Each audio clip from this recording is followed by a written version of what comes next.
I'm sorry, Dave. Did you want Melvin? There's plenty of Theodore left, though.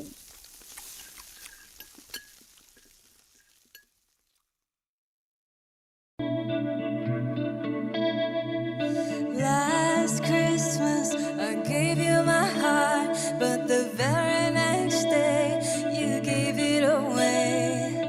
This year, to save me from tears, I'll give it to someone special.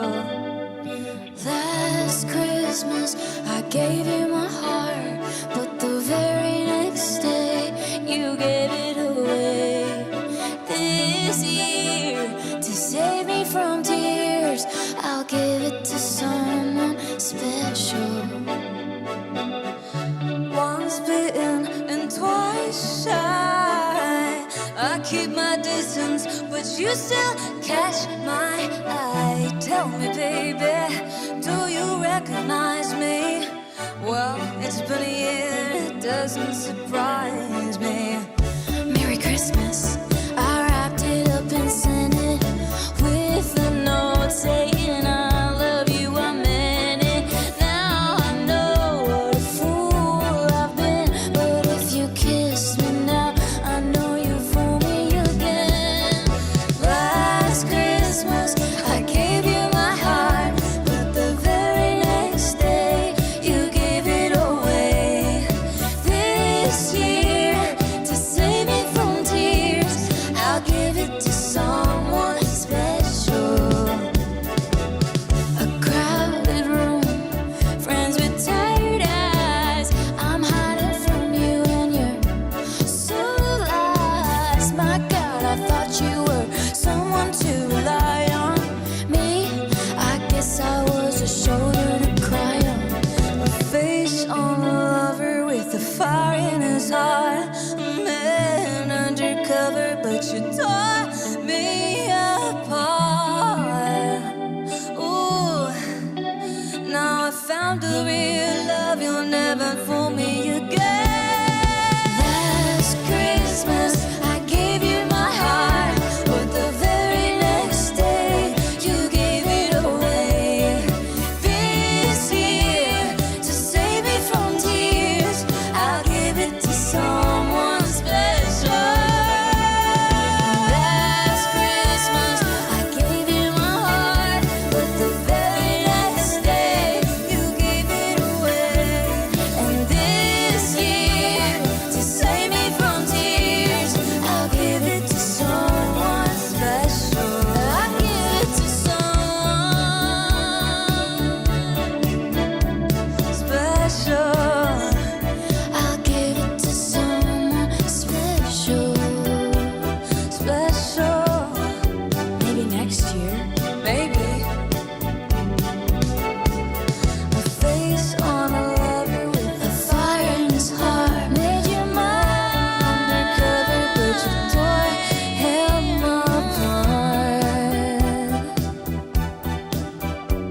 I'll give it to someone. I'll give it to someone special.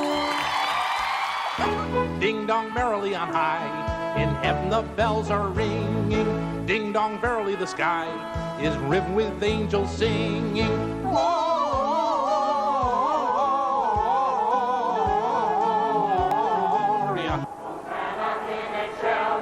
Ah, the heathens are making too much noise. All right, bust out the flamethrowers. We gotta cleanse the surface. That's it. The heathens must die.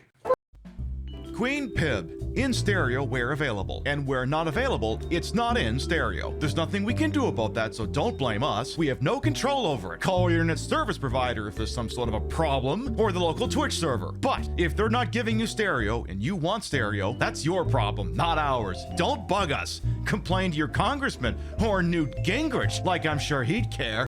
Ha! But we don't want to get any letters. Understand? Good.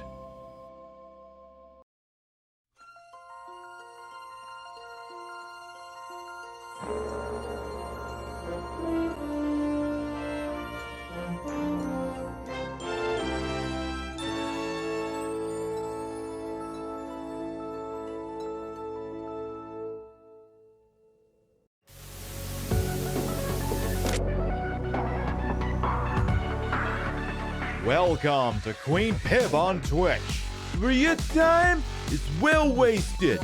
Here we play the games of the 80s, the games of the 90s, the games of the aught, and occasionally the games of the beyond. And now, your host, who totally isn't doing their own intro, Patricia Inga Bogart.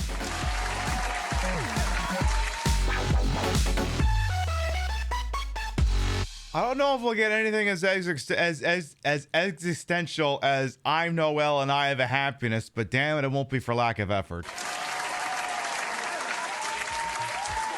Good morning, afternoon, evening, whatever time of day it is. Welcome to the show. Hope you're having a good day so far.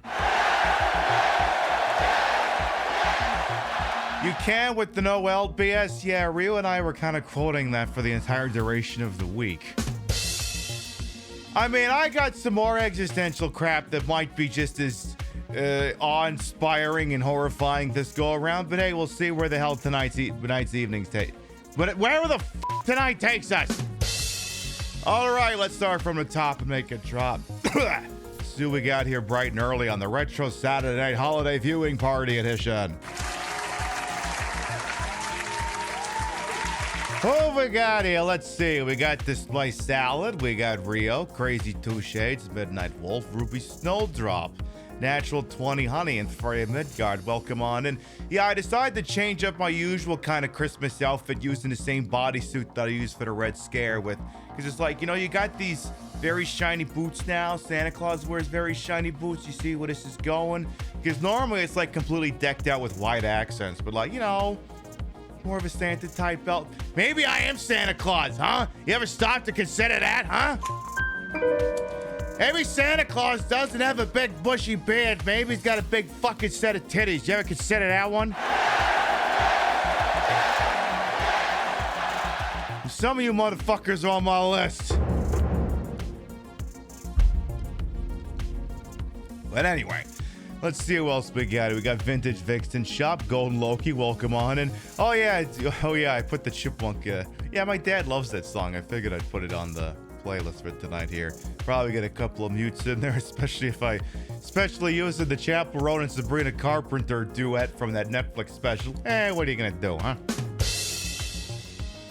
Hey, Misfit Murph Dog as well. Anastasia, welcome on in. Zilla and Pimpbot as well. Yeah, Chipmunk seems like too much effort for too little meat. Well, I think with Dave, I think it was more important about sending a message. That'd be my guess. Hey, Ravaging Marvel, King Monster, Kami Mommy, Henlo, BKDDY, welcome on in as well. V4, Tiaki, Ruby Snowdrop, hello as well. Hey, Stellar Soapbox as well, welcome on in. Yeah, we've all been saying, I am Noel and I have a happiness. And I'm like, you keep that fucking thing away from me. Hey, Little Black Dress as well. Chef, how you doing? Yeah, there'll be some more Red Green tonight as well. Maybe some other Canadian content as well. AMSK as well. Welcome on in. Wexham Wolf as well. There, I think we're all caught up. I hope you're on the naughty list. Well, I mean, there's more than just there's the nice list, the naughty list, and then there's the whacking list. There was a guy in New York who was working on bits and pieces of it, but I've been advised by my lawyer not to finish this sentence. Okay, he wasn't working off my list. If he was, he wouldn't have started there. Anyway! Please understand that please understand that like many programs on the internet, this is for entertainment purposes only.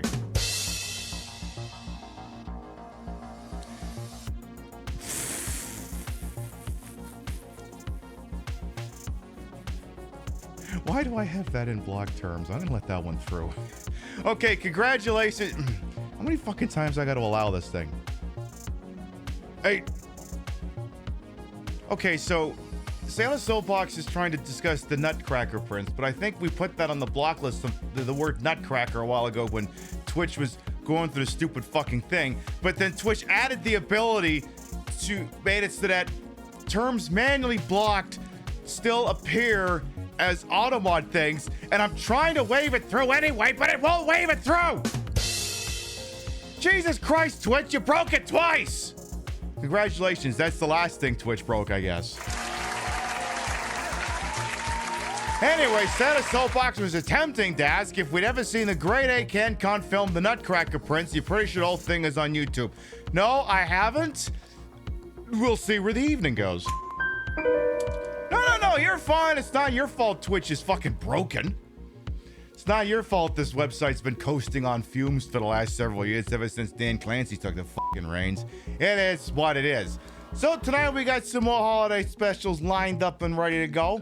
We've got Nihilus the Sandman, the boy who dreamed of Christmas or some shit like that. We got the Dean Martin Christmas special. We got a handful of Disney ones. I don't think it'll get us in too much trouble with the mouse, considering they're on YouTube. Is that the thing? Some people can be like, hey, there's this thing on YouTube. And it's like, yeah, but the problem is you have to check who's got it on YouTube. Because if it's something official, that doesn't help me. It's got to be from like some enthusiast who's got like no direct connection to it.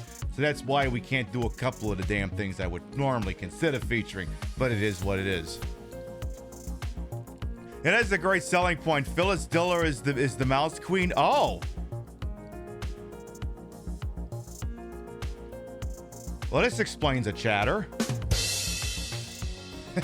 Here, Real Fix It. She just deleted the blocked term. Now, you be careful. You be careful wielding that term, because sometimes Twitch is weird. You be careful saying... Oh, God, this website is run by fucking Felix. Anyway, so yes, well, tonight we'll be watching some more silly stuff, but let me make one big reminder to you fine, wonderful people joining us here this evening. Next week in this time slot, we have promised for several months that if we made it all the way to Christmas without getting in trouble with the website or the copyright police or whatever, we were going to put on one hell of a holiday spectacular. Next week in this time slot, we're going to be watching Staying Alive. You know, the iconic movie that dares to ask, I used to be a pretty big deal when I lived in Brooklyn. Oh yeah? What happened? I moved to Manhattan. Yeah, we're gonna watch that fucking turd. I'll be using an actual VHS copy too, which is gonna be really weird when it comes time to do pause reacts to it, because it means I'll be pausing an actual VCR. Then I'll have to go back and rewind it a couple. Basically, I want to break the tape, and that could end up happening. I mean, it could be sacrificed in the pursuit of comedy, and hey, what's not to like about that? Rio and I last night, we watched a couple of specials that, you know, we wouldn't be able to feature on the show. Because like every year, I try to watch a couple things, and not necessarily the same things get watched every year. I think last year I watched Scrooged, so I don't know if that'll be on this. I don't know if that'll be on this year's slate. And hang on here. Yeah, I agree with everything going on in Mod Chat there. But yeah, Mod Chat's just talking about Twitch's inability to process block terms and not block terms and whatever the hell. Is it possible to add it to it? See, that's the thing. I think the block list overrides the allow list, but you know, maybe we can do some scientific testing down the line here. Anyway, so Rio and I are watching some specials last night. It kind of ran the gamut of tone. We started out, I came home, she had, what was it, Best Friends or Just Friends? Whichever one's got Ryan Reynolds and Amy Smart in it. It took me a while to place her, because I was like, I fucking know her from something, but like, what is she? Oh, she's the helicopter pilot lady from Rat Race. That's who she is. So we started out with that. Then, what was the next one? Because there was an order to it, and it was a very strange order. Second one was, oh yeah, we did the Garfield Christmas special. That thing hit a little different this year, because there's this, it's this one part in the middle, because Garfield and Odie and John go up to his parents' farmhouse for Christmas, and his parents are there, his brother Doc Boy is there, and then Grandma's there. And I mean, every other year, it's just a fairly standard affair, but then halfway through it, there's this sequence where Grandma goes off on her own, sits in a rocking chair facing the sky, and Garfield sits with her, and she's talking about Grandpa and how she misses him. And it's a little different this year, I'm not gonna lie, because my grandfather, he passed away Labor Day weekend, and part of it's been like on a delayed reaction for me, because part of it was surreal for a while because I've been over here in Jersey and I haven't been able to get up there yet. So a lot of it I wasn't privy to, but like I knew at some point the check was gonna come due emotionally, so to speak. And let me tell you, it was quite the tone shift to go from remembering your grandpa to, and let's read how Pinky saves Christmas. I was like, whoa, that was whiplash. That was like when you're watching the morning talk shows and like changing gears over here when they have to go from like a sad, depressing story to something a little bit more uplifting. I was like, whoa, that was I felt that whiplash. I'm gonna have to check my neck out after that one. Yeah, bah humbug indeed. So yeah, we did Just Friends, we did the Garfield special, and then we had a couple other ones. We did Simpsons episode Miracle on Evergreen Terrace. That's the one where Bart burns the Christmas tree down accidentally. And then we did the Family Guy one where Lois kind of loses her mind and has the somewhat iconic line, "You think Christmas just happens, it does, and it falls out of my holly jolly butt." Banger episode, season 3. Back to me, like the Family Guy demarcation line is like, it's like right when they did like that, where they took 3 episodes and made it into a movie, the Stewie Griffin Untold Story. For me, everything after that is just forgettable. So the Christmas special I watched was before then. No Star Wars holiday special? Nah, not yet. We did that last year. Then, we watched an episode of Homicide: Life on the Street. You know, I think it's the Dick Wolf, Baltimore Police Department detective police procedural, where it's from season 3, where it's basically the graveyard shift on Christmas Eve, and a couple of detectives have to investigate someone who was lit on fire. The other ones have to discover a man dressed as Santa Claus who's dead, and they find his next of kin. And Detective John Munch has to struggle with how the hell he's going to tell his kid his deadbeat dad is dead. Spoiler alert! Turns out the dead guy stole someone else's wallet. The guy was fine. Except for the dead guy. He was obviously dead, but different dead guy. Completely different dead guy. It was a Christmas miracle. Except for someone else.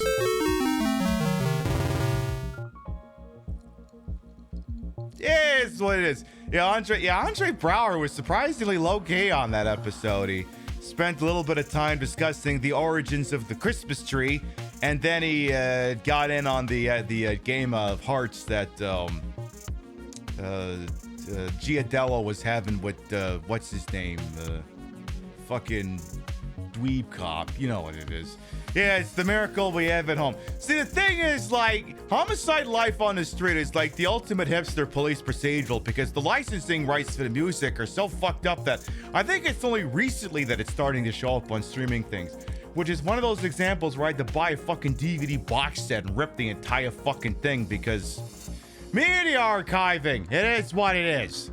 And then we did one of the specials from The Office, the first one, where the one with the Yankees, what was it? Yankee Santa? Yankee Christmas, whatever one it was. Which one's the musical Homicide? You're thinking of Cop Rock. I haven't exposed you people to that one yet. Oh, don't worry. That'll happen on a long enough timeline. Don't you worry about that. Cop Rock time will come in due time. So, what else did I have? So yeah, we watched that, and the other thing too today was I had some time to kill. Rio had to do a little bit of work, and I was just fucking around. And I have this box of Christmas tapes the grandfather from the previous story had made, and every year when I was like 5 until Christ, I don't know how, like 2005, like at some point it switched from being tapes to CDs. He made a one every year, and he was very much a media archive. And like, if you're wondering where a lot of the whole passion for media archival and keeping that stuff alive comes from, a lot of it can be traced back to him. My dad as well, but especially Grandpa. And because because like Christ, there's some things on those tapes. For all I know, that's the only recording of certain things that existed. At some point, I gotta sit down and digitize the things, which will be really nice. Because you know that mixing board has all the funny, fucked up voice things I can do and make myself all stupid like this.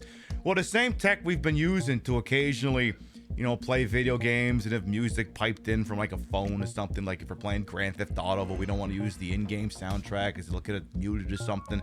Like the same tech exists for that. I can just take the tape deck, take the male-to-male 3.5 millimeter cable. If we ever come up with a better term for that, let me know, by the way. And just shove it into the Go XLR, hit record, and Adobe Audition, the copy I found under a bridge, bada bing, bada boom, you got a recording.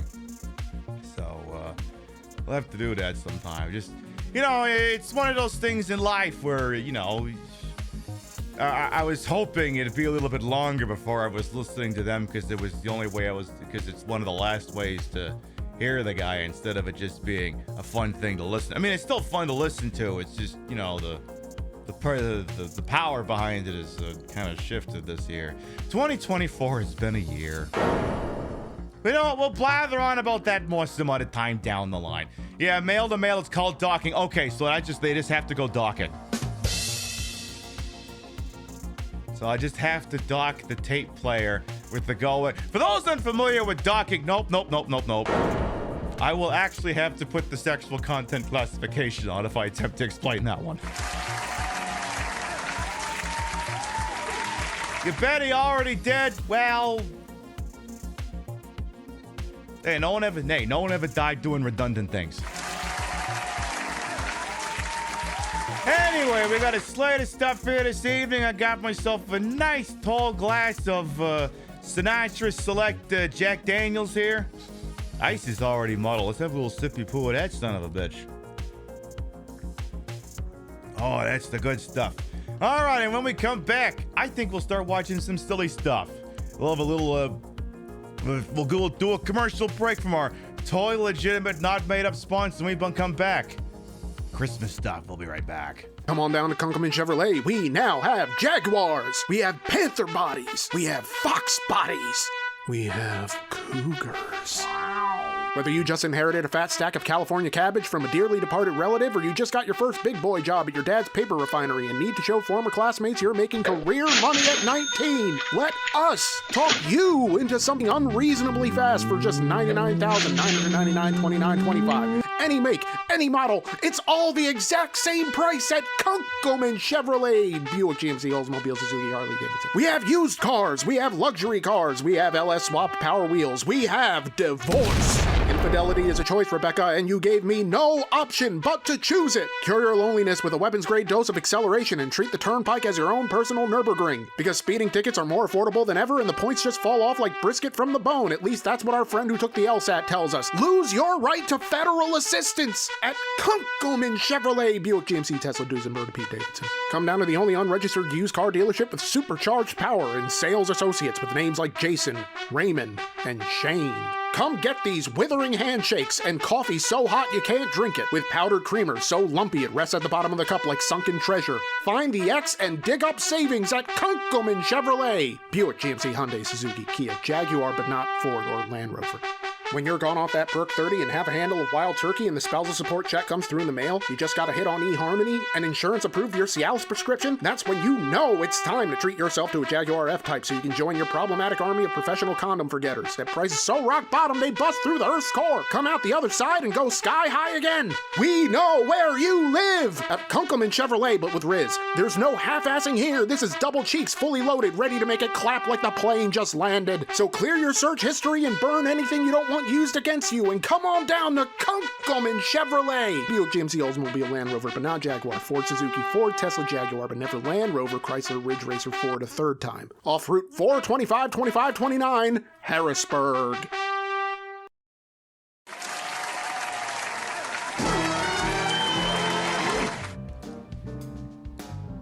Professional condom forgetters. Yeah, no kidding. All right, folks, for anyone who might be new here, I am Queen Pib, Patricia Inga Bogach. You may also call me Trish. Queen of the retro, queen of the ways of the old, and your time on this channel, this fat-lipped, fat-hipped, Your hips are down here, Pib. Fat Bob, Fat Boobied, and Fat Booted channel is, of course, and is always well-wished to welcome on in. I put the broad in broadcast at a hole and wholesome. I'm Ashford for my own hubris, and though these breasticles might be fake, the retro is real. Okay, we're watching YouTube, but it's gonna be retro stuff tonight. I can assure you.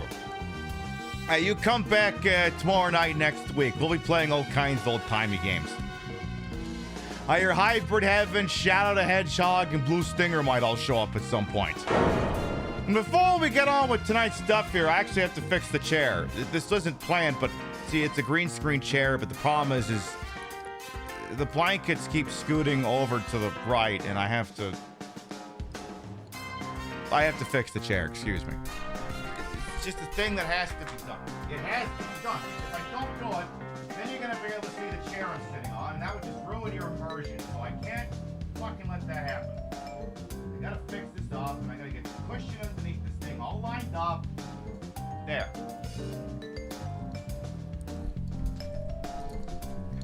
There, much better.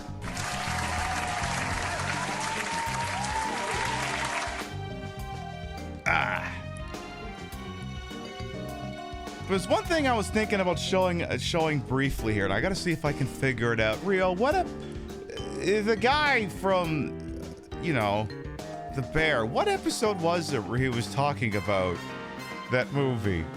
Because I have his account up here, but I can't remember which video it was. I mean, which one was? I remember what he was wearing, but the problem is he likes to rewear the same outfits. As he said on the Instagram, best bum in the business, you damn right. I'm trying to remember which fucking one it was. It's not really holiday related, but now it's bothering me and I want to watch it. Well, bothering's not the right word here. It was his Thanksgiving dinner one? No, that can't be it. The not pot roast? Yeah, because he was wearing some camouflage hat. So I'm looking for the camouflage hat. Can't goddamn find it. It's not the healthy salmon bowl. Wait a minute. He's wearing different things in somebody's thumbnails than he is in the videos. God damn it, that just breaks everything. Somebody tell Matty Matheson he has to abide by rules that I can live with. I want to see if I can dig that up here. It's not the Croak Madam, is it? Oh, you're looking? Oh, okay. She'll figure it out. She's a smart cookie. But yeah, one of the guys from The Bear actually has a cooking channel on YouTube, and we were watching a little bit of it. It's funny because he swears on his show too, but I have this fucking censor button. But what he does is when he swears, they put the bleep, but they don't actually mute the swear. So now I want to see if I can find a damn thing. He can't be Voyager and ignore continuity. No, he can't. Cannot do that. You're not allowed to ignore he's not allowed to ignore continuity. Voyager apparently has the ability to do that. Yeah, it was like a Christmas thing, wasn't it? Or maybe it was Thanksgiving dinner. Because I think it was trying to talk about falling down being not a Christmas movie, but fuck. Just sitting here rambling, talking about something because I'm damn it, this is the one thing I should ironed it out before we went live. Fuck me. Yeah, you know what it's gonna be? I'm gonna figure it out once the moment I've moved on from it emotionally is when we're gonna find it. So I'm gonna emotionally detach myself from it right now. And then I will magically find it. By which I mean Rio will probably magically find it. You could see Falling Down be a 4th of July movie. I mean, there could be something to that. There certainly could. Wait, what if I just look up the word... Maybe if I just look up... If I just look up Falling Down? Would that do it? No, that doesn't seem to be doing it. Wait, maybe that's it. No, maybe it's not. God damn it. I hate what... Wait, no, maybe that's it. No, maybe I think... No, I got it.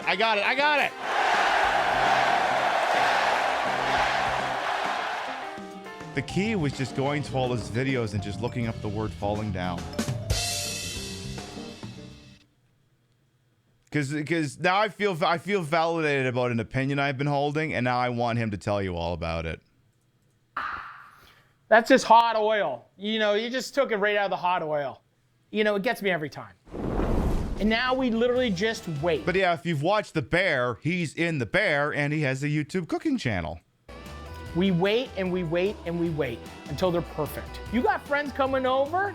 Friday night, you're gonna watch, you know, Falling Down with Michael Douglas? Stare at the chicken wings now, because this is it. This is making me realize the adjuster, when he was at McDonald's, they must have still been serving breakfast because, I mean, have you seen Falling Down? Sick of society? You want to turn the world upside down?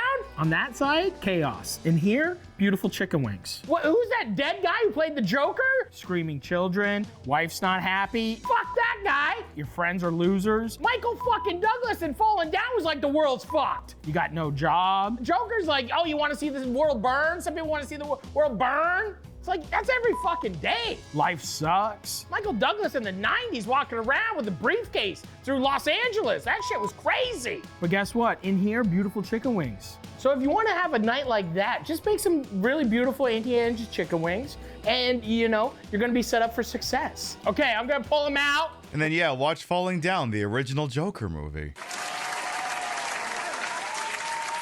Why is he dressed like Duck Dynasty guy? No, he's just taking the piss. He's just taking the piss. And yeah, he's from St. John as well. Anyway, what do we want our first special to be here? How about, let's start off, let's get one of the mouse ones out of the way now. Just in case. Tell you what, here's one that I found it on YouTube, and I'm assuming if it's on YouTube, I can't get in that much trouble because it's on YouTube. This one's when Donald Duck died. Technically self-defense. Look, self-defense ends at a certain point. At some point, you're running up the score. It's self-defense when you push them out of your territory. When you start marching into theirs, that's not self-defense. That's just an attack. You haven't seen that video in like 35 years? I know, haven't we all? Anyway, let's see. What do I got on the holly jolly list here next year? Let's see. We got there's not a Disney one for later. We got some more red green. We've got Babar. We won't do that one yet. How about? All right, chat. You know what, chat? Let's judge where we're at here. I'm gonna do an actual poll here. Not a poll tax. I'm going to do a poll. You get 1 minute to vote on this.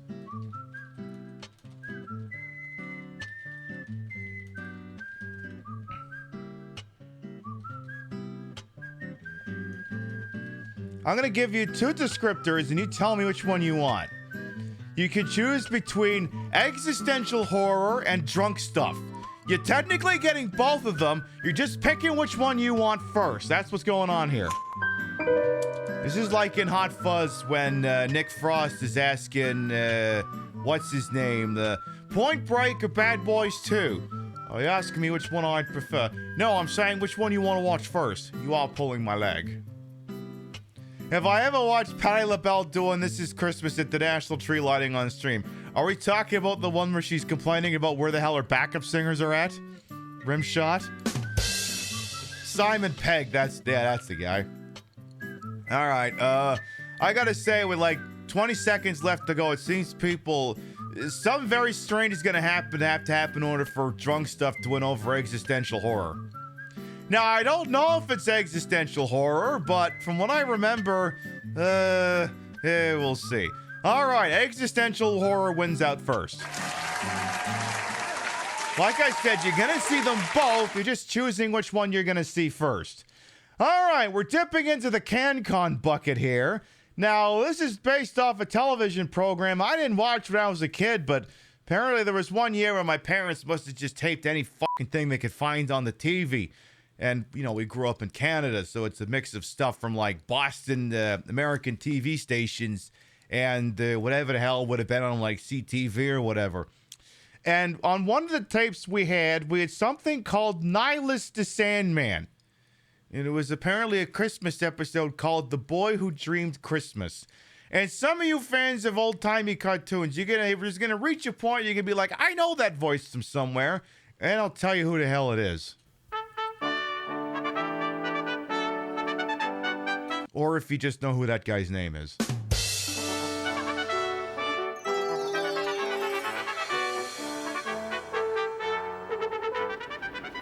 Apparently he's the Sandman. Really hard. In Canada, we like to make some really f***ed up shit. Close my eyes and wish really hard. Santa will remember all the things I asked for. Oh, Santa remembers everything. He just doesn't give a shit. But I did that last year. And he still forgot a whole lot of things I wanted.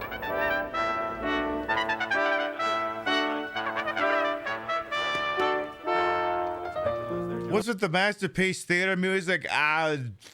Canada.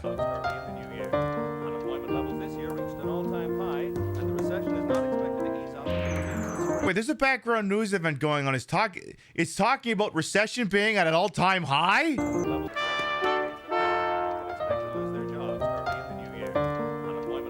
People could lose their jobs in the new year. Unemployment levels reached an all-time high. Oh my God, Jesus! Kids wondering why he hasn't been getting all the presents he wants for Christmas. Yeah, is his dad on Pokey or something?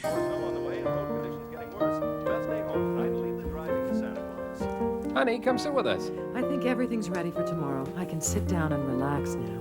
So from Bob on sports, Susan on weather, and from all of us here in the newsroom, have a safe and Merry Christmas. Stay with us for this special movie presentation. I mean, it's the real fucking thing. Like, it never affected my family at Christmas time, but I can remember like 2 or 3 times growing up where Dad was on strike because phone company was being a bunch of fucking dicks and, not giving him a good contract. Let me tell you, everyone's like, what radicalized you? For me, it was sitting in the car next to my dad. I think we were driving the car. I don't know why the hell it was me and him in the car. There was probably some fucking reason for it. I don't remember what the hell it was, because otherwise normally it'd be the whole fucking family. And then he sees someone driving a company van, and he concludes it's either a manager or a scab because the workforce is on strike. So he chases him for like a hot minute and screams, "Scab!" And then I had to ask why the hell Dad suddenly acted so outside of character, and he explained it in a manner which I could understand. I was like, oh, okay, yeah, that makes sense. We learned early. Think I've left enough cookies for Santa, Dad? Looks good. Now bedtime, bucko. This is the only night of the year we can get you to bed on time. Jesus, this kid's got a great bedroom. Bell Canada, yeah, whatever the hell they were called at the time. Sweet dreams, darling. Night, Mom. Now, Peter, Santa might not be able to bring you everything you asked for. And he sure isn't going to come if you're awake. Okay. Night, Dad. Night, son. I like how they've got like the actual audio of the kid, but they've like ADR'd in the dad. He's not even, you could tell because he's like not even facing the camera when he's talking.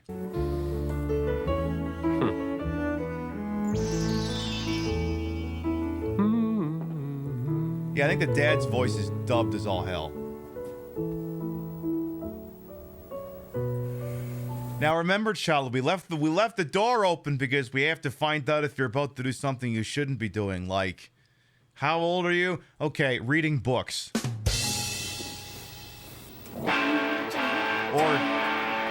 Or whatever the hell this is. You turn off that goddamn Rush tape and go to bed!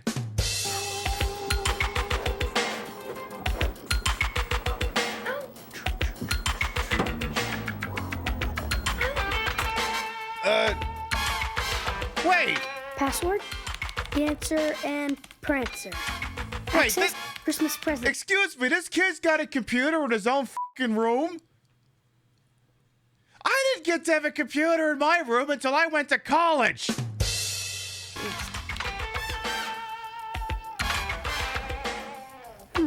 Let's see. Yep, I need that. Well, okay, granted, they didn't have the internet back then. Okay, maybe it's okay.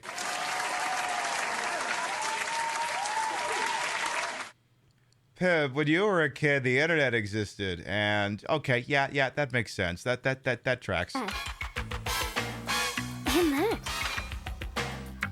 Yeah, this kid's running MS-DOS from the looks of things. I think it's okay. Have that. And that. Yeah, that too. Wow, he wants everything for Christmas. Most of all, my BDX 10-speed rally racer. 10-speed kid, you're only kid. You're just gonna get hit. You're just gonna run into something. You're driving that anyway. Calm down. Yeah, might not get everything you want. Kid whose parents can afford a computer for his own fucking room.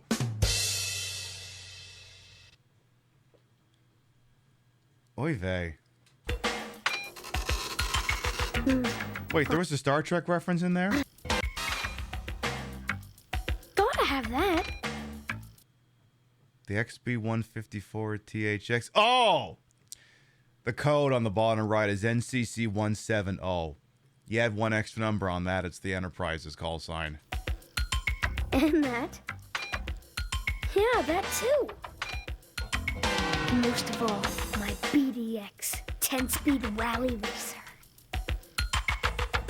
You'll run into something, kid.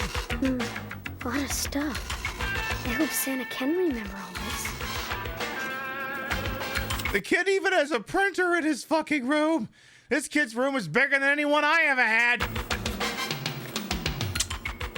Now, son, Santa might not be able to bring you everything you wanted this year. Okay, I'm confused now. So, wait, the kid's got a computer in his own fucking room. He's got a bigger bedroom I've ever had. And if the kid's got a big fucking room, that means he lives probably in a fucking mansion.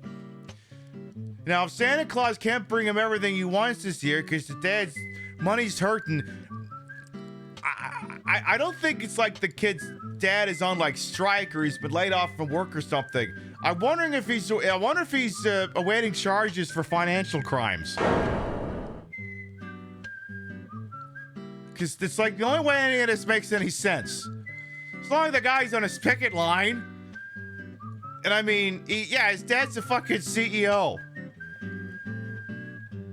Santa Claus can't bring him everything because his dad runs a business that's unionizing. Oh, yeah, that tracks. His dad must run that Amazon warehouse to New York City that unionized and went on strike. Yeah, there's an Amazon warehouse across the river that's on fucking strike right now. I fucking love it. I mean, it sucks for getting stuff, but hey, I'll take it at the end of the day. It's better than Ken. I don't even have a fucking postal service right now. Solidarity, boyos. Now go to bed! I can't take anything off my list, T-Man. Honest. I need everything. You need everything? Come on, when you get to be my age, you're only gonna remember 5 toys anyway. I mean, there's toys I probably had, and you could put them in front of me and I'd forget I ever had them. Except for that one weird broken RC car of a Trans Am. I don't even know why the hell I had it. I just love the shit out of it. And this kid is spoiled. Gotta have. This kid's spoiled rotten. PX Racer. Gotta have. Anyway, let's get to the existential horror part of this. Hush now, child, I'm a friend of yours. There's no reason to fear. Just touch. Oh, cool. It's Wish.com Jiminy Cricket. Who is being voiced by the guy who does Dr. Robotnik on The Adventures of Sonic the Hedgehog. My hand and you'll understand. You'll know the Sandman's here. I'll guide you through this wondrous night. In fact, let me prove that to you here. Give me a second. Un momento, por favor. Where's my Plex server? Excuse me. I'm gonna pull up the Sonic DVD Rio got me for Christmas a couple of years ago. Where's yeah, give me this one. Hey, calm down.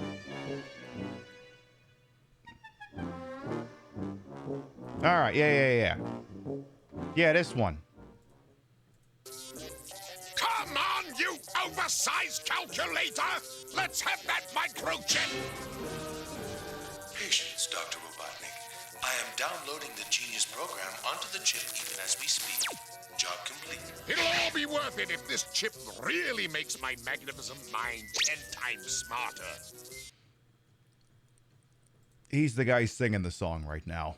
Protect you from nightmares you fear. And if some sights should cause you fright, you can be sure the Sandman's near.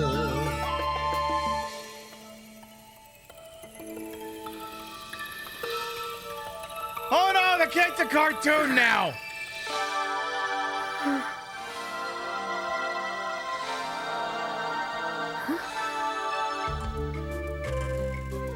Yeah, come on, Cassio's keyboard synth, let's go. Generally speaking, Peter, in a dream. More specifically, We have to defeat that bloody Sonic the Hedgehog! on a cloud. You know my name? Of course. Nobody can name a name I can't name. Who are you? Ah, you need a clue. I visit people when they sleep and use my magic sand. I've done it for 1,000,000 years in 1,000 different lands. Who am I? Take a guess. Come on. Dean Martin? The guy who, the Antichrist? John Goodman? Yeah, all we hear is Dr. Robotnik. I know. I knew you would. You're the Sandman. Yes. Such a grand man.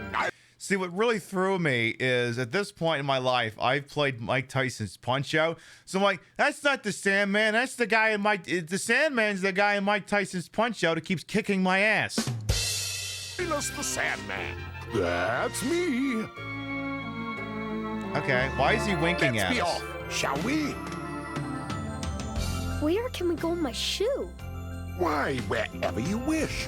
After all, it is your dream. Let's go to Vegas! Can we go to the North Pole? Visit Santa Claus? Wonderful idea. He's my cousin, you know. Haven't seen the old boy in must be 300 years now. Hang on! Christ, I thought I hadn't seen my family in a while. Hey, how come you're visiting my dream? If you look inside your heart, you will find a world you can feel sure about. All the mysteries of your dreams come clear when you look inside your heart. Well, okay then. Yeah, if you look inside your heart, you'll just find a lot of blood and ventricles and shit.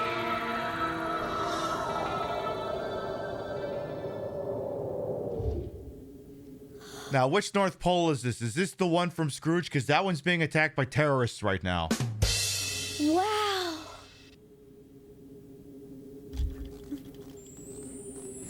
He's out of tune. Well, he's Robotnik. I'll give it a pass. Be prepared. What you will see when I open this door is a madhouse of activity.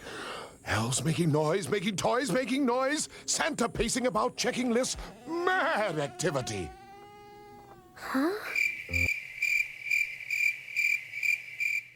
Mr. Sandman, are you sure about this? This looks like a Fallout game. I think I'm about to be attacked by rad roaches.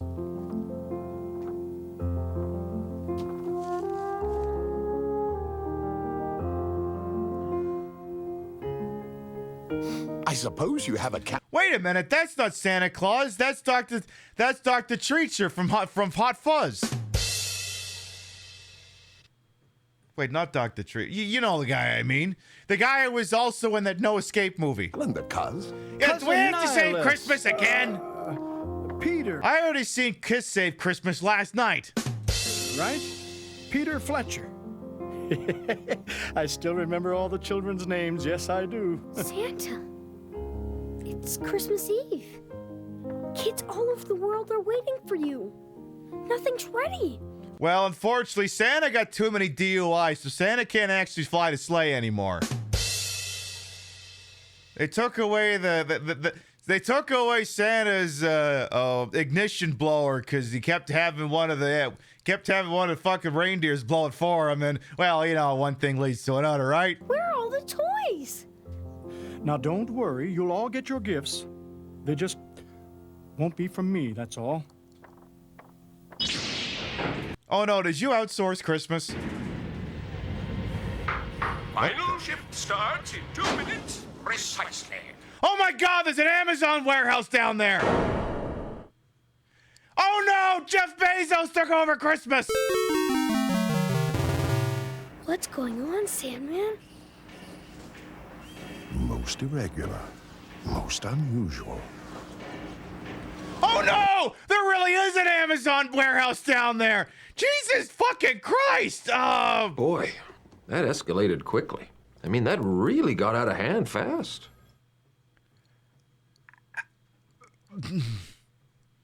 I told you this would be existential horror.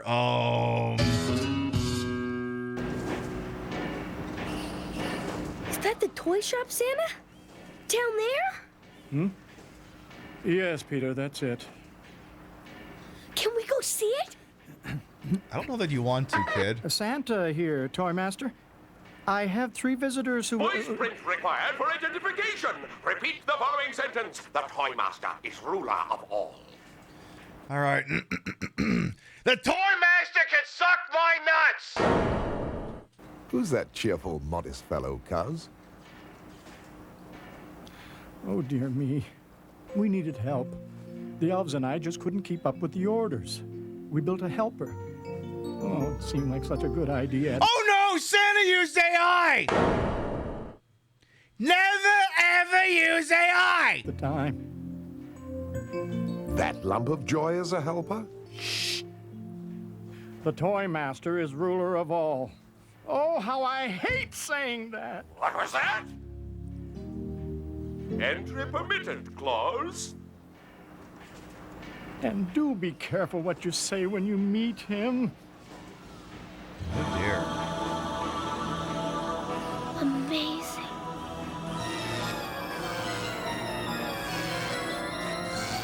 I'm gonna warn y'all, some of you don't like clowns. You're not gonna like this guy. But you're not gonna like this guy. It doesn't matter whether you like clowns or not. A touch heavy on the decoration, perhaps, but impressive.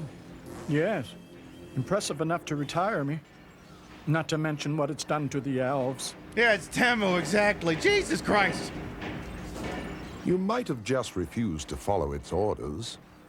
Why? He does what the children want. But in no time at all, he built up this horrible factory, came back demanding everyone call him the Toy Master. Introducing the Toy Master! Surprised that thing just didn't do a full-blown Sieg Heil.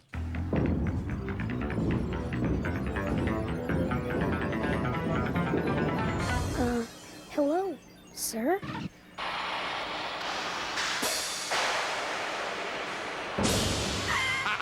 Okay, that's just Sweet Tooth. Santa, you created Sweet Tooth. What the f*** is wrong with you? Category child. Name unimportant. Alternate designations illogical, unpredictable, a general nuisance that must be considered potentially destructive. Now the Dr. Robotnik is really coming through. Hey, see, welcome on. Yeah, not the trademark box. Look, all I said was this was existential horror. I didn't give you anything beyond that. This is the spirit that brings Christmas joy to children. Follow me. I will provide a tour. Listen carefully. There will be no replay. Okay. I built those fabulous computers to do the work of fools. They work 1,000 times as fast as rusty workshop tools. I take a printout for each child and make a backup file. The efficiency's enough to make the toy man smile. The information goes in a tidy string of codes. A more impressive work of art than Willie Shakespeare's prose. I sort the boys from the girls and the girls from the boys. Once I've indexed all the files, I make a billion toys. I didn't know I needed to hear Dr. Robotnik rapping, and now that I have it, it's something I need more of. Yeah, I couldn't have Tim Curry voice this one. It'd be responsible for another Gen X millennial kink. 3 of them is enough. I agree. Yeah, Toy Masters Drag Race verse, indeed. Why does the AI rap? Because it's 1991. Every toy I ever wanted. And there's my #1 choice. Mayday, mayday, malfunction! Hands off, you little beast! Move along now. Tour must continue. He's got a red alert button like I do. All I did was touch it. Yes, they call me Master Toy, Toy Master to you. You know I love to wrap. I wrap Christmas presents too, then they go up, down. My packaging's renowned, and they're loaded up and ready for the trip downtown. Oh my gosh. Jesus! What's that? I'm High Spend. That's High Speed Night Delivery Unit. Okay, but that's just literally something from Twisted Metal. This Sweet Tooth comparison is more on the mark than I thought. And now, the central nervous system of my factory, the command center. And be warned, child, touch anything again, and you will regret it.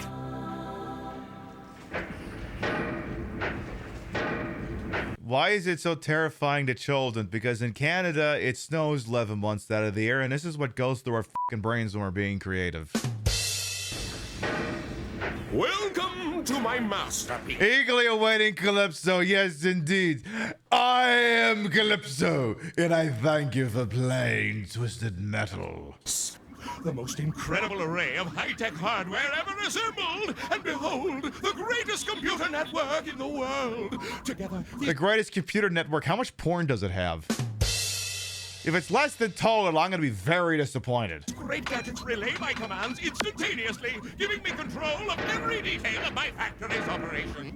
All in sync to the heart of my kingdom, this magnificent tetratomic timepiece. It keeps the wheels wheeling, the machines machining, and the thingamabob Isn't that the fucking clock from Bravely Default? bombing. It makes everything go like clockwork. Uh-oh. Oh no!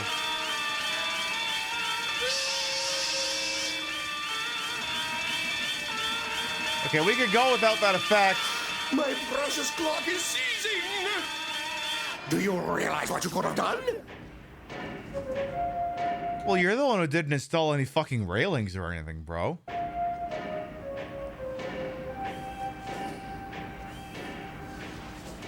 Tour is all. Have you ever considered for 1 second maybe you shouldn't have the giant fucking gears right next to one of your walkways? Have you considered that? Over.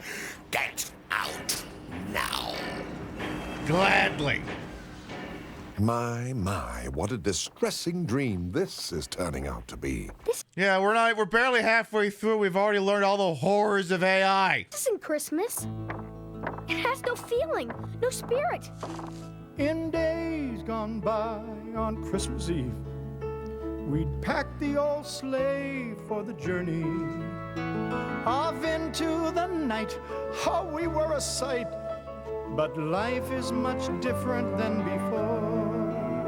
You see, they all wanted more. They wanted much more than the children before them ever dreamed of. They all wanted more.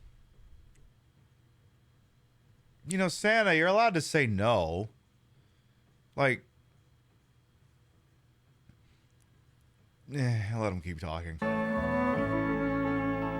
With each year new, the requests they grew, so much more than my poor elves could handle. And that old red sleigh had seen better days.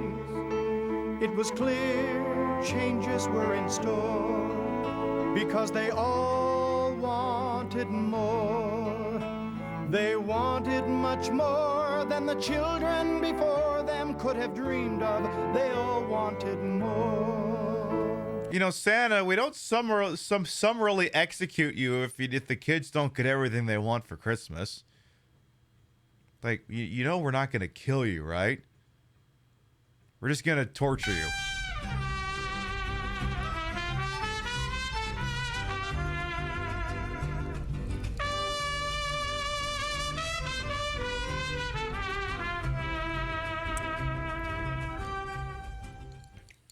Merry Creamy Spin B. Hazelwood, thank you for the 2 months with your Prime Gaming. Welcome back.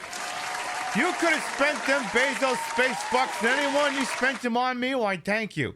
Now, that's the Sandman TV series that Donny Osmond is one of the voices. Oh, boy.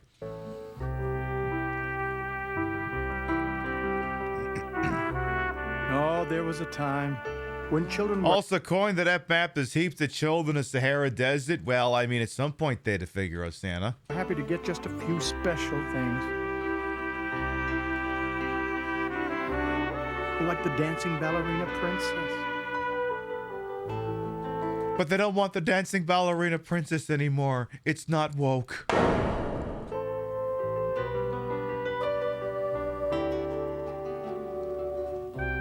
Or the wind-up wooden guardsman.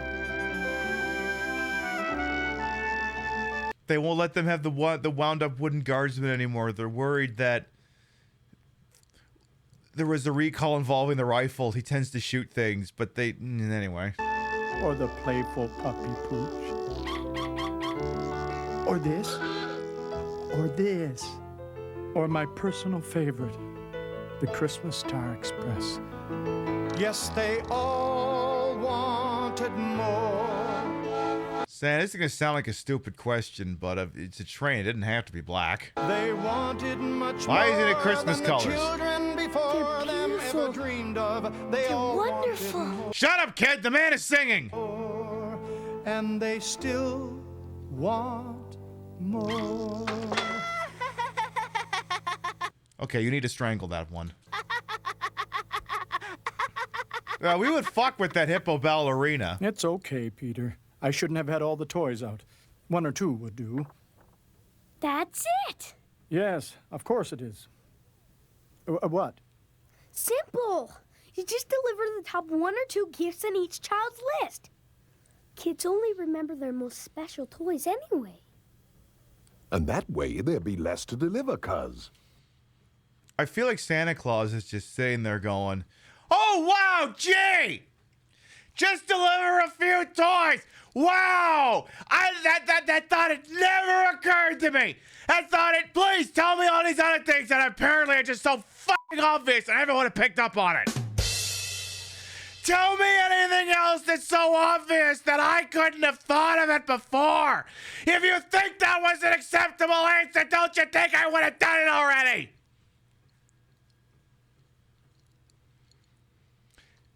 The worst part is he doesn't have that as a fallback. He legitimately hadn't considered that.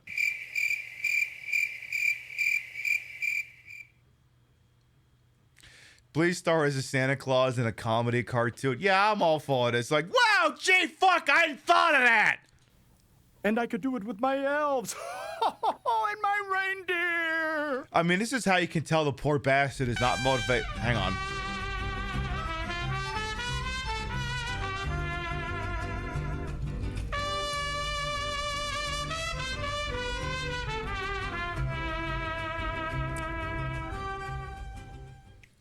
Just spend time in space, Santa. Come on, we all know you can. Lord Cass Longshot, thank you for the 76-month resub. Welcome back. If that's not the longest active sub streak, it's certainly one of them. Thank you very much for this continuing patronage, this alleged fine program. Oh, that thing up in the corner, yeah, I turn those back on just for the rest of the year because I guess they're doing limited time emotes. Like if a bunch of people all chained their resubs together, you could get like some shit out of it or whatever. But then someone else would have to do something and oh, there you go.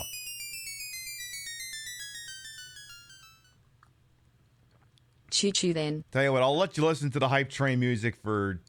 Oh wait, do I even have it on the soundboard? I'll just play it for a moment, but yeah, apparently you can get like emotes and shit if like you do your stuff like right now. Here, I'll oh, it's not on this one? Oh, it's on this one. Okay. You can have it for a moment. Fucking thing sucks. That's tomorrow, and that is it for us today. Just for a moment. Just for a treat. What that is, never seen that. Okay. That's tomorrow. What you drinking, Mitch? This is Jack Daniel's Sinatra Select. You keep forgetting to pop it.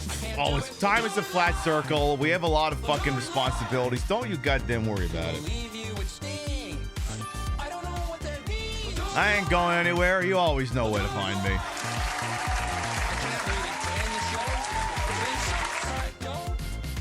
I'll let it do one more verse, then we'll keep going.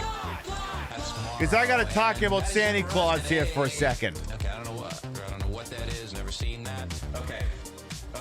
That's tomorrow, and that is it. Take it away. Oh, okay. That's tomorrow, and we will leave you with. Actually, time is a cube. Is that so? We'll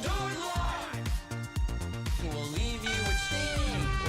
I don't know what that means. I can't read it to end the show. Then sucks. I'll write it, and we'll do it. Well, thank you very much for Doken Cat for your Prime Gaming. Thank you. All right. That's tomorrow, and that is it. That's tomorrow, and The Doken Cat, thank you for gifting a sub to Noah. Just don't get to Noel. That bastard is a happiness. Don't do that. But yeah, I'm having a little sippy old Jack Daniels to Dr. Select. It's a $200 bottle of booze.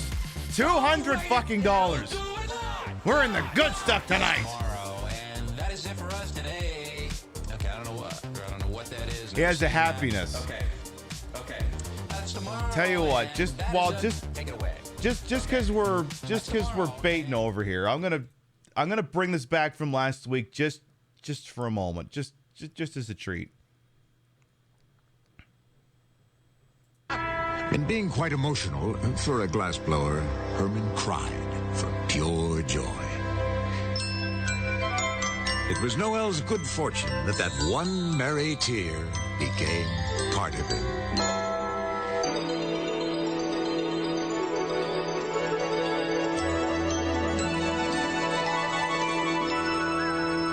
My name is Noel, and I have happiness.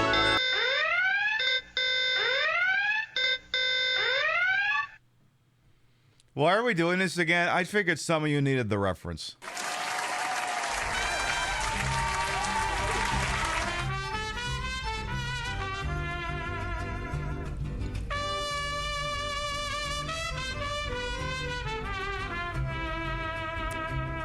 Angel Yumo, thank you for the 30 months with your I had Prime to get Gaming. in on Welcome this. back. Yeah, apparently if they brought limited time emotes back in. I know one of the complaints I get sometimes is because I haven't had the hype trains turned on. People can't unlock them, so I figured, what the hell? If you're doing something you'd be doing already, I figure you can just get better value out of it if I turn the fucking thing on. So that is what it is. Yeah, you thought we smashed that little bastard. Well, apparently we're gonna have to smash him again. Frankie and Lola's apparently already decided at some point it's gonna be Morbin time. I gotta go back to Santa Claus here for just a second, all right? Machine. And that way there'd be less to deliver, cuz. And I could do it with my elves. And my reindeer. I mean, you can already tell this poor bastard is actually not motivated by the profit motive because it never dawned on him. Wait a minute, what if I just did cutbacks? Like, it never occurred to the bastard that he could compromise on the quality of his work. Which, is how capitalism works. The line must keep going up. So if we can't generate it just by selling more product, we'll do it by cutting back on the quality of the product. We'll wield the kind of magic that turns 2 keys into 3. Metaphorically speaking. I mean, unless he's running a drug smuggling operation. Stan, are you running a drug smuggling operation? Maybe you could use that to keep the lights on as well. Maybe that's a thing you could do. Machine 53, increase output by 5. I tell you what, we'll do those mubbles after we got this thing polished off. Aren't we forgetting someone? Oh, do we have to kill that guy? There's gotta be a way to make Christmas the way it used to be. I have to kill that thing! Pete! Oh, impulsive little dreamer, isn't he? Dreamer? Peter? We must kill the AI machine. You have nothing to lose but your chains! Clever in mind, Peter. When we were up here before, I accessed the Toy Master's gift list data channel. Well, of course you did. Why? In it is the Christmas wish list of all the children in the world. By eliminating all but their top 1 or 2 gifts, Santa will be able to deliver the toys again. Totally overlooked that. Start with What is this 1 or 2 business? What is your criteria for deciding which child gets to have 1 gift and which child gets to have 2 gifts? What's your criteria? What are you going off here? Is it a round robin, or are you targeting people you don't like? Kids, you're gonna have to explain this to me. Here, I hope you all enjoy whatever dumbass... What dumbass emote did I get? I got whatever the hell that thing is. Looks like Cartman wearing an outfit. Congratulations, everyone, for earning me a Eric Cartman emote. Anyway, It's my own list. First item, baseball. Delete. Toy delivery. oh, wow, you took a baseball off the list. Yeah, that'll put us back in the black. Ends in minus 60 seconds and... What? Second item, toy construction set. Delete.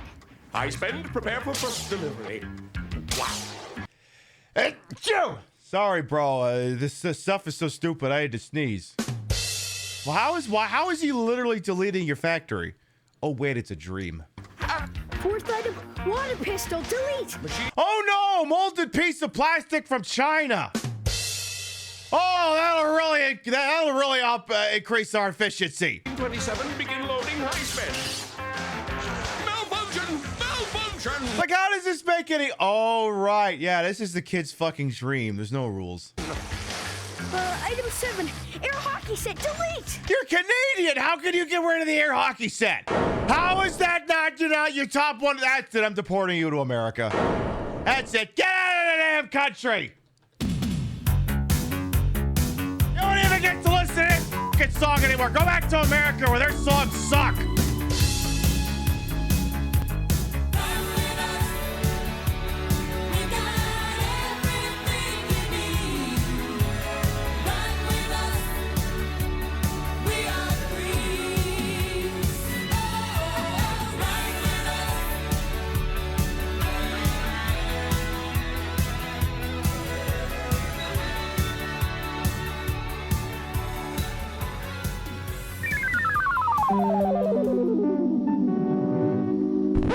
Not gonna get a song that goes that hard in the fucking paint on your American cartoons. I tell you that goddamn much. Anyway.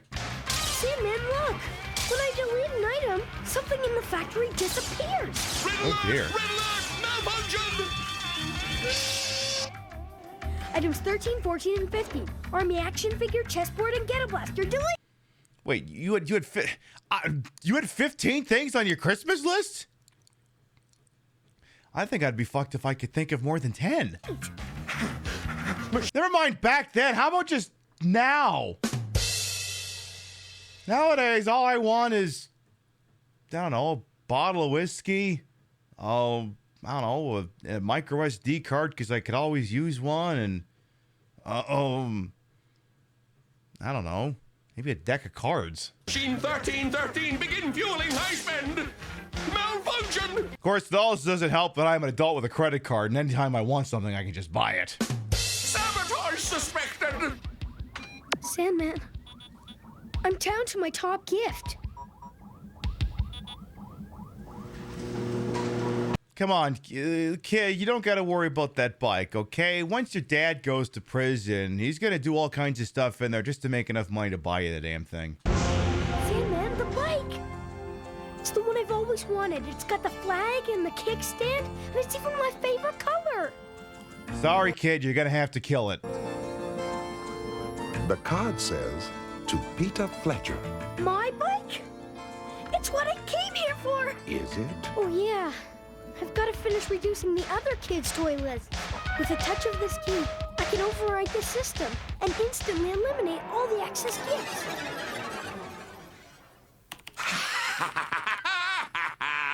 Oh no, the AWS system went down.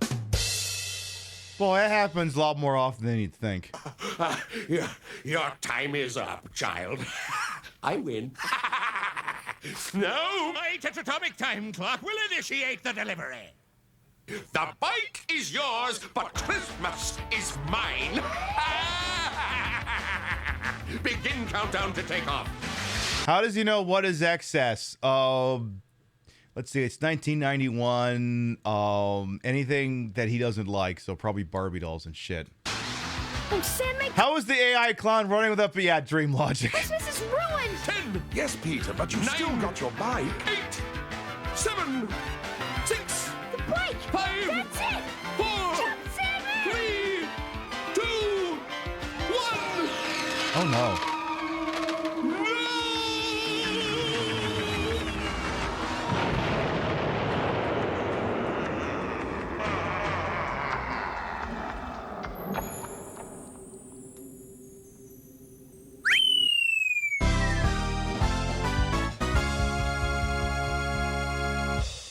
I'm Luigi, number 1. Random intrusive thought. Shouldn't it be I'm Luigi number 1 with a bullet? Thank you, I'm gonna be here all week. Tip your veal, try the servers.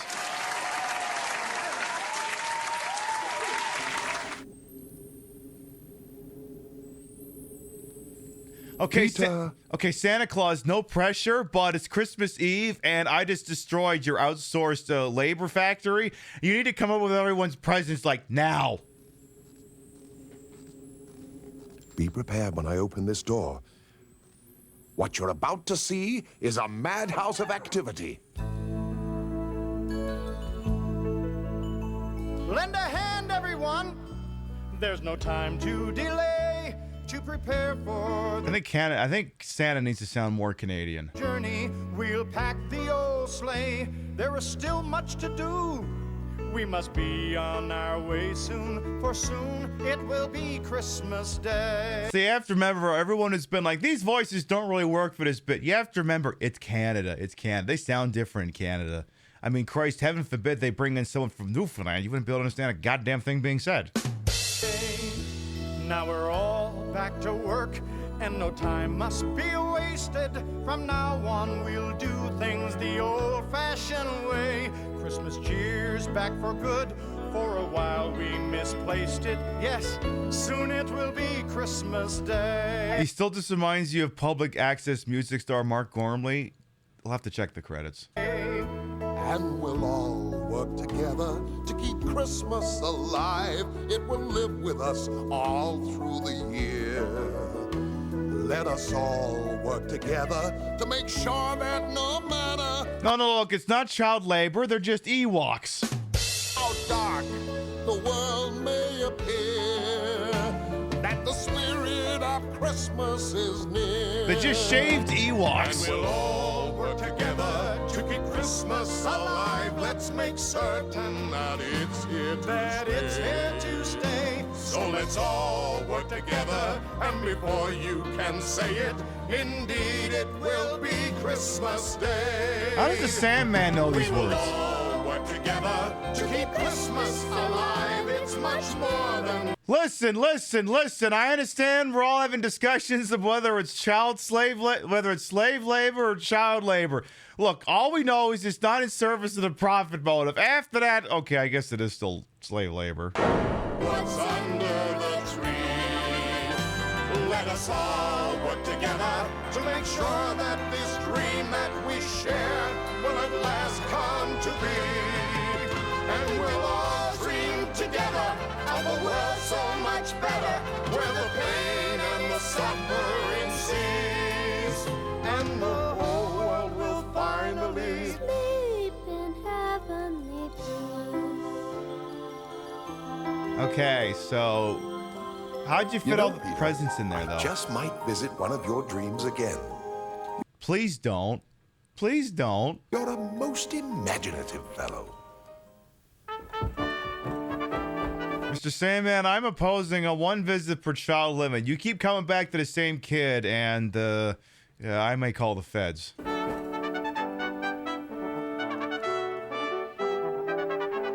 Also, yeah, seriously, what's with the BBC soundtrack all of a sudden? Oh, yes, it's in the spirit of day question period. The Prime Minister is answering questions from the opposition about why he fucked that pig.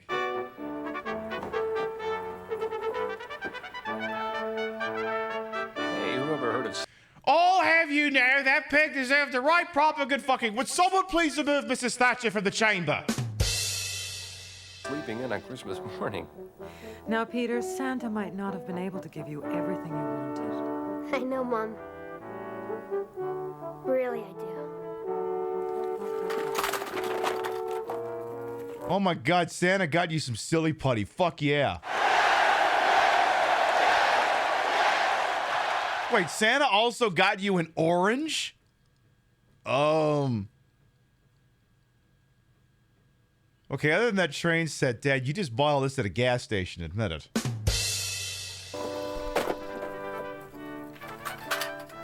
Christmas Star Express. Santa's favorite.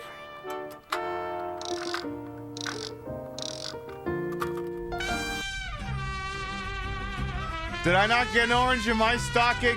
No. Maybe a chocolate orange.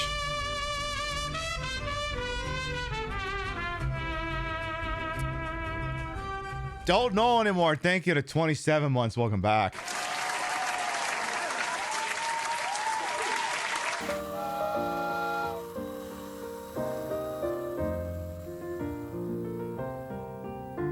Dear Peter, sorry you didn't get your bike. I hope you enjoyed this train as much as I did. Merry Christmas. Love, Santa. Okay, so game theory time. There is no Nihilus the Sandman. What happened is Dad was sitting outside the bedroom door and he was just talking at him. He was subliminally creating the dream. And then trying to really, really pump up this train he got down at the Zellers. He didn't get the whole set, it's just the one train. So he's talking at his kid and he's subliminally affecting the dream, trying to hype up this one fucking train he got down at the Zellers. And in order to make the thing legit, he has to do it in such a way that he thinks it's the one from his dream. And to sell the thing really home, he has to write the note from Santa Claus. This is a very admittedly low percentage scam, but it happens to pay off, but Jesus Christ. There's an alternate universe where instead the poor bastard ends up dreaming fucking Thomas the Tank Engine. And then he gets this thing and it's like, why did Santa Claus bring me the evil demon train?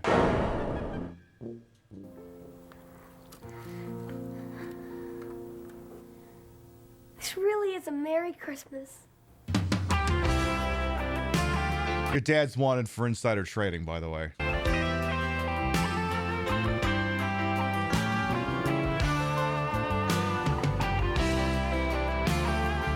Santa was Frank McKay, all right. Oh, the Toy Master wasn't Oh, I just assumed the Toy Master was John Baldry pulling double duty, but no, it was someone. Oh, okay then.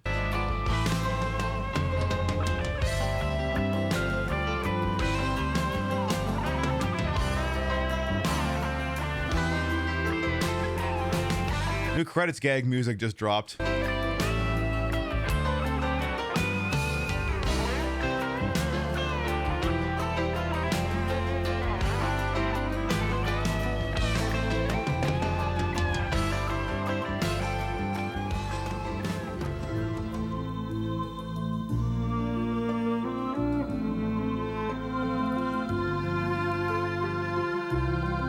Why did they need to dub the live action actors? Maybe they were speaking in French originally.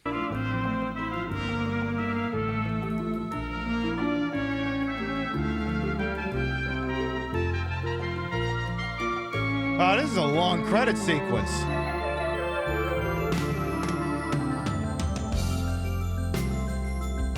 Okay, so they didn't actually use a synthesizer. This is an actual fucking orchestra over here.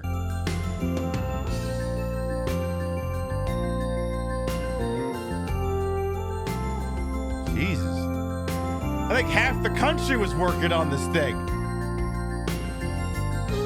Nihilus the Sandman was a jobs program.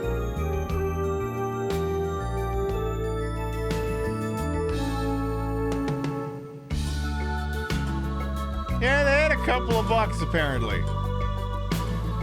There you go, CTV. That explains. All right, CTV. Yeah, that explains why it was on our cassette.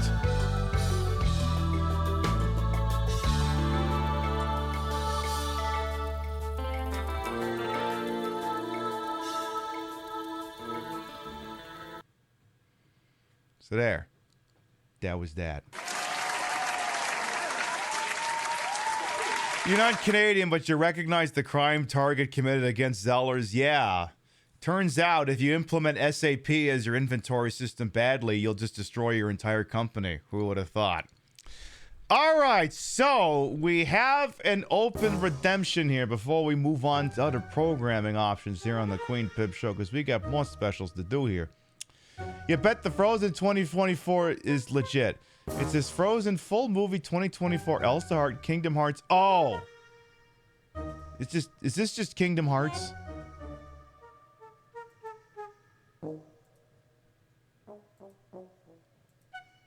Well, apparently it is, but I don't know if it's just cutscenes or if someone rigged this up with AI. I think what they've done is they've just taken a bunch of Kingdom Hearts 3 and then just created a movie out of it, I guess. A narrative. I mean, kids can't tell the fucking difference anyway.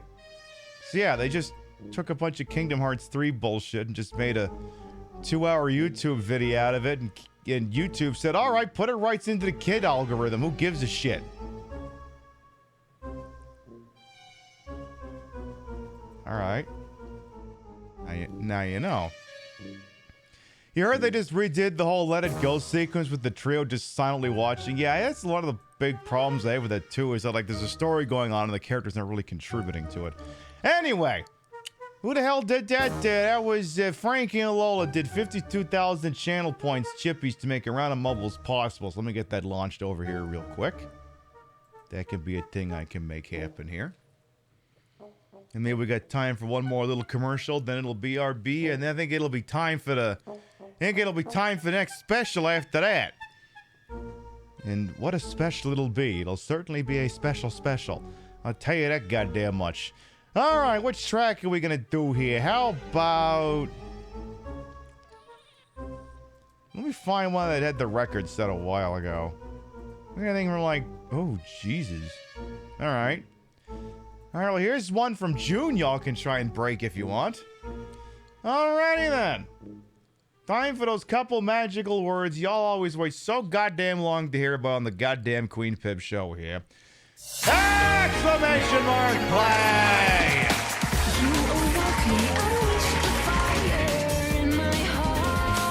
Alright, folks, exclamation mark play gets you in here. The way this works is, hey, do you want to see a name in the lines? Hey, do you want to be cock of the walk? Exclamation mark play gets you in here. This is Voz Lab. BD Bayon holds a track record with minute 55. If you think you can do better than that, exclamation mark play gets you in here. Now, Frankie and Lola did 52,000 channel points into the bucket to make this round of mumbles possible. If they win, I win, the bot wins, everyone dies. They're going to get their chippies back. They got some skin in the game here. You ain't played Mumbles in so long, well, you get the opportunity now, Silco Rival. All right. Let's see here.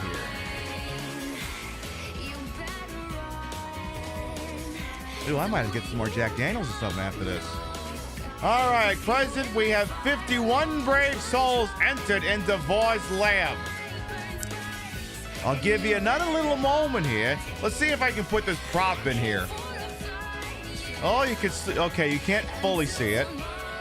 You can imagine what this would have looked like if not for, you know, a green screen. It's very much, these are very much non-copyright infringing versions of things. Like, this isn't really the guy from Galaga. This slime doesn't really look 100% like the slime. And this rupee is just subtly different enough to not get in trouble. And there's like little lights on it that are flickering that are very difficult to tell because of the chroma keying. I think I bought this thing on ThinkGeek like 15 years ago or something. All right. 55 brave souls entered into Voz Lab. Exclamation mark play going once. That block is from Tetris, though. That's true. Yeah. or I'm sorry, non-copyright infringing match line game. You miss Think Geek so bad, I know, don't we all? Exclamation mark play going twice.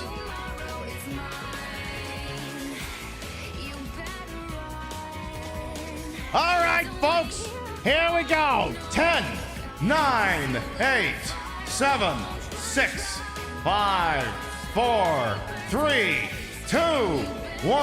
Boogity, boogity, boogity, come on in now.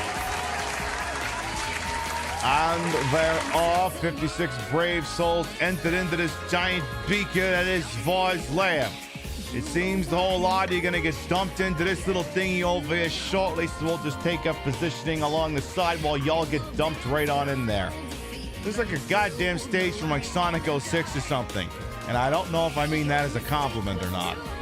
Alright, let's see who's gonna emerge out of the first. Now, there's a Bunsen burner that's burning way the hell down this. You be goddamn careful with that shit.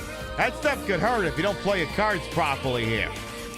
Alright, I can't quite tell who's in the lead yet. Frankie and Lola, once their chippies back, they're in the lead, but can they maintain? We'll see here. Also, where's the ghost? Alright, ooh, quite a lot of people already taking some L's. A lot of people screwing up that dismount. Oh my goodness.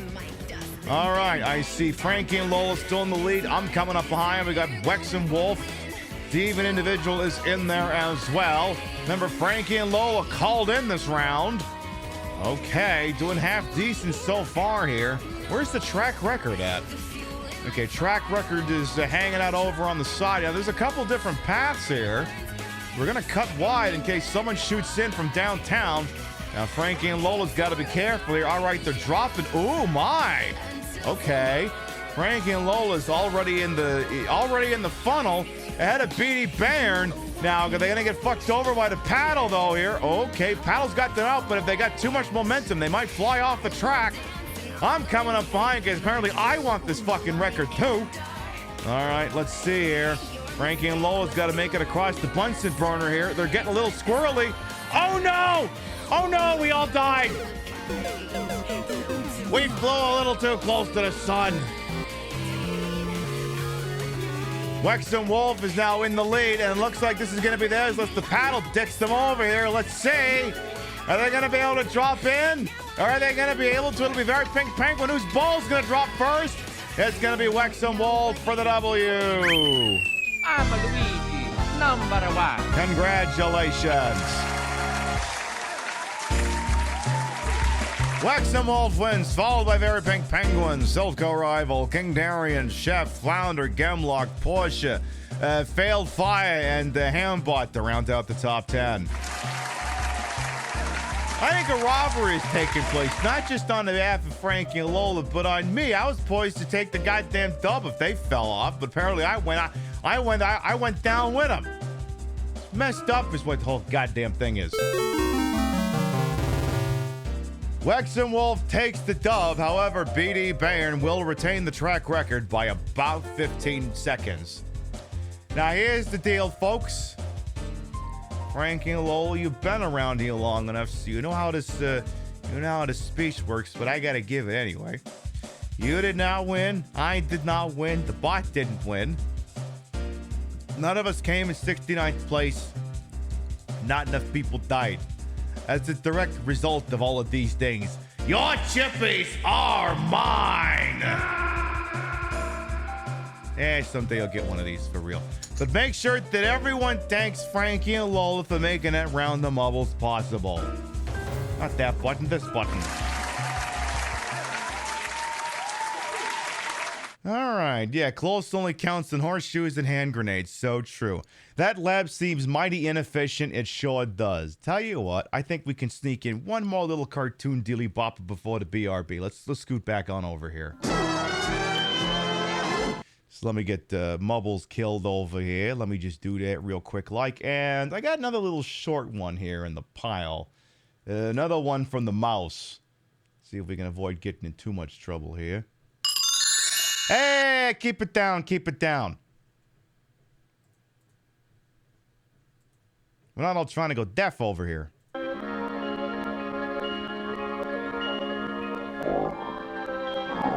Hey, wait a minute. minute, it's the chipmunks that are roasting on the open fire.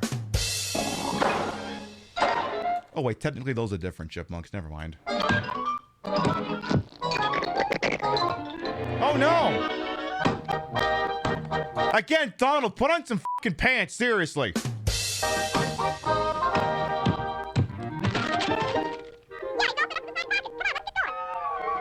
Come on, Chip and Dale Rescue Rangers, let's do this.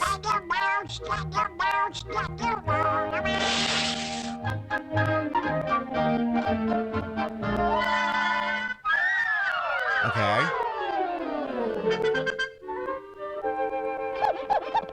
Okay, where's this going?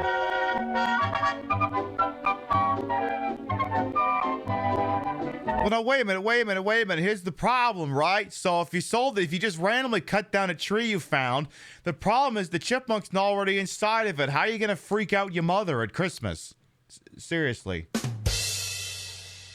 Then you got to run around and scream for where the hell Cousin Eddie got off to.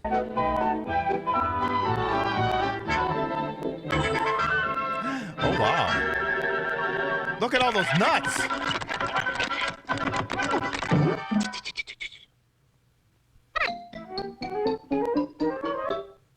Okay. Oh, that's not something I needed to see. Could you two seriously not?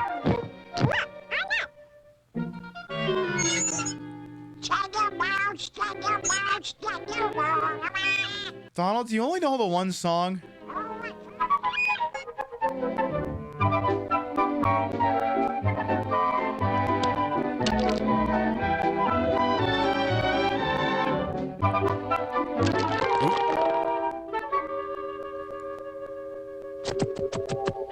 You didn't see nothing.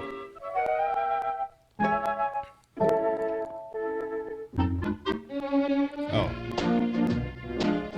Oh, okay. Okay. Okie dokie. Go get him, Chip.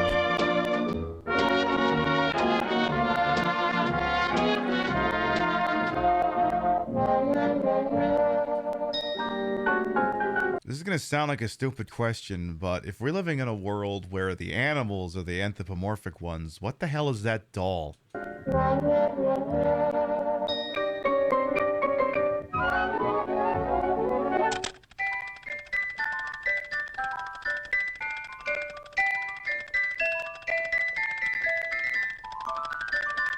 thought they were going to, like, shoot each other.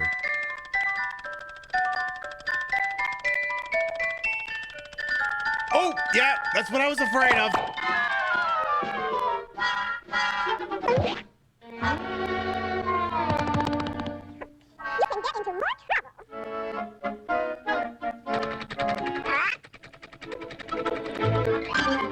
Oh, Jesus.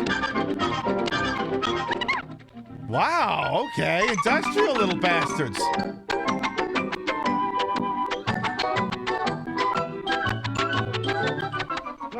Personally, I'd let them have the nuts. They're putting on a show.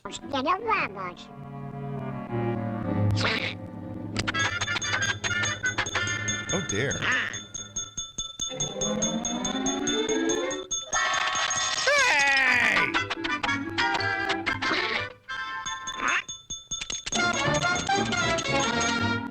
Ah!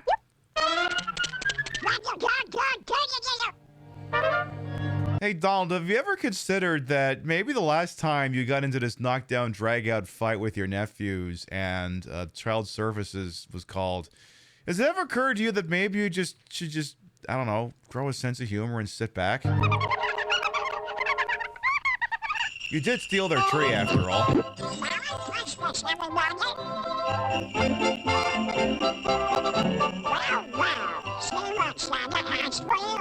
Damn, even Santa Claus isn't wearing any pants.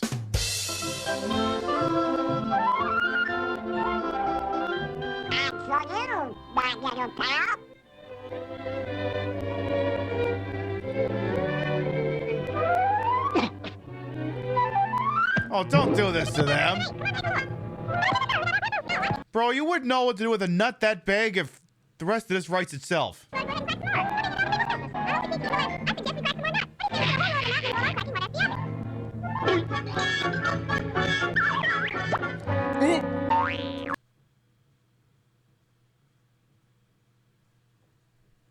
Boy, that escalated quickly. I mean, that really got out of hand fast. I remember when an entire episode of Pokemon didn't get localized for a reason like this.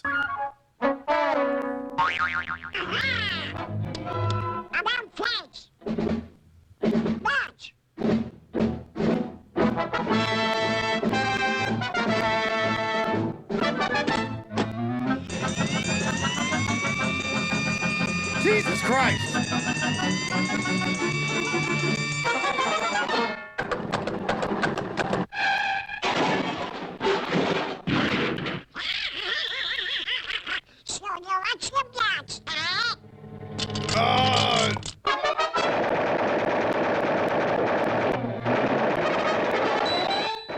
Is this why no one's come to visit you this Christmas, Donald? I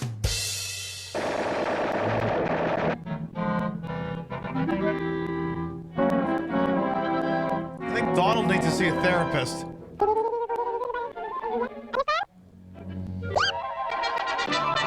Ah! Oh no, are we committing chemical warfare? I think I let him put the stormtrooper outfit back on. Oh.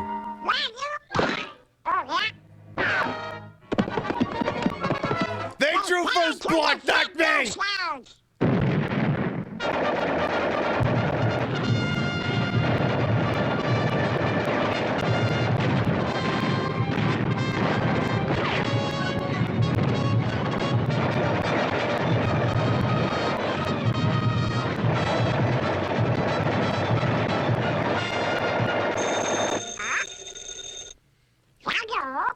You're an idiot! I told you!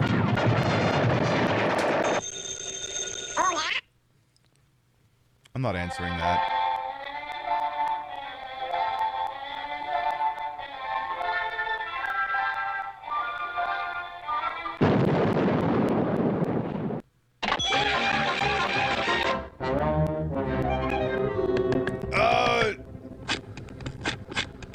You wouldn't download a stick of dynamite off the internet.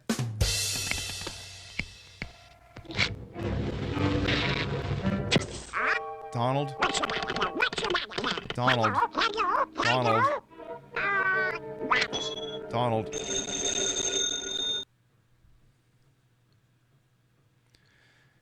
Listen, Donald, me, Dewey, and Louie have gotten to talking, right? And we're a little bit worried that you may have gone completely around the fucking bend. I mean, you stuffed a piece of dynamite into a telephone in front of you, and for some reason you thought that it transmitted through the goddamn world, the internet pipe. The fuck's the matter with you? Seriously, bro. You need help.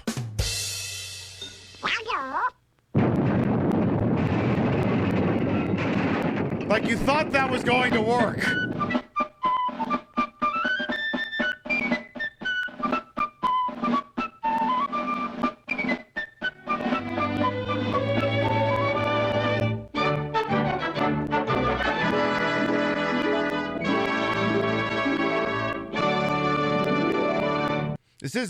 This is a Bugs Bunny bit in the wrong cartoon.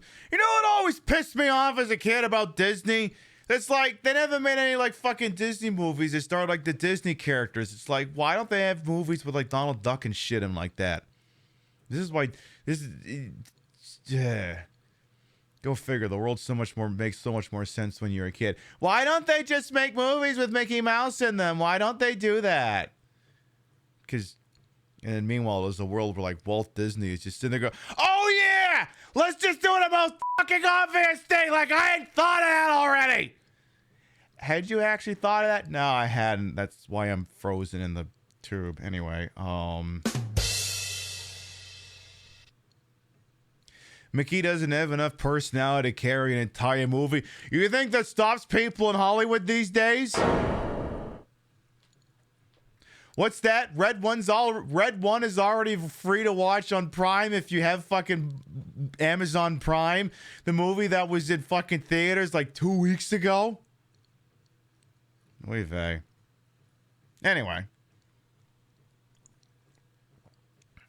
What we are gonna do is we're gonna have a little BRB. Permit y'all to get up and stretch, use the rest facilities, grab a Red Claw. I might go get me a little bit of bourbon or whiskey and all there. And when we come back, we're gonna hang out with that lovable bastard, Dean Martin. We'll be right back.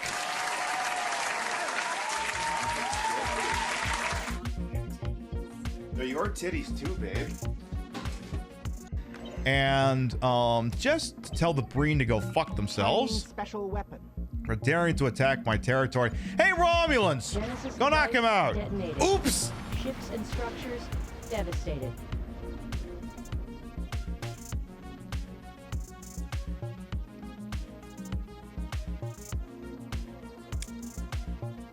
I am now being told the Romulan ambassador is hailing on Channel 4.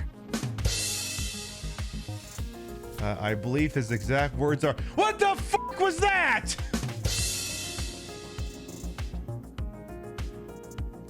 Well, so much for that. So much for that non-aggression pact. So much for that. Oops.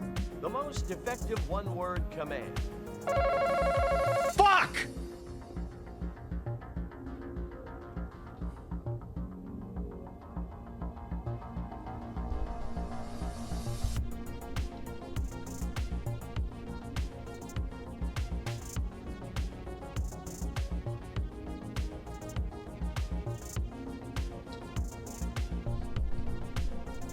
Sorry, I just felt like meeting this game on its own terms.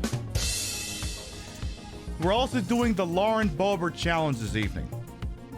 Now, you may be asking, what is the Lauren Boebert Challenge? It's real simple. All you gotta do is not jerk off the person next to you.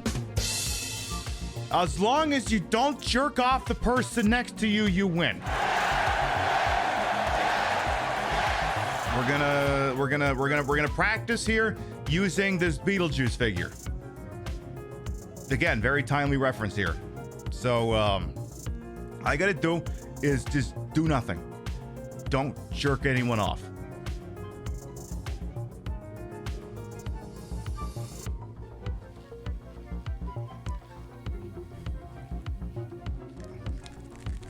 Ah, damn it, I lost! Vestal reporting for duty. Please assume the position. Oh, I suppose Servos active.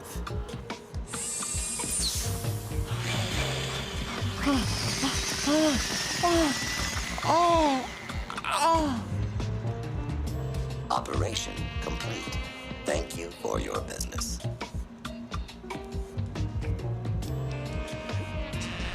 That's all you've got, robot?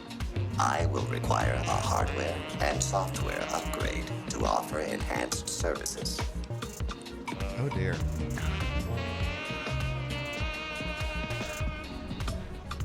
What is really hard to see? You want to slow down? Back.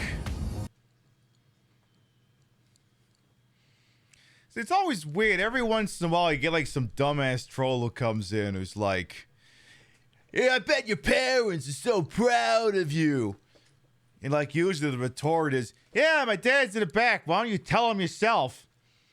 I'm not saying that happened tonight. I'm just comparing it to the fact that if they are in attendance, they just watch me pretend to get plowed by a robot. So, what can he say? It's Canada. It's how we roll, I guess. For anyone who might be new here, I am Queen Pib, Patricia, Inga, Bogach. They may also call me Trish, Queen of the Retro, Queen of the Ways of the Old. And your time on this channel, this fat-lipped, fat-hip, fat-boobied, and fat-bootied channel, is of course and is always well-wasted. Welcome on in. I put the broad in broadcast to the hall and wholesome. I'm H-ford for my own hubris, and though these breasticles may be fake, the retro is real. We're not really playing video games tonight, but look, you come on by tomorrow night. We'll be using an actual N64. It'll look just like the way it used to.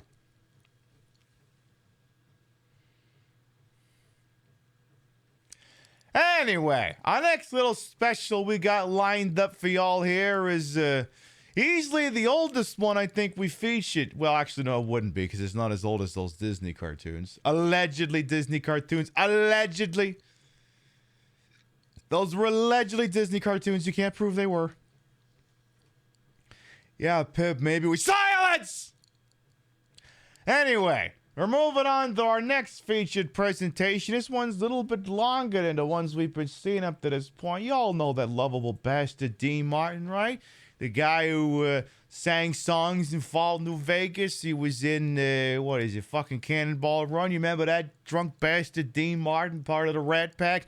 What if I told you we had a Christmas special in 1968? It originally aired on NBC. Let's see what the hell that's all about. Also, let me actually...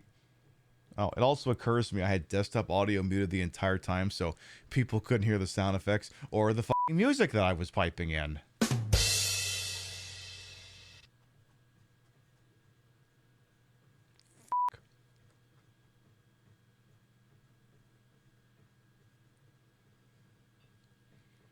Whatever. Anyway. The following program is brought to you in living color on NBC. You are on NBC, aka the boring ass Apple TV of network television. Dean Martin! Look at that face, just look at it. Look at that fabulous face of yours. When you first looked, I took at it. This is a face that the world adores. Look at those eyes as cheery and bright as can be. Look at that nose. Dean's like, someone please get me a bottle of scotch. It glows for us all to see. As for your smile, it's lyrical, friendly, and warm as a Christmas day. Every girl, every boy sees the meaning of joy in that face. Are we sure that's Santa Claus? That looks like Captain Crunch.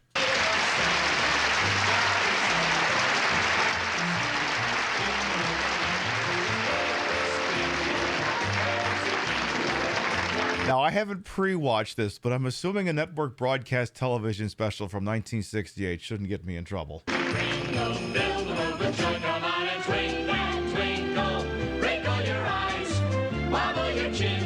Okay, Dean, make sure you didn't skip choreography. Actually, I want to check and see if there's an outside chance that Dean Martin actually snuck off stage in the transition. Let's go back here. Okay,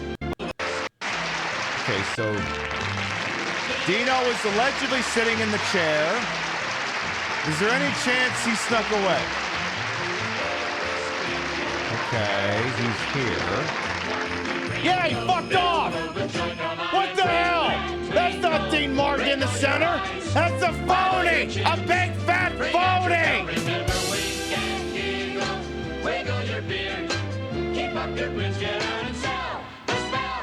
I mean, the first thing that aroused my suspicion is the fact that Dean Martin's doing these moves and he isn't throwing his fucking hip out.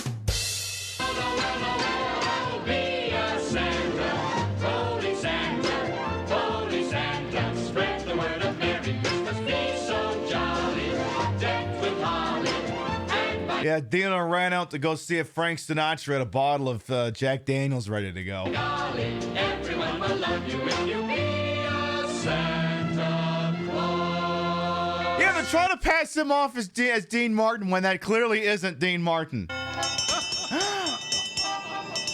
Merry Christmas! Merry Christmas! Oh my God, that kid got to punch Dom DeLuise.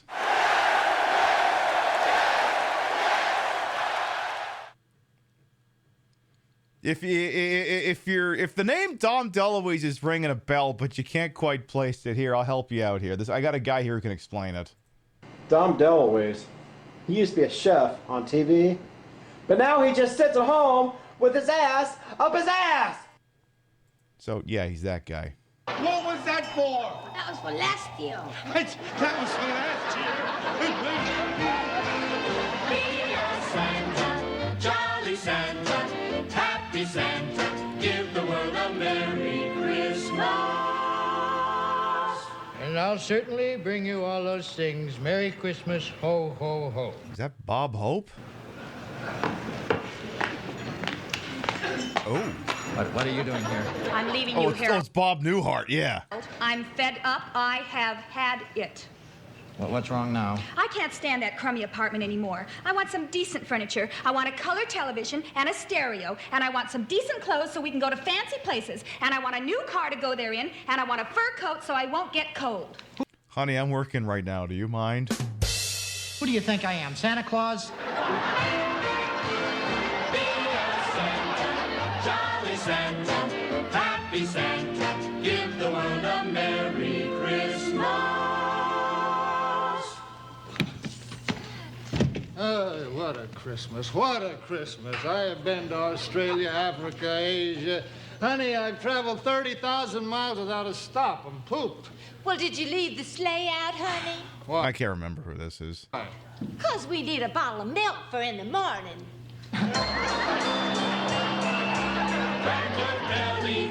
Okay, somebody said is legitimately horrifying. They look like fucking enemies in a Yakuza game or something. Wait a minute. Okay, you just know that there's gonna be like a fucking Yakuza side quest. You just know at some point, I don't know which one. It could have been Yakuza 0 for all I know. Where all these Santas draw near, and then all of a sudden you hear...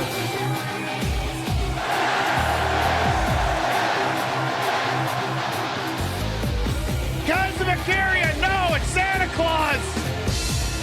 No, don't assault Santa Claus!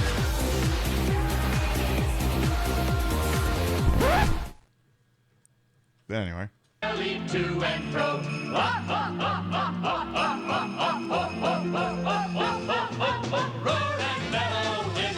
I think these people are getting ready to rob a bank. Like a mellow buffalo.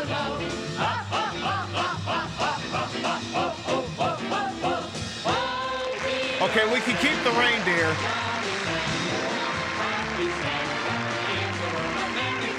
All I can think of right now is the Solid Gold Dancers from...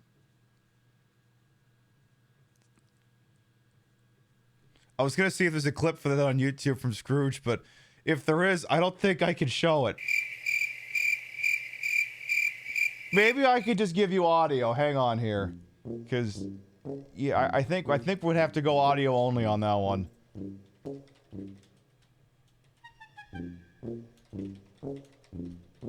Yeah, we'll have to go audio only on that one. Let's see if they have it here.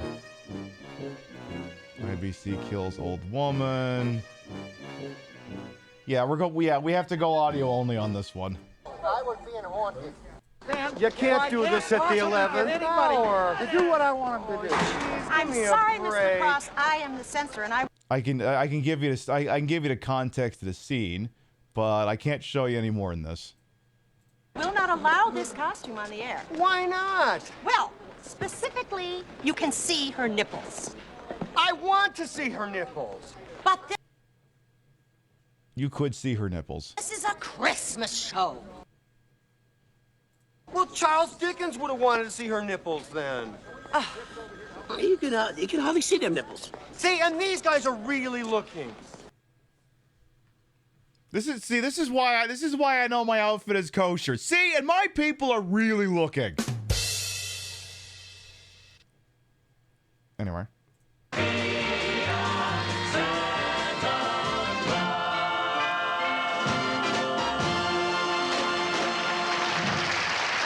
Oh, look, nice of you to come back, Dino.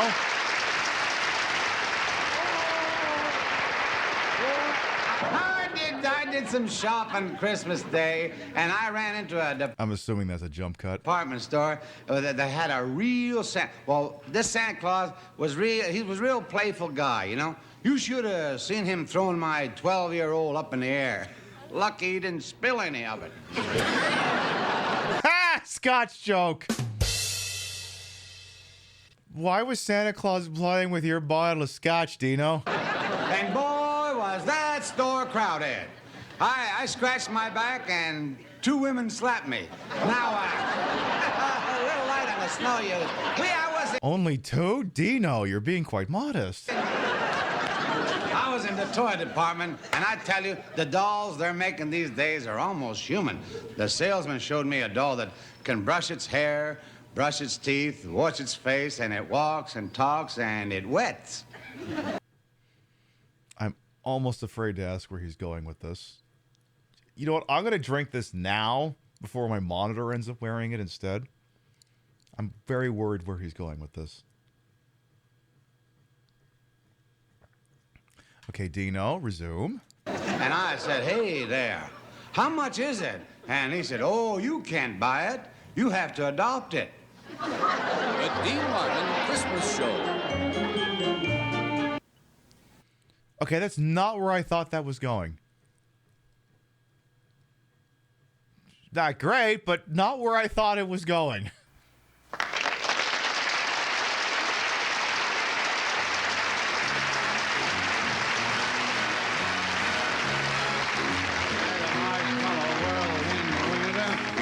When the snow comes to cover the ground, where they cover? It's a time to play. It's a Where's this drink? day. I wait for it the whole year round. Okay, look, he's got his smoke. I've got mine. Being friendly in the arms of the evergreen tree, and the sun is red like a pumpkin head. It's shining so your nose won't freeze. All the world is your snowball. See how it grows. See how it Why are they laughing? Nothing's funny happening. goes. Whenever it snows, the world is your snowball. Just for a song. Get out and roll it over. Okay, that's a bit. See, the funny thing is, Dean will tell you, look, if I drank as much as you thought I drink, I'd have been dead 15 years ago. Yeah, I don't drink anymore. I just vaporized it, and the whole room is drunkified. Take a walk with your favorite girl. It's a sugar day. What if spring is late? It's winter, the marshmallow world. I'm moving. I beg your pardon.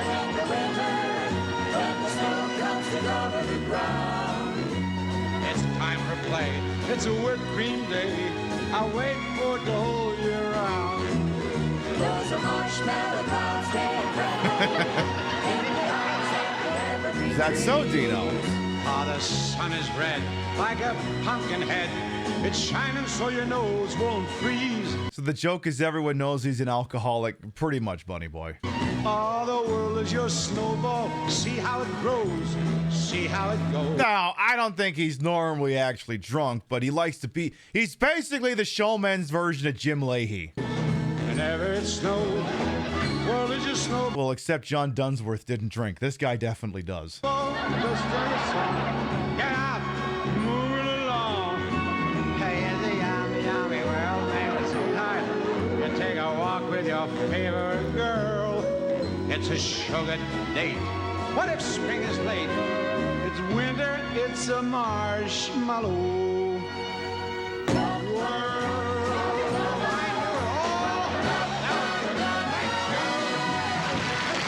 See, the thing that's weirding me out is, like, there's no shot they've got him mic'd up for this, because that technology, you know, we didn't have, like, fucking the lavalier mics or what have you back in 1968. So I'm like, assuming what this is he must, it's a studio dubbing, so either he's gone and he sung the thing after the fact for the taping, or he did it like this, and he's basically just been doing one very elaborate RuPaul's Drag Race lip sync to this entire fucking thing.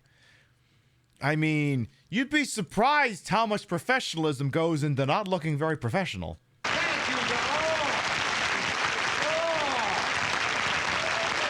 Oh, just a thought.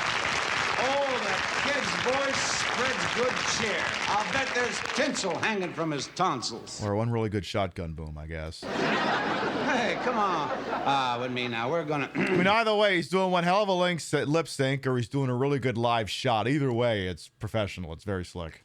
Meet my pal, Bob Newhart, at this department store. He's going to be playing the part of a guy, and there's no music here. He's going to be the part of...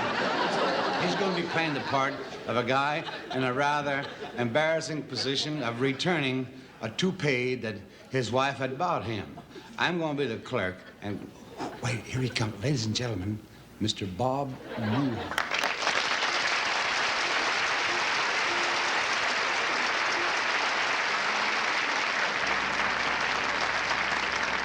Christ, he was a good-looking guy. Is this the complaint department? Yes, sir. This is the complaint department. May I help you? Do you have a private room of some kind? I'd like to discuss returning a gift. I kind of wish he hadn't done the setup for this because I would have preferred this to remain more ambiguous. Underwear, sir? It isn't underwear or anything like that. See, my wife bought me a toupee, and she gave it to me early so that I could wear it to some of the Christmas parties. And I'd like to return it. Oh, well, do you have it with you, sir? It's under the hat. Well, what model is it? I don't know what model it is. The crew cut with a widow's peak. Oh. Okay.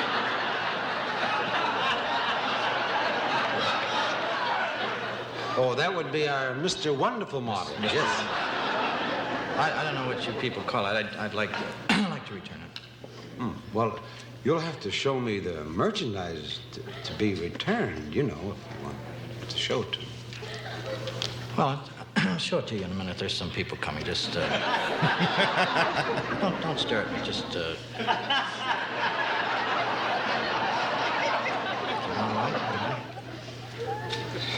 Yeah. There. Well, see, too much of that. The problem is, when people pass me on the street and they start laughing. You know, I notice lately they started laughing. Well, it certainly makes you look years younger. Yeah, well, it may make me look years younger, but people still laugh, you know. Well, what seems to be the main complaint? Well, the main problem is we went to this Christmas party, and I bent down to put some cheese dip on a cracker, and the toupee went into the cheese dip. And... Oh, so it's blonde now. And everybody quit having cheese dip, and the hostess started crying. You know, we spent a couple hours trying to fish it out of the cheese dip. And well, this may be funny to you, sir.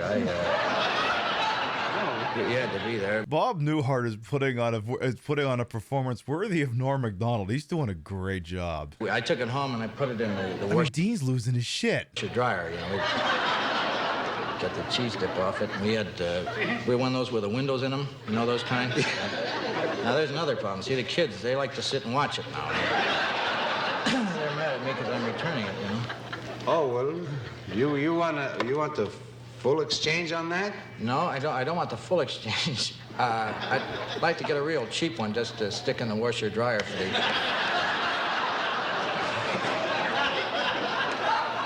Did your wife tell you she was getting it for you? No, I didn't know she was well, you know, looking back, she came in one morning and with this piece of paper, and she had me put my head on the piece of paper. Well, you can get the wrong size, you know, if you don't. Okay, Dean might be a little drunk. Don't put your head on the piece. I mean, it's embarrassing. It fits me, but it's embarrassing enough. But if I got one that didn't fit me, I'd be... She never told me why she traced it on the paper. And the reason you wanted to return it? Well, the main reason is that, you know, it doesn't do what you people say it's going to do. Well, it does make you look younger. I know, you keep saying that.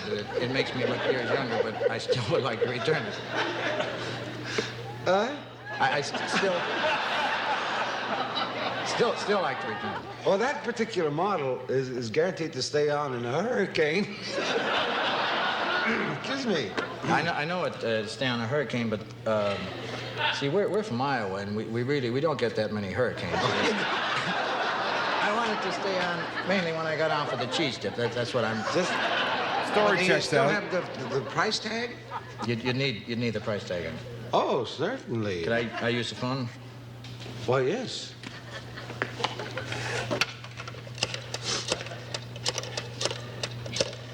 Hang on, my phone's ringing all of a sudden. Honey, yeah, listen, you want to call the Hennessy's? Yeah, and ask them to look in the bottom of the cheese dip bowl, see if there's a price tag.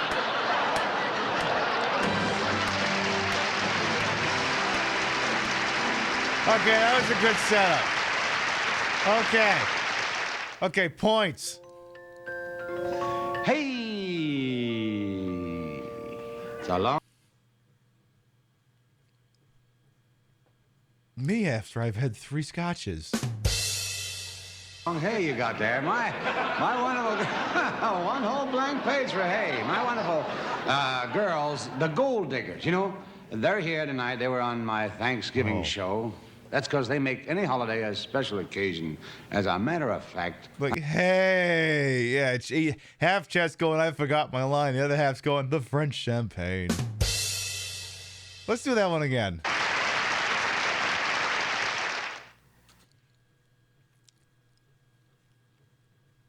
Me after I've had 3 scotches and I just said something problematic. Hey! It's a long hey you got there. My wonderful, one whole blank page for hey. My wonderful girls, the gold diggers, you know. Oh, the cue card just says hey on it and that's it. They're here tonight. They were on my Thanksgiving show. It's a good thing that they didn't get it mixed up with Krusty's cue cards. It would have said, hey, hey! Show. That's because they make any holiday a special occasion. As a matter of fact, I'm going to think up a few more holidays so I can have them around more often. Ladies and gentlemen, the talented and beautiful gold diggers.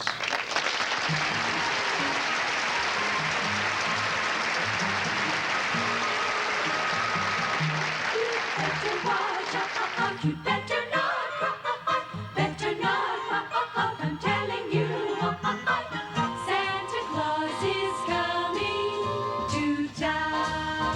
All right, Dean, get your ass out there.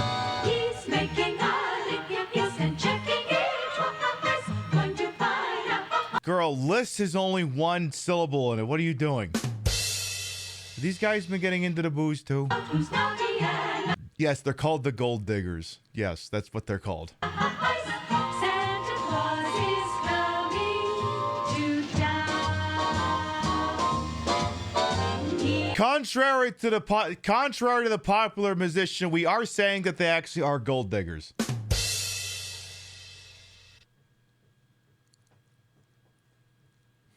If you know, you know. He knows when you've been sad. He knows when you're awake. Good morning. He knows when you've been bad or good. So be good for goodness sake. You'd better watch out. You'd better not. Better not.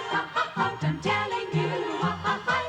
Santa Claus. These crimes they're committing against the English language are horrifying me more than anything that was going on in the Nihilus the Sandman video. Is coming to town. Here he comes, with Rudolph the red-nosed reindeer. I'm half expecting the fucking the bit from I'm half expecting the PBS Lawrence Welk bit to start with the ladies from the Finger Lakes, and then fucking what's her name, Kristen Wiig shows up and she's got the fucking little itty bitty plastic horrifying hands and she's trying to fuck up Will Ferrell or Fred Armisen or something. Thank you, thank you, thank you. Now get those goddamn things away from me. In the winter wonderland, you better watch out. You better not.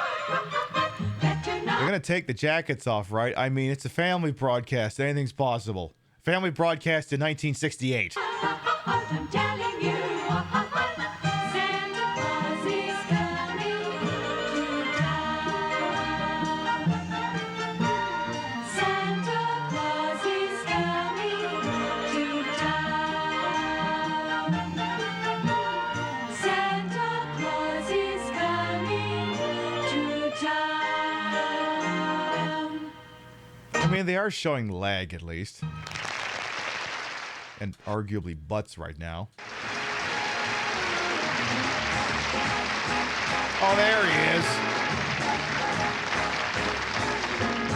Daddy, yes, I want a diamond ring, bracelets, everything. Dean Martin, when all his... You know what this is? This is Dean Martin playing fucking Harvest Moon. This is Valentine's Day and he's realized he's f***ed right about now.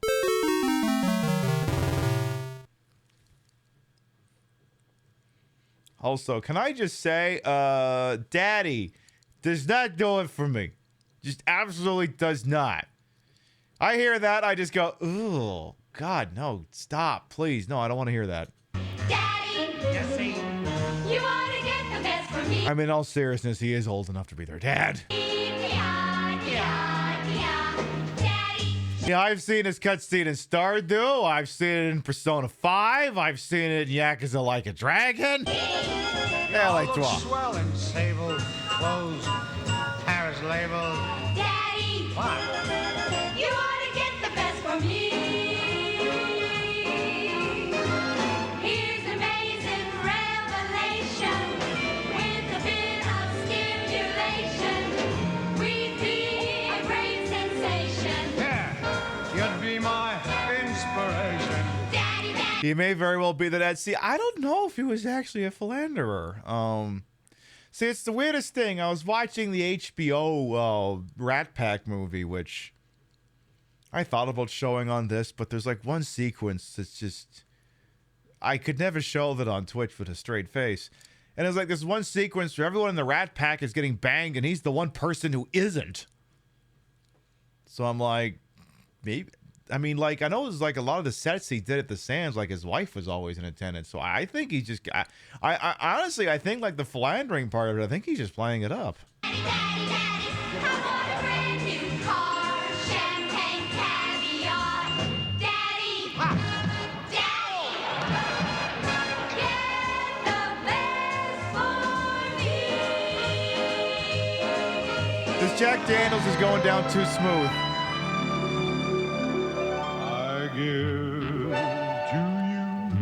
Did people really call the romantic interest daddy back then? Do we have anyone who had sentience in 1968 in the audience?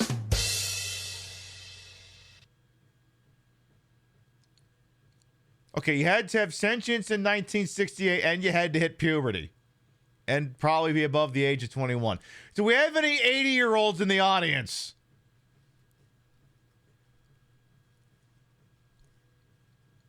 Anyway. And you give to me true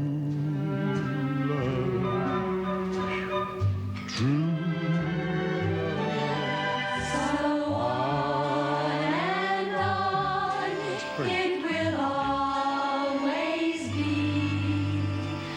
true. The thing I really like about music from like 1968 to like 1971 is a lot of it went very harpsichord heavy, and then sometimes they had like this really weird, like, I hesitate to call it like electronica, but there was like this one fucking musical instrument they always had. Like, anyone see Honor Majesty Secret Service? I'm gonna pull the theme song up for that for like just 2 seconds here, but like the entire soundtrack of that film from 1969 went very heavy on like harpsichords, like this very weird late 60s synth. I'm just gonna pull up like the opening 20 seconds of that theme song because I don't want to get this thing muted here.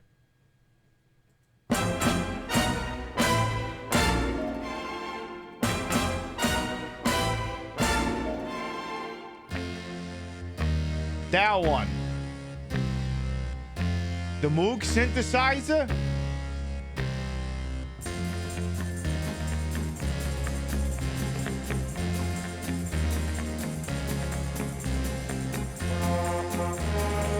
Great movie, by the way. It's not going to make my camp James Bond list, but it's a great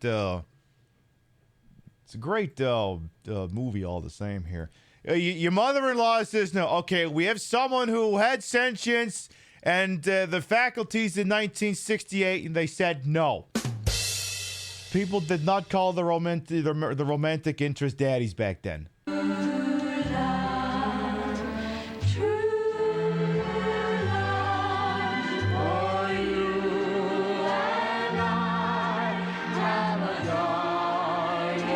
I guess what I'm saying is we need to bring back the harpsichord and the Moog thing. On high with nothing to do. Not to put too fine on a point on it, but it's pronounced Moog as in Worf, son of Moog. Hey, you know what this song's, like the song Tomato, Tomato, Potato, Potato. Let's just call the whole thing off.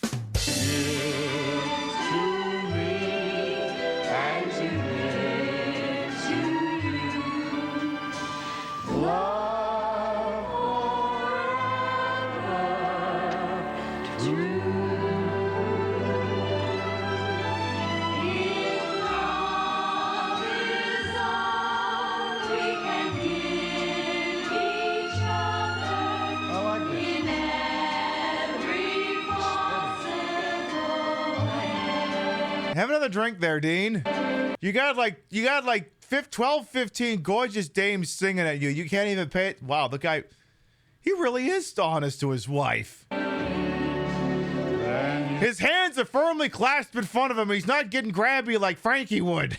I think we actually have a file photo of Frank Sinatra here. Actually, just a second. I think we actually have one like right here. Yeah, we have a file photo of Frank Sinatra right here, actually. And, I mean, you could tell what kind of trouble that guy would get in. I mean, Christ, he can't keep his eyes off the goddamn things. And meanwhile, Dean's over there, hands firmly clasped in front of him like a goddamn saint. Let me just tell you, it was an honor and a pleasure to work with the immortal Francis Albert Sinatra. I did let him do a line of coke off my tits, yes. That's actually a Photoshop made by Sailor Soapbox. To me, and I give to you all I love this Christmas day.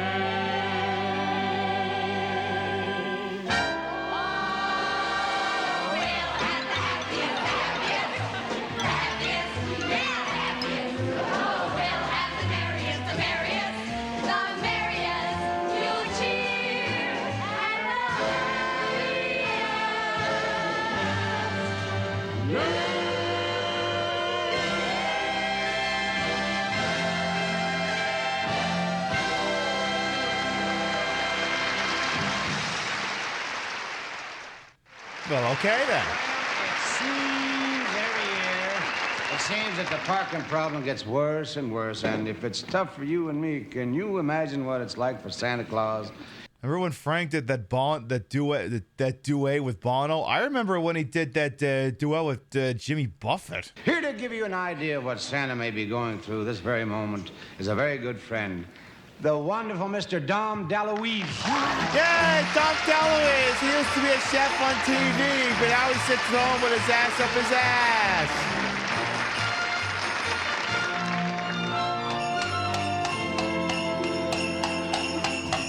Oh no, he's a cop. Aw, damn it.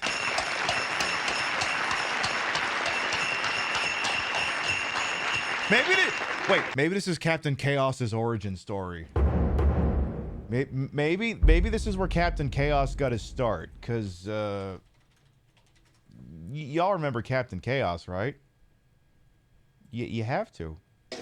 Anti-radar paint, turbocharged, JJ. Nobody can stop us now. Nobody.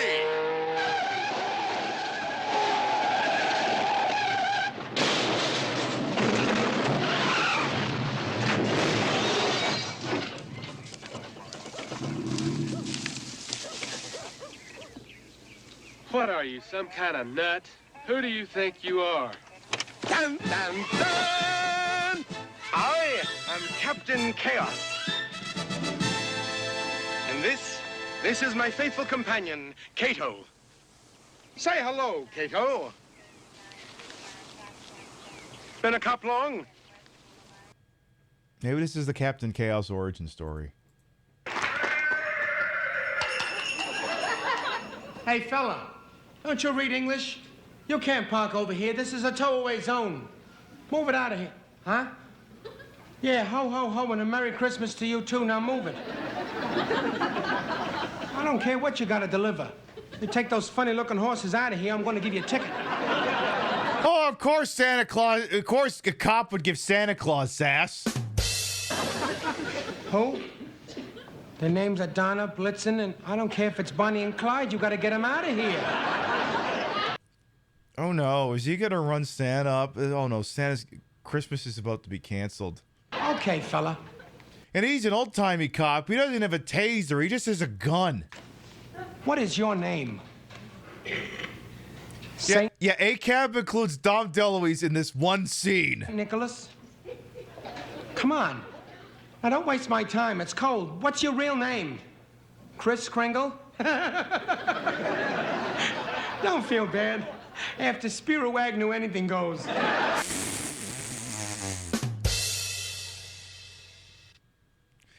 I continue to approve of anyone who acknowledges that Spiro Agnew rearranges to grow a penis. Got him! Look, buddy, what is your business? Spreading Christmas cheer. Have you got a license to peddle booze? No license, huh? Okay. What's in that big bag? I said, open that bag. Open that big white... Colored television set, tape recorders, transistor radios. Where'd you get this stuff? Oh, no. What? They were made for you by a bunch of elves? Suspicion of burglary. All right, you're coming down to the police station with me. What? What do you mean, a Christmas present for me? What's a Christmas present for me? I throw the book at you and then you give me a Christmas present? Oh, wow. Flash grenade, flash grenade, flash grenade, flash grenade! Oh. I see what you mean, It's a Frankie. gold fountain pen. It's just what I always wanted, you know? Hey, mister with the beard, you know what I'm gonna do? I'm gonna take this beautiful pen and I'm gonna cross out all these petty little charges that I have down here, crossing them all out. And instead, I'm gonna write down one thing. Attempted bribery. Motherfucker!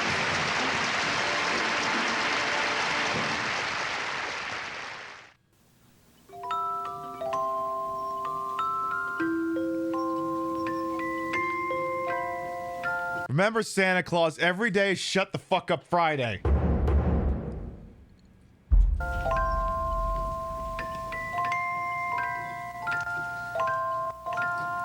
Yeah, these are pretty solid bits. I think this fake snow is as best as that, or it's the stuff that they used on a set of Scrooged. Let me tell you, you ever want a very silly and depressing read? Look up the production of Scrooged, the 1988 movie starring Bill Murray. Like it goes to show where like a lot of Bill Murray's like very auteur type stuff started, because like the guy it was his first movie in 4 years, and like the guy took his art very seriously, and I suppose he still does. But like it's a classic movie. I fucking love it. It's amazing.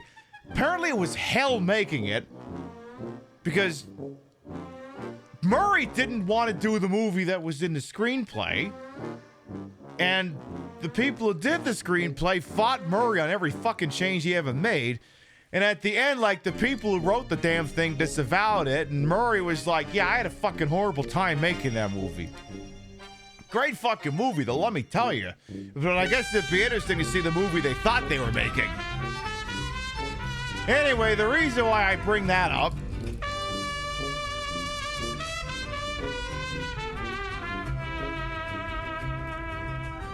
Justice, thank you. Happy holidays, Pibby. For the 30 months, welcome back.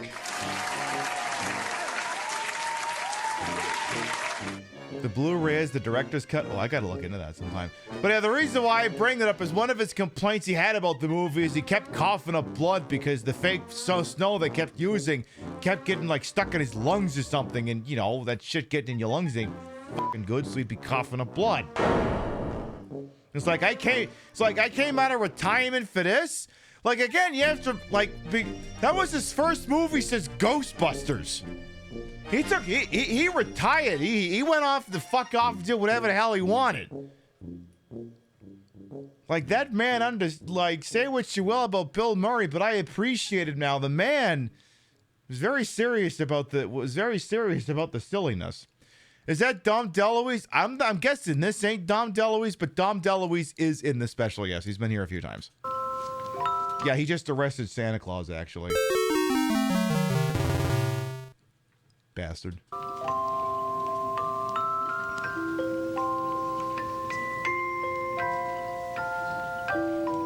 Hey. Hey. Oh, and that is Dom DeLuise again. Hey, you know, it's great to see you. How you been? Not too bad, old buddy. And you? I get by. Hey, you're looking just great. Hey, you're a sight for sore eyes yourself. Well, hey. There was another weird fucked up thing about the movie I was reading. So the guy who plays the ghost of Christmas Past, I forget what his name was, but he was in like this very early proto-punk band. And I'm blanking on the name. It was like the New York Dolls or some shit like that. And apparently, and then he got cast as the ghost of Christmas Past, and he fucking nails it. He does an amazing job in that movie. I mean, you would think it was me doing it for fuck's sakes, the way the guy's got a better fucking New York accent than I do. And, apparently one of his bandmates watched the movie, got incredibly depressed at the fact that he knocked it out of the park as the ghost of Christmas Past, and he jumped off a balcony and tried to off himself. It didn't work, but like... That was a daily double I did not see coming when I was looking that up. I was just, oh, wow. Everyone had fun with this movie, I guess. Anyway, or as, David Johansen, yes. Anyway, to quote the immortal Dean Martin, hey! It's that time of year again, you know? Yeah, we've been meeting like this for a long... From what you've read, he also had problems with asbestos snow making a cast of 1939 Wizard of Oz movie ill. Oh, no. The Christmases. You know something? Christmas wouldn't be Christmas without you, Louie. All right, I'm making a bold proclamation. If we make it clean to Christmas next year without any infractions, next year's Christmas movie, we'll watch Scrooge live on Twitch. But that's next year, not this year. Well, shall we... I got a VHS of that one. Change gifts? Okay, let's exchange gifts. Merry Christmas, Louie. Merry Christmas. Hey, Charlie.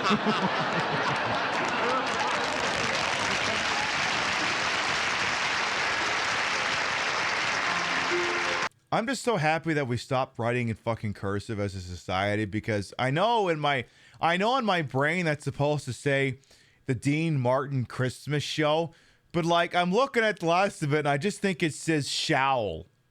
S-H-O-U-L. Showl.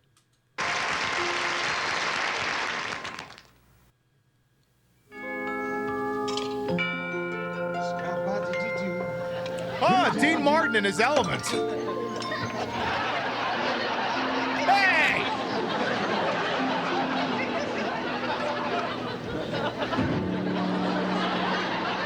He broke his ass jumping on that. Well, y'all know my pal Ken Lane here. Hey, Kid Cerrito. My biggest problem is what to get him for Christmas. Ken has arthritis, bursitis, rheumatism, sinus. What do you get for a guy who's got everything? Something that's not United Healthcare Insurance. Thank you. I'm going to be here all week. Tip your veal, try the servers.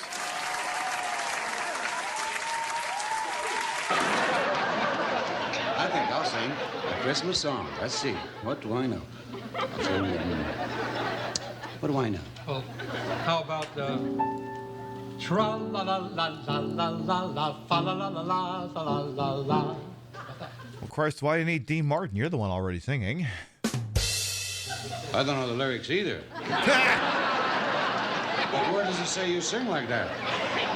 That's $500. Jingle bells, jingle all the way. Dean Martin's in his element. You had no idea he drove a Honda. You know, if he drove a Honda Element, he might have actually won the Cannonball. Oh, what fun it is to kiss and neck with... Like, that's the other thing, too. You know that Captain Chaos clip I showed earlier? Dean Martin's in that movie, too. Doris Day. No, that's not Burt Bacharach. Wait, what was that joke? Jingle bells, jingle all the way. Oh, what fun it is to kiss and neck with Doris Day. Love the cigarette while singing. I mean, that's why whenever, if you follow me on Blue Sky, sometimes when I'm proselytizing, I use like screenshots of me like doing like pretend fucking stand-up or something. And in much in the same sense as Dean Martin, I'm always holding my whiskey glass and a prop cigarette while I'm doing it. Again, you'd be surprised how much of what I do can be traced back to this drunk bastard over here. Well, laugh, all right, but don't sing. Remember the famous words of Mrs. Santa Claus, who once said to Santa, "Good heavens, where you been? Those reindeers have been here 3 days already." Oh, dear.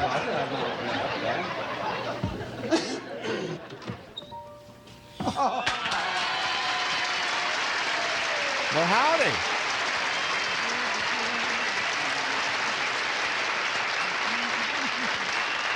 That is Bob Hope. Merry Christmas, dear. And to you. It's pretty crowded in that closet with all those empties.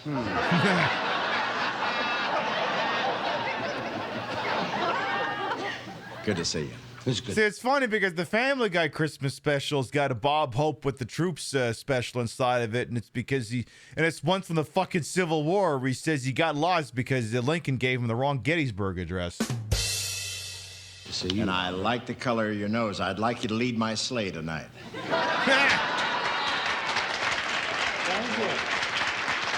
Fuck Bob Hope. Oh no, what did Bob Hope do?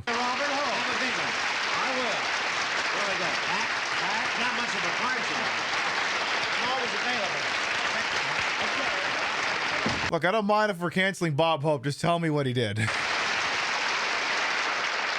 I know we canceled Bing Crosby because he's a drawstring shitbag. This is the time of the year for parties. And you can always count on the gang at the office to get together long about now for their Christmas bash. And here's Dom DeLuise at the office party. Fucking call this the Dom DeLuise Christmas special. I got more goddamn airtime than Dino here.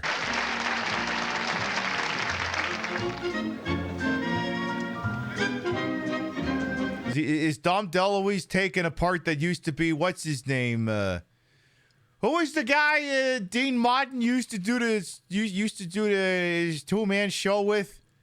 Blanking on his fucking name, but I think Dom DeLuise just slid and took that guy's job instead.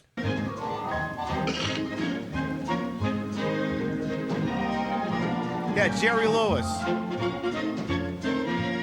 Not Jerry Lee Lewis, Jerry Lewis.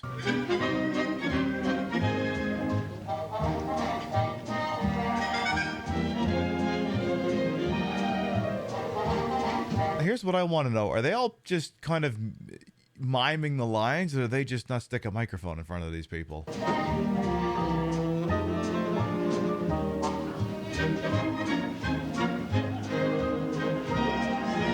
MSK, nice.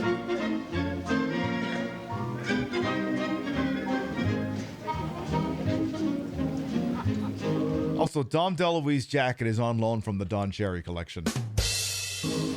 Yeah, Andy Richter's in this too.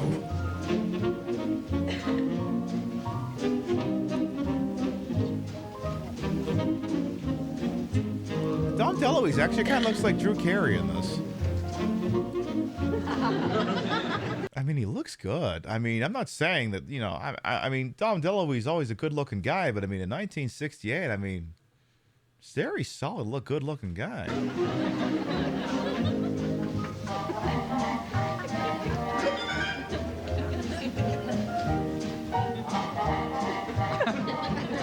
Oh no, is Dom DeLuise getting drunk?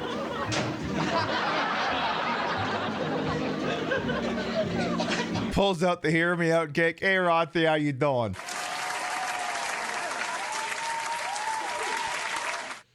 I mean, hey, whether Dom DeLuise is before he was rotund or after, I mean, it don't matter if you're rotund or not. If you're good looking, you're good looking. A little bit of weight ain't gonna stop a nice presentation. If you look good, you look good. Don't matter how big you are.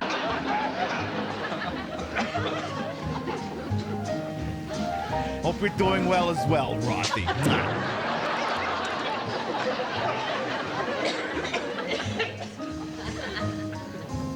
Oh no, he's getting drunk. Rude.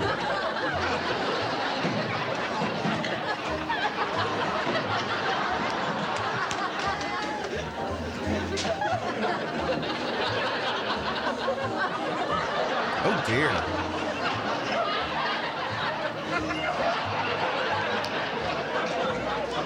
I mean, look, listen, the character that Dom DeLuise is playing over, I've been sitting in this chair. I have a green blanket over. That's why I get to say it's a tree and not a chair. Look, I've been sitting here sipping on Jack Daniels for 3 hours, and I'm starting to get nice and toasty now. You drank whatever that was. You got pissed drunk in no time whatsoever. You drinking like fucking strychnine or something?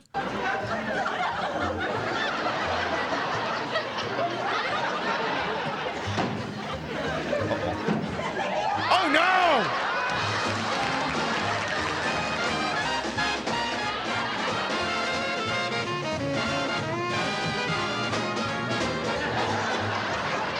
Gene Martin's like, oh no, you don't. Only I get to stamp the asses of the interns. See?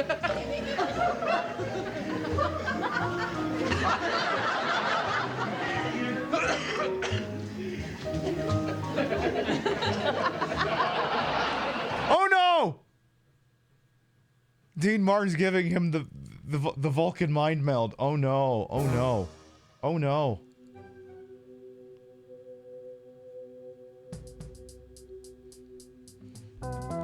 My mind to your mind. My drunkified thoughts to your drunkified thoughts. What is going through your mind right now, Dom DeLuise? You thinking about banging this sweet bride I got my arms over here? Well, you can't do that, because I'm Dean Martin and you're not. You ain't got no fucking riz.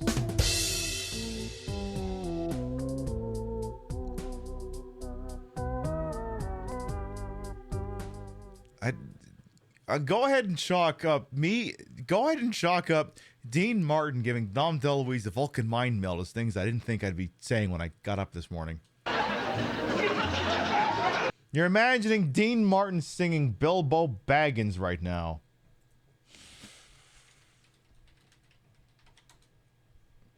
Fucking... Why you gotta do this to me? Why you gotta do this? Why? Why you gotta do this to me? In the middle of the earth, in the land of Shire, lives a brave... I'm sorry, full version best quality? This is postage stamp, seriously. You want to try that again, YouTube? That is not... Try that again, why don't you? How about... Yeah, maybe this one.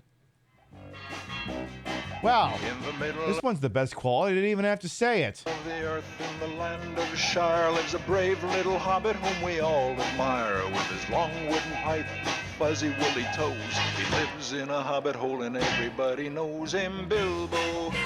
Bilbo Baggins, he's only 3 feet tall. Bilbo Baggins, the bravest little hobbit of them all. Uh-oh. Captain? But one day Bilbo was asked to go What on in a the name of... adventure to the caves below to help some dwarves get Am I back their gold that was stolen seeing by a things? dragon. Not unless I am too. Uh-oh. What is it, Mr. Spock? Bilbo Baggins, the bravest little hobbit of them all. Okay, that's not the version I thought I was getting, but it's the hero we needed, but not the hero we wanted. Anyway. Yeah, go to Red Alert.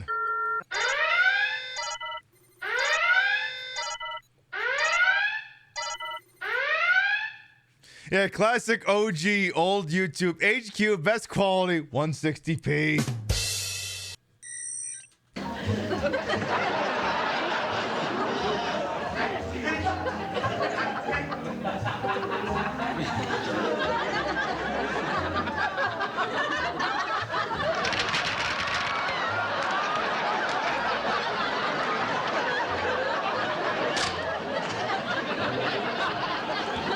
Dino. I'm surprised he could lift her.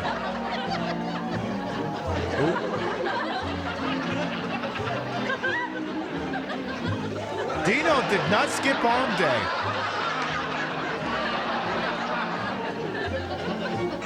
Dean Martin showing things he learned from the mob. I mean, between that and the kidnapping of Frank Sinatra Jr., there's a lot to learn.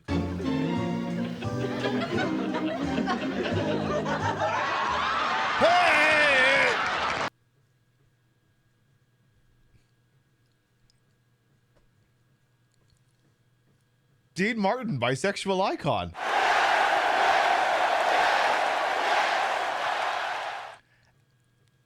The hero we needed, but not the hero we wanted.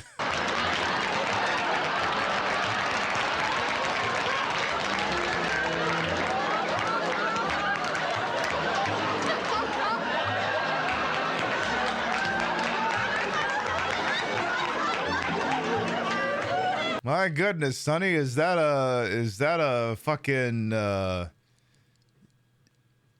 coat hanger, or are you just happy to see me?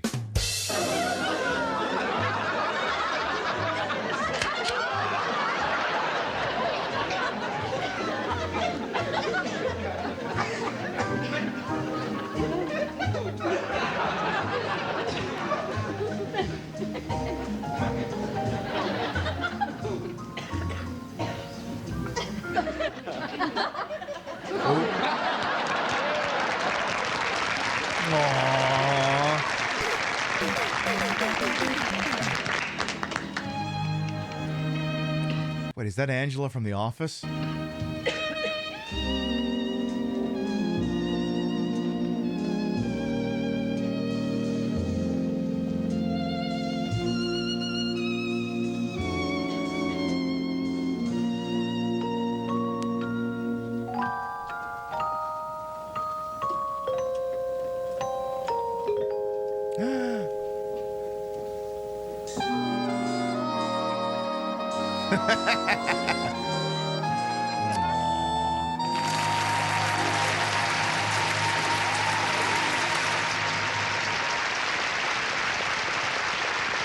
Take that, Dean Martin!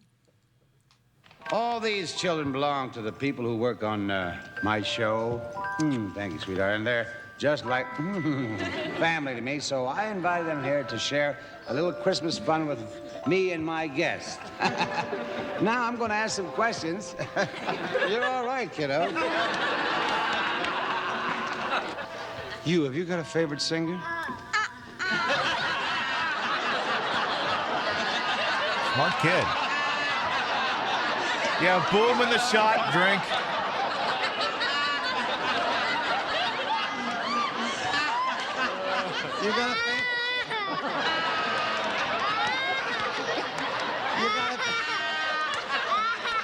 You got a favorite singer? What? Oh, what are you going to give your mommy for Christmas? Hmm? Oh, one of those? Oh, yeah. I'm half expecting this to turn into the encounter from UHF for like, where Weird Al's character goes in and say, "What's your name?" "Billy." "Billy what?" And the kid just spits on his nose. You can drop it now, Harry. Do you know who I am? Who? Jerry Lewis. Dean Martin? I'm glad I found that out. Well, I want to talk to you kids some more, but right now, I've got a real surprise for you, because you're going to be entertained by my next guest. Ladies and gentlemen, boys and girls, the nice man from Gentle Bend, Mr. Dennis Weaver. Okay. Oh. Okay. Are you comfortable? Huh? Yeah? Well, I know one thing. You're beautiful. You know what I'd like to do for you? I'd like I swear to fucking God, you tell me about Jesus, I will turn this car around. to sing you a little song, but you know something? I'm going to need your help. Because yes, I'm going to need your help. Because Every song and sing, we're going to need your help. Right. Because I'm telling you, I don't think that I can get through this by myself. So, first it's the tambourines, right? Right. And next it's what? The whistles. The whistles, right, the whistles. And then the tambourines. I thought I'd fool you, I didn't. And then the horns, right? This kid's a professional. Right. So when I point to you, that's when you all got to jump in and help me. Then you help me, right? When I point. The kids did a live taping, but I mean, these kids are professionals. They're doing a good job. Even the little belligerent Billy Spithead over there is doing a good job. You got it? Okay.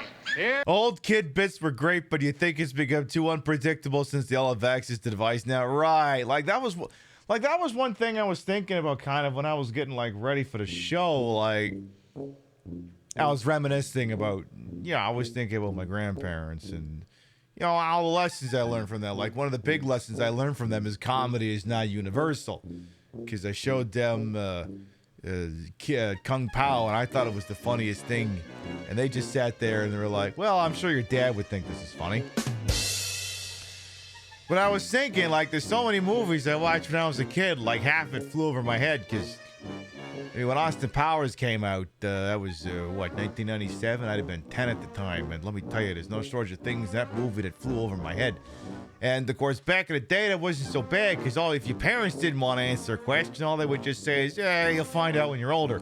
Whereas the problem is now little bastard's got his little device in their hand that answers all the fucking questions. So I'm like, I don't envy that part of being a parent these days. Because, you can't just say, you find out when you're older, because little fuckers just look it up on their phones the minute you don't give them an answer. So, anyway, the point being, I showed my grandmother Austin Powers, and she was like, I think she was horrified. But, I mean, all the parts that mortified her just flew over my head anyway, so it all worked out in the end.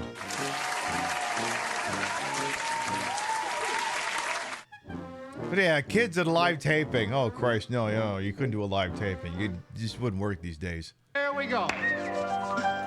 Austin never forgets a pussycat. 10-year-old you didn't understand why their Ramley threw out that he liked cats. Yeah, I was confused too.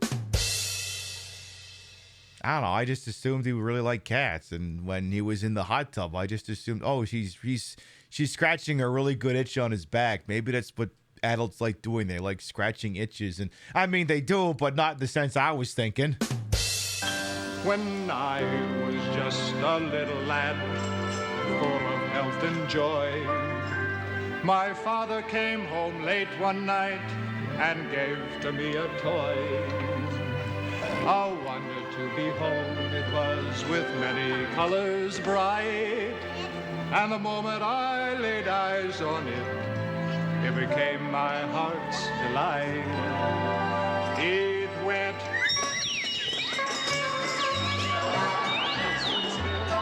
I never knew just what it was, and I guess I never will. The first time that I picked it up, I had a big surprise. For right That was more as entertaining than a new Christmas movie, and what a low bar that is. Have a good night, Frankie. And Lola, take her easy. on the bottom were two big buttons that looked like two green eyes. That's the rule. If a Christmas movie does not become a cult hit within 5 years, all copies of it are to be destroyed and it can never be spoken of again. Is that Sean Connery? No, that's... Did not internalize his name. I first pushed one and then the other and then I pushed the lid. And when I sat it down again, this is what it did. It went...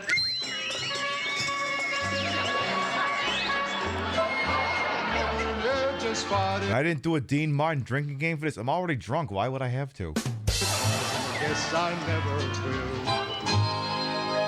I don't got anything planned tomorrow, and if I have another one of these things, I definitely won't. First marched left and then marched right and then marched under a chair. And when I looked where it was gone, it wasn't even there. I started to... Actually, it can't be Sean Connery because this guy's actually caring about his performance. I don't know if you know anything about Sean Connery, but by 1968, he was pretty mentally checked out. My daddy laughed, for he knew what I would find. When I turned around, my marvelous toy was chugging from behind. It went... I never knew just what it was. Hey, Vet Girl, welcome on in as well. The years have gone by too fast, it seems, and I have my own little boy. And yesterday I gave to him my marvelous little toy. His eyes nearly popped right out of his head, and he gave a squeal of glee. Neither one of us knows just what it is, but he loves it just like me.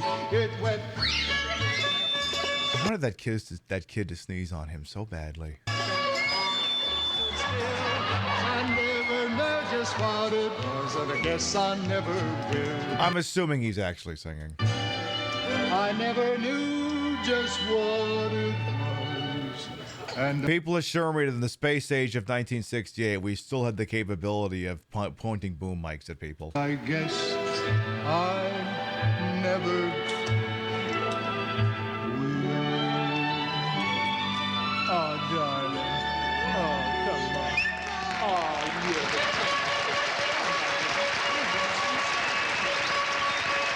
I don't know. If there was a crying child, I wouldn't pick it up. I'd be worried it'd throw up on me.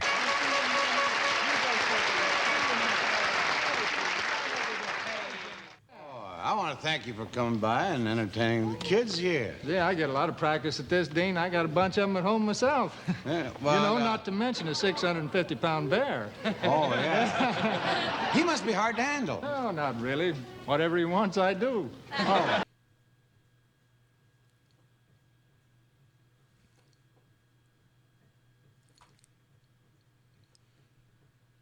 Go on. You have a what?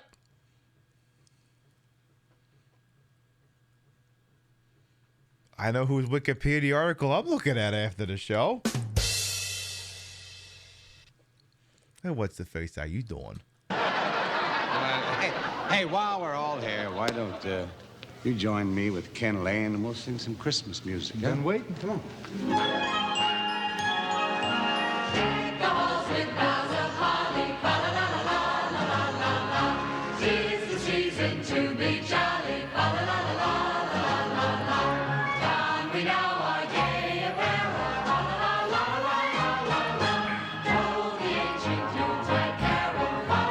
Oh, this must be the big. I'll say, yeah, this must be the big finisher because I think Dom DeLuise and Bob Hope back there too. And Bob Newhart.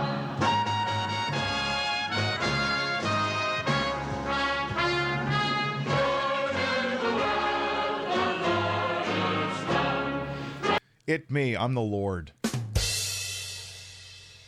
Feel free to steal that joke, by the way. Whenever someone says, joy to the world, the Lord is he come or king? I thought they said come. Okay, this whole thing doesn't work if the Lord isn't come.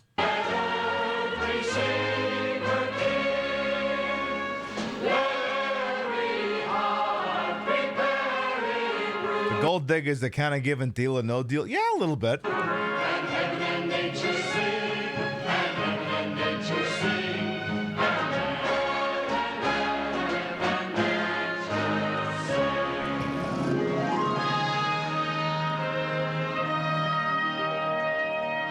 Silent night. You miss variety entertainment. There was a wholesomeness about it, but now audiences are so jaded. I mean, every once in a while they still make shows that are kind of like this. It's just, I don't know. Like, I feel like the passage of time, like at the time, maybe they thought this shit was cringe, and just because we're viewing it 60 years after the fact, or however fucking long it's been, maybe we're looking at, oh, it's a quaint thing. Because, like, I remember we watched the Sabrina Carpenter special on Netflix, which expires in like a day.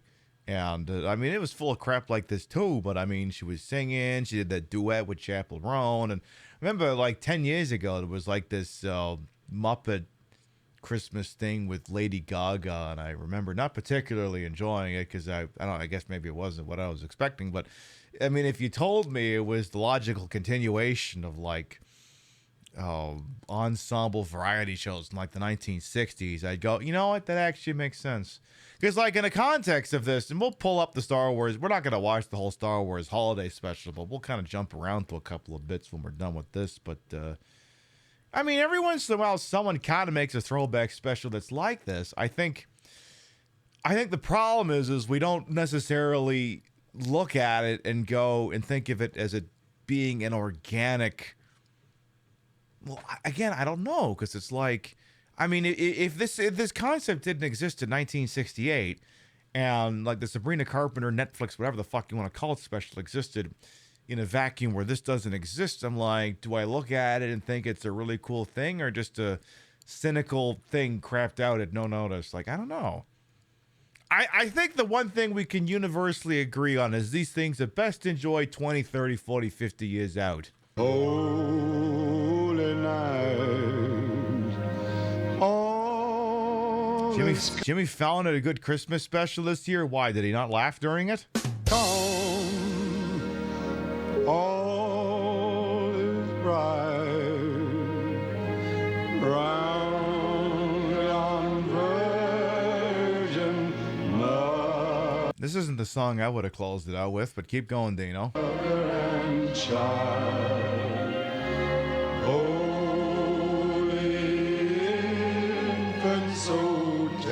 So we spent all kinds of time being a bunch of heathens, so I guess we have to remember Jesus or something. And then meanwhile, you have the film White Christmas, which is basically, what if we just made an entire fucking movie, a 1960s variety special? Let me tell you, ever want to watch a movie where you're looking at your phone the entire fucking time? May I humbly recommend White Christmas with Bing Crosby and Danny fucking Kaye. Remember Rio put it on one year, and I don't know if maybe she had like fond memories of watching it from childhood or something, but I was not impressed. sleep in heavenly I don't think we've watched it since.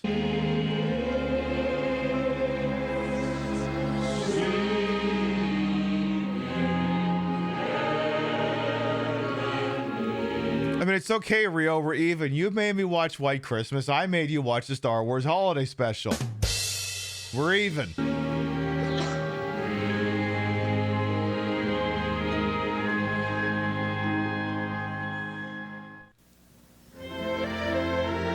See, I mean, I bet you if I watch it now, I wouldn't be so fucking anal retentive about it. Just, I don't think I had an appreciation for, like, 1950s, 60s, 70s era variety Christmas programming.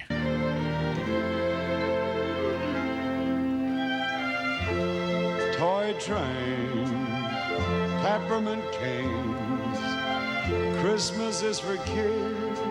Christmas is for kids. New skates, almonds and dates. Christmas is for kids. Christmas is for kids. Snowflakes, puddings and cakes, warm hearts, cinnamon tarts. Look around my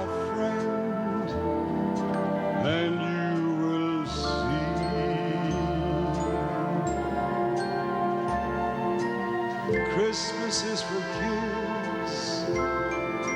Very haunted doll, yes. Christmas is for kids. Christmas is for kids. Waiting for them to like superimpose Dom DeLuise onto one of these goddamn things. Like you and me. Okay, I would have loved to have that thing as a kid. You kidding me? I would have loved that thing. Yeah, Christmas is really for the kids. And one of the nice things about our Christmas shows in the past few years was that we sent carloads of toys to youngsters in children's hospitals and orphanages all over the country. Good. Well, this year, the very generous people who made these toys are donating $100,000 worth of toys, and that's going to fill a lot of stockings. $100,000 worth of toys in 1968? Jesus. So I've asked some of my friends to help me play Santa Claus.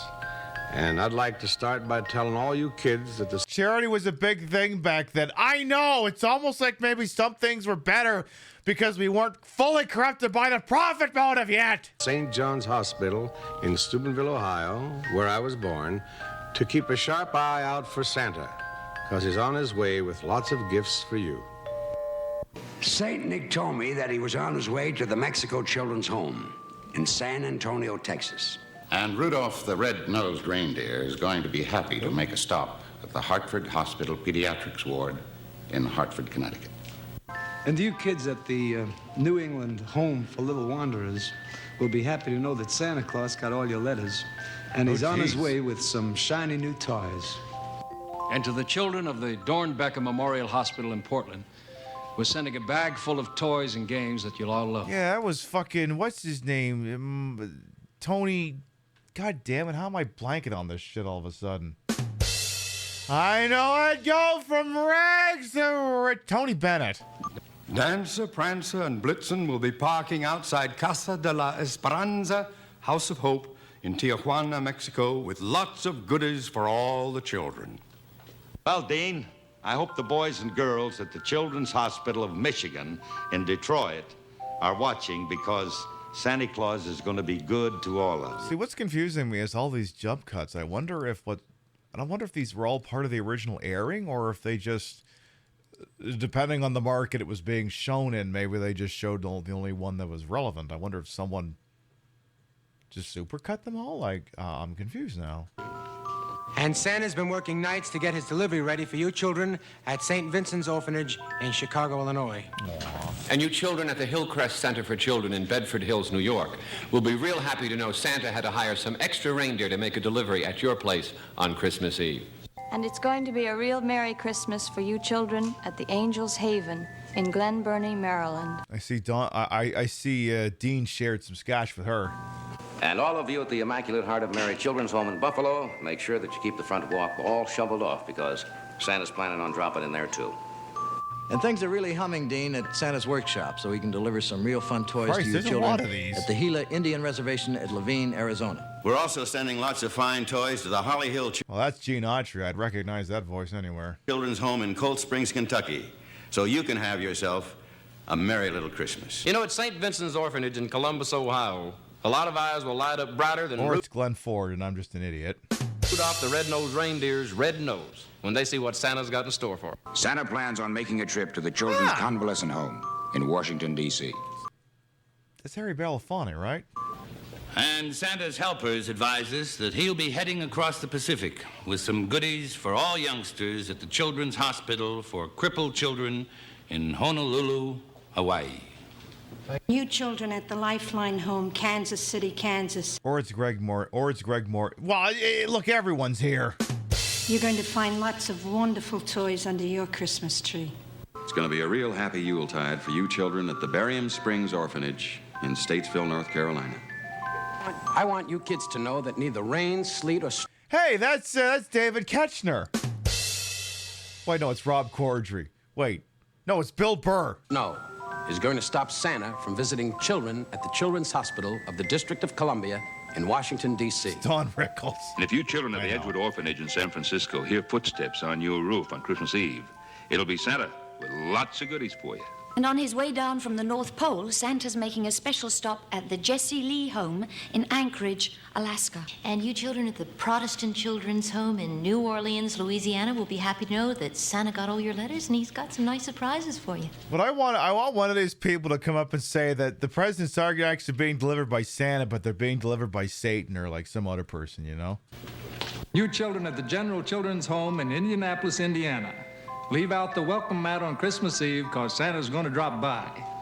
All of you children at the Clyburn Home for Children in Baltimore, Maryland will be happy to know we spotted Santa and his reindeer speeding along the Milky Way, and they're headed in your direction.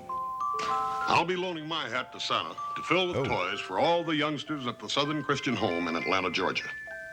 I've been real busy all this week rounding up Santa's reindeer so he can visit all you children at My guy really dyed his scalp black, it seems. Children's Orthopedic Hospital up there in Seattle, Washington. It's wild. Like, there was this time where, like you understand how, like, show business screws over women because the minute they look like they're over the age of 30, they fucking throw them out. And, like, with men, it was almost like the same thing. Like, they had to keep dyeing their hair black. Otherwise, they couldn't be on fucking television. At one point, Bob Barker was like, yeah, I'm not coloring my hair anymore. Fuck you.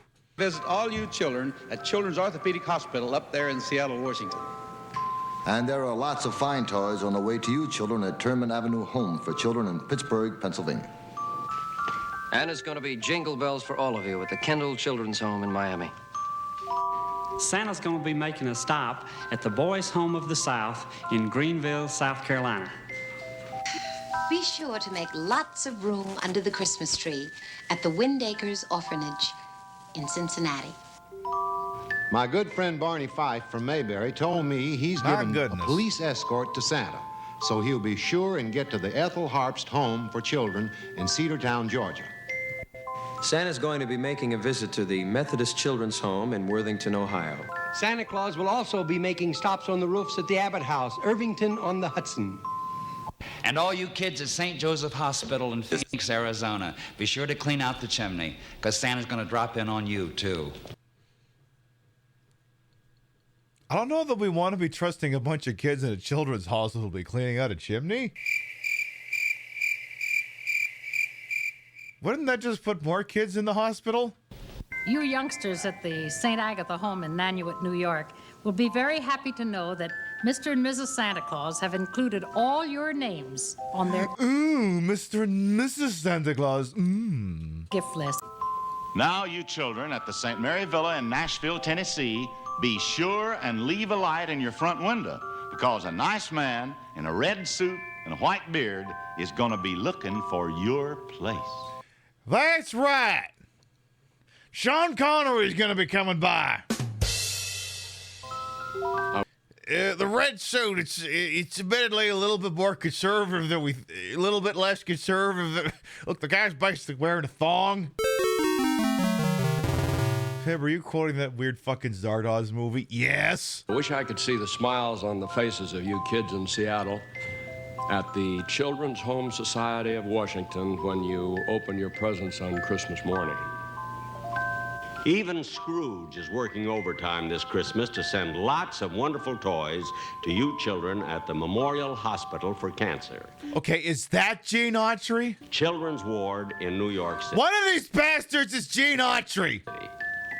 And you can't tell me it's not. And I hope you children at the Madonna Manor in Marrero, Louisiana have an extra large chimney so that Santa can climb down with all the fine toys he'll be bringing you. I know this guy. That's Jay Leno. I just checked Santa's itinerary, and you children of the City of Hope Medical Center in Duarte, California, are going to have a most welcome visitor on Christmas Eve. Well, I want to thank all of my friends. I know this guy. That's Jerry Lewis. Thanks for dropping by and helping me make a lot of kids happy. And Lucy, too. Now, you have a happy holiday, and from all of us to you and your loved ones, a Merry, Merry Christmas. We wish you a Merry Christmas. We wish you a Merry Christmas. We wish you a Merry Christmas and a Happy New Year.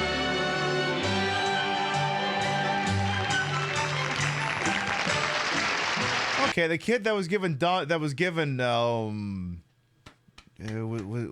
Dean Martin the lip is being held by Dom DeLuise right now. Must be one of his kids.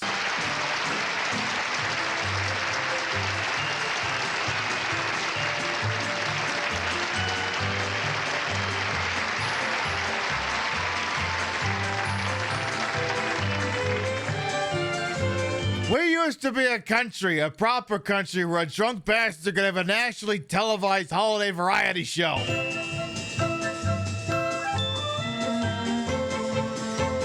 See, the funny thing is, one of the recommended ones is actually the one apparently from the year prior, but like, that's more than enough Dean Martin for one night.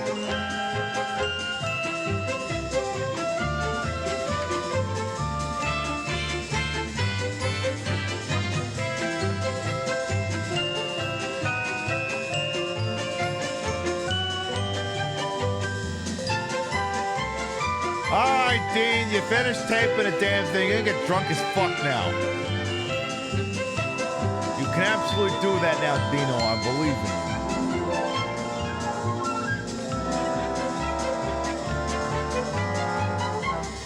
you. This program was pre-recorded? What? They played us like a damn fiddle! God! I thought they did this shit live! Fuck! We'll do it live! Fuck it! Fucking thing sucks! Forget it! Christmas is canceled!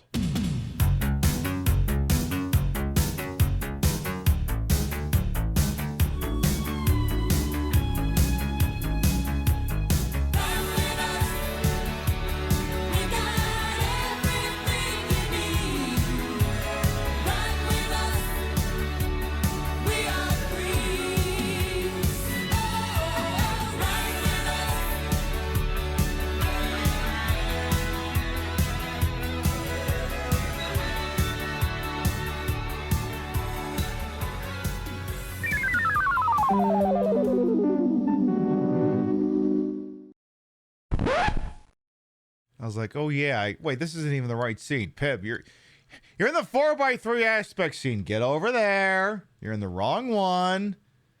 There you go. Keep going. There, now it's over. Yeah, they did. When it's aired, it's been recorded so I can watch now. Oh, shut up.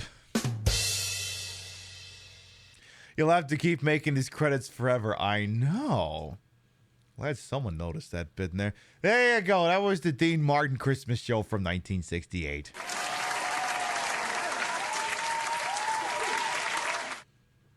Do I want a third one? I don't know. I got a whole lot of nothing I want to get done tomorrow.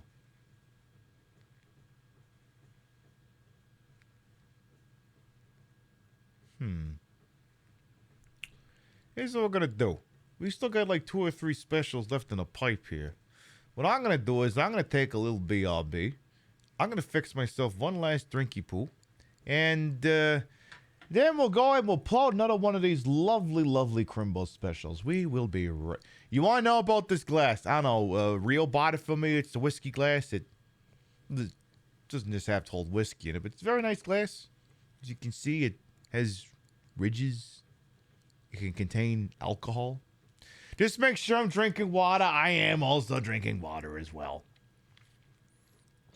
Honest to God, I'm going to pour Jack Daniels. I'm going to put like 5 ice cubes in this. We'll be right back after these messages. Oh, no! Maron! Enrico Marini! He died! Oh, no.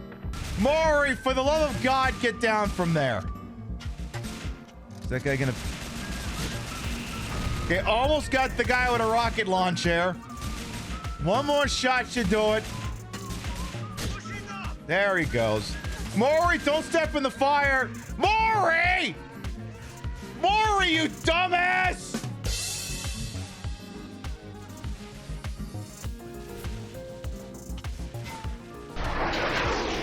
If I'm not gonna use this shit now, when the hell am I gonna use it?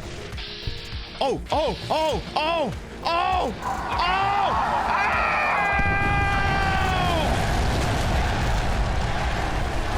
Mother Nature just shit a pantsuit! Boomer! dishes! 10 for 5, motherfucker!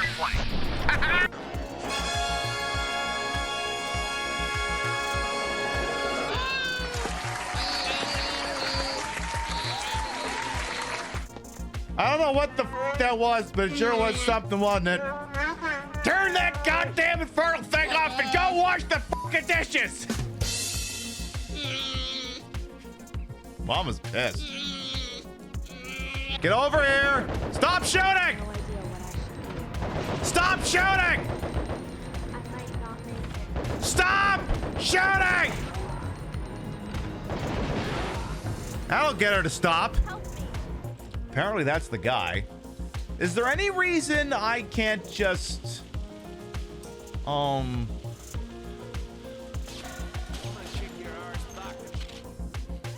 no, am I allowed to play a game where I walk up on some guy with a silencer? I'm in danger. Wait! They didn't see me do it! NBC might write an article about me. Anyway, I got my drinky poo, we're back. Imagine playing a video game where just minding your own business and you pop up on someone with a silencer and shoot in the back of the fucking head. They let you do that in video games?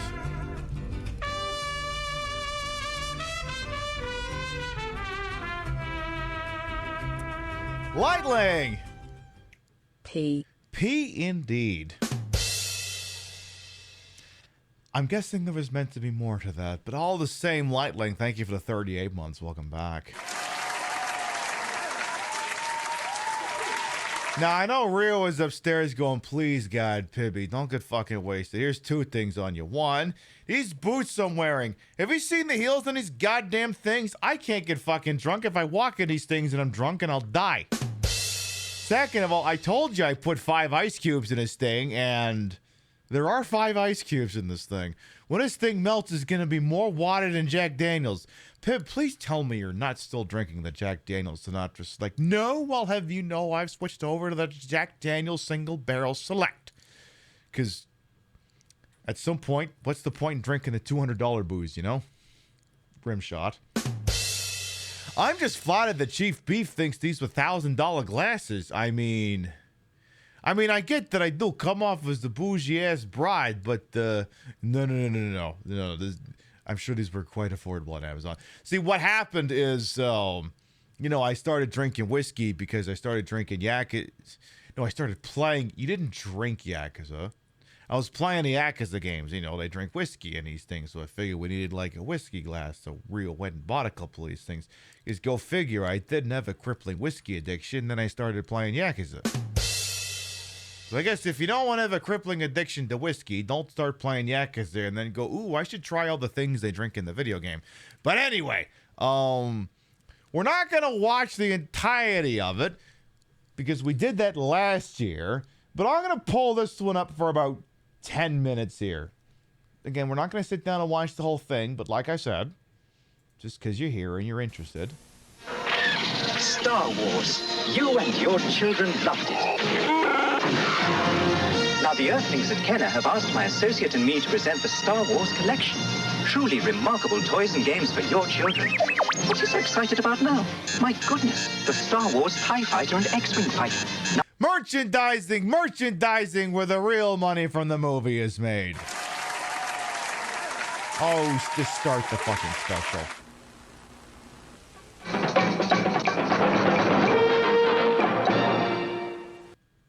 I wonder if I have an intro video that parodies that.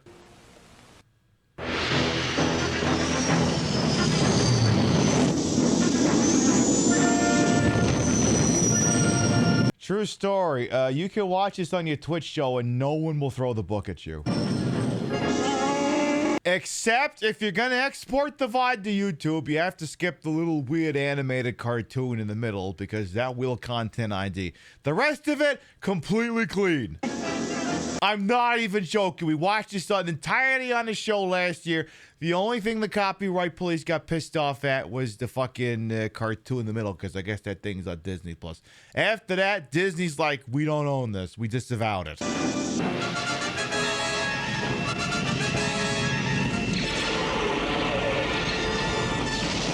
That's it. I'm turning back.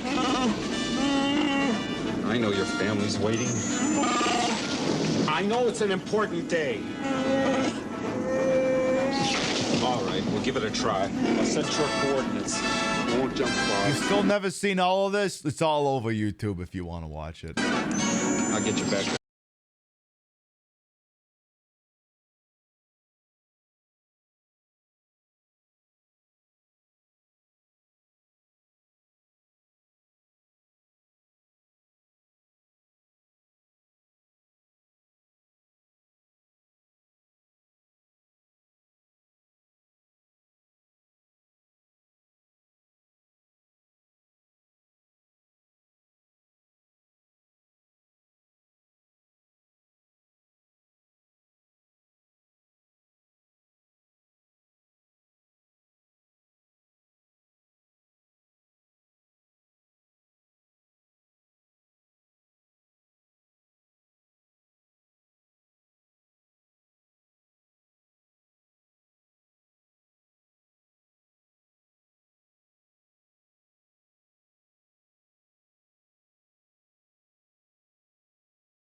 I'm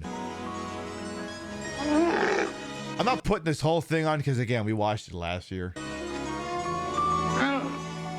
See, the interesting thing about this is I think it was Christmas 2019. Like, something weird happened Christmas Eve, and we had some people over dealing with some stuff that was going on. And I was like, what could I put on the TV that would be so surreal and distracting that everyone forget whatever the fuck it was that just happened?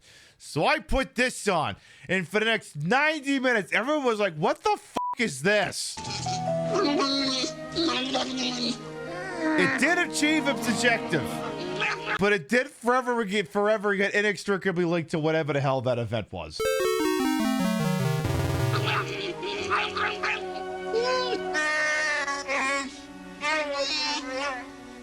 Yeah, Cranky Kong is here too for some reason. Get to the point. Yeah, that thing. Yeah, turn on the Xbox.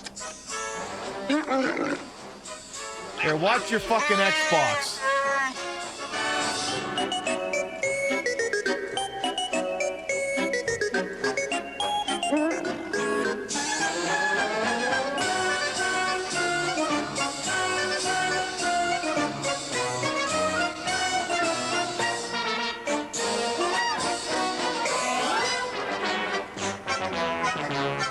Like, the weird enough thing, like, one of the complaints I've had about Star Wars is, you know, all the new shit they put out, which I don't watch because I don't pay for Disney Plus, but, like, why don't you make, like, a sitcom that takes place in, like, the Star Wars universe or whatever? It'd be the dumbest thing ever because, see, the problem is when you're telling a good story, like, you can't have extraneous details, and the reason why I have this idea but it wouldn't work is because the entire sci-fi setting would be largely immaterial. It's why they wouldn't fucking bother with it. Because why would you bother going through all the effort to rig up? Well, I guess you could do it with CG now these days.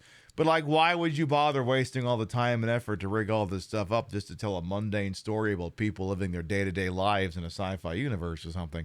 So, like, the thing that's the weird thing that's the genius about the Star Wars holiday special is literally, what if we applied the 1960s type variety special and just placed it in universe in a sci-fi show? So it's basically that idea I had, and then they're showing why it's a horrible idea and why it should never be done.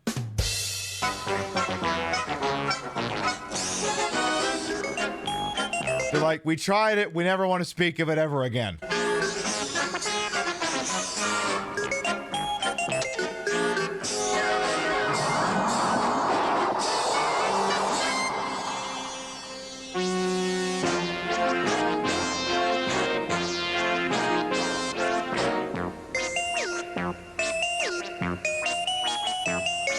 Work.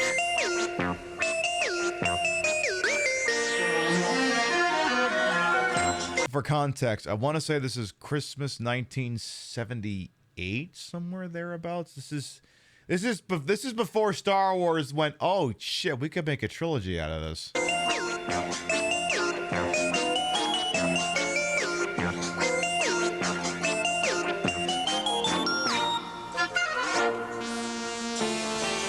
Feel like you have to be stoned to watch this. I mean, I am a little drunk, so yes.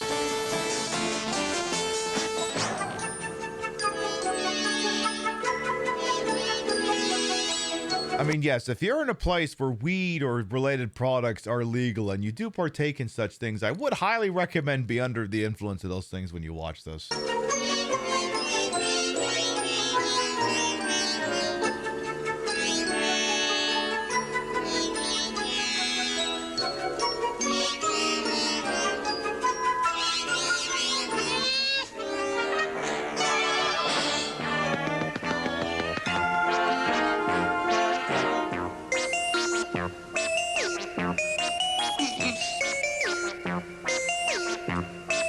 Remember, if a whole bunch of wonderful bastards didn't tape this thing in 1978 and then pass the tapes around, we never would have known this would have happened.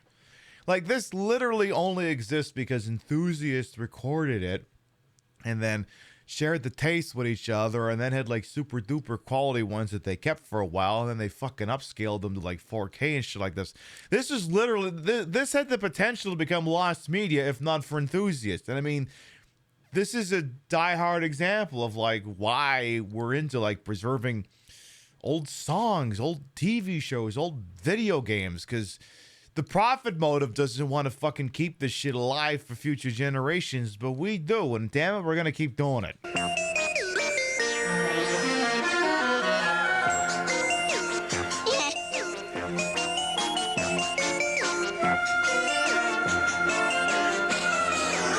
I also love that all these furries are running around wearing thongs and bondage gear.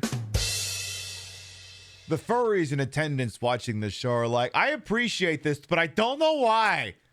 And then I just point out like, oh, okay, yeah, that tracks.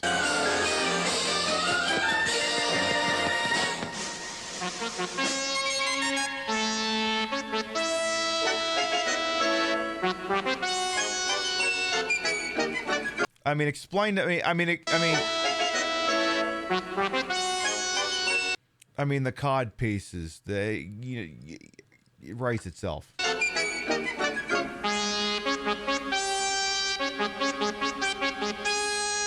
I mean, the furries won't admit to it, but they're like, call me.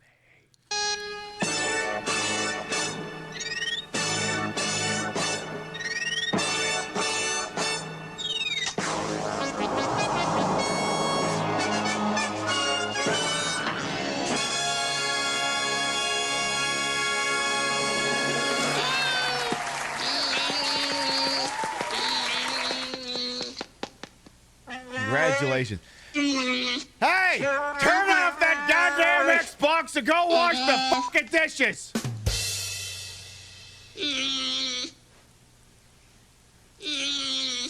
Mama's pissed. Why are they on a chessboard? It's the 1970s. Who cares? And I'm going to skip ahead to just one more bit here. Just because, you know, we need to do some B. Arthur here. Just one more song, friend, and then so long, friend. The nights get shorter, it seems.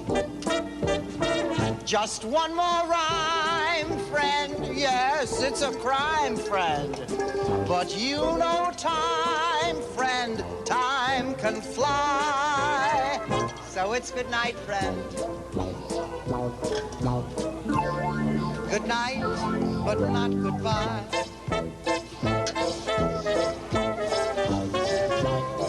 Skipping the Wookiee porn? I mean, look, I can't give you everything. I mean, look, I got away with watching Grandpa... I got away with showing Grandpa... what is his fucking name? Grandpa Barf. Pib, that's the guy from Spaceballs. You think I give a shit? I got away with showing Grandpa Barf whacking it to Diane Carroll once. I ain't gonna get away with that again. Just think how much better the Star Wars movies could have been with the addition of B. Arthur. Never mind the addition. Look, I get it. I get that Carrie Fisher's an icon, a legend, but consider an alternate universe of B. Arthur fucking plays Princess Leia instead.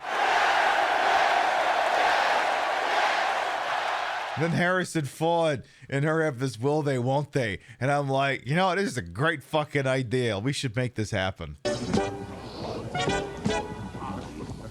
Just one more drop, friend, before we stop, friend. And then Carrie Fisher's the one singing this instead. One more moment, face to face. Next time you're drunk. See, B. Arthur would basically just be Princess Vespa at that point. Hi, friend. Try stopping by, friend, if there's a light in the place. We may not thrive, friend, but we survive, friend. Look, we're alive, friend, you and I. So say goodnight, friend. Good night, but not goodbye. You kissed your mother with that mouth?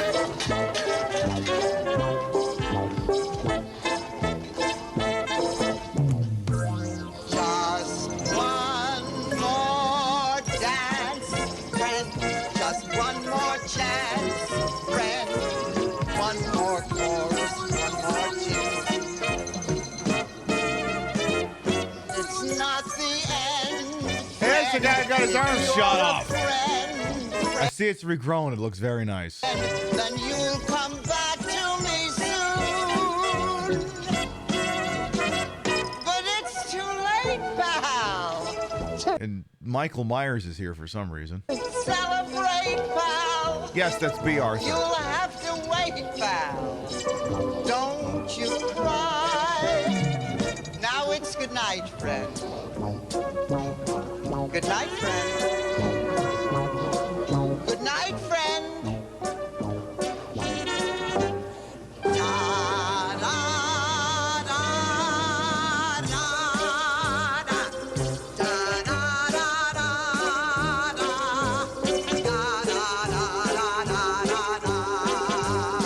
Follow me.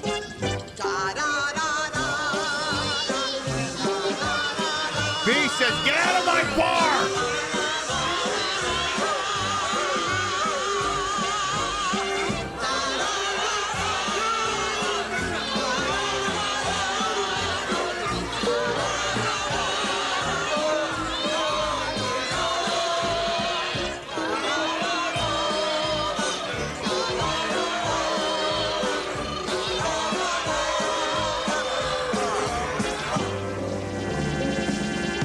I don't know about you, but I suddenly have an urge to watch Robot Chicken. You're such a dear friend.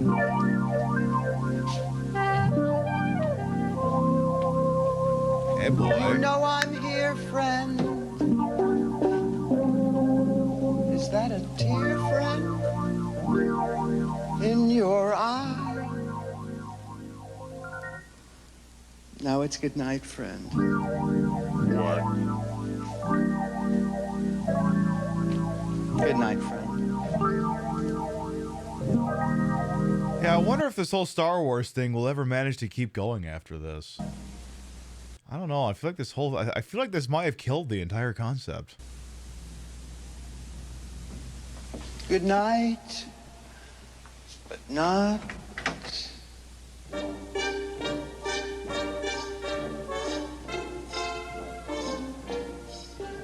This is between New Hope and Empire? Yes. Empire Strikes Back had not come out yet. Oh, Harvey Korman's still here.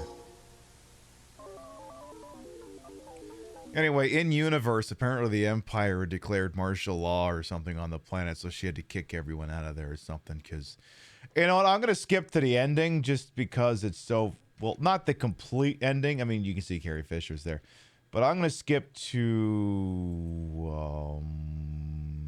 whereabouts? Let's say...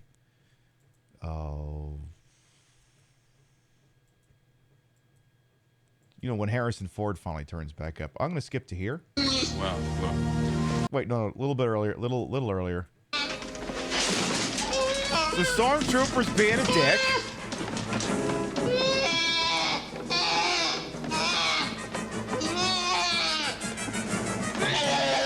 Oh my goodness!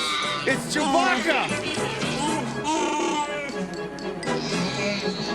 Oh my god! It's Troy Baker! Oh my god, Troy Baker is here!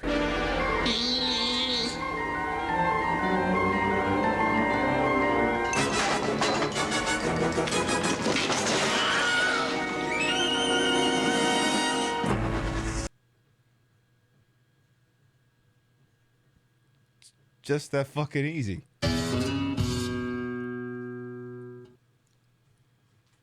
What a maroon! Let's see that one again.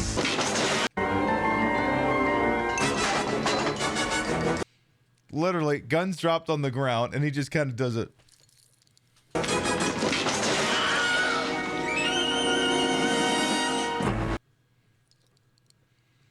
And that man was at the Game Awards 2 nights ago. So that's the kind of crap you can expect when you watch the Star Wars Holiday Special. Now then, let's make things a little bit more wholesome. Let's slow it down a little bit from all the laser blasts and what have you. Let's pull out some CanCon. Let's look at Babar and Father Christmas.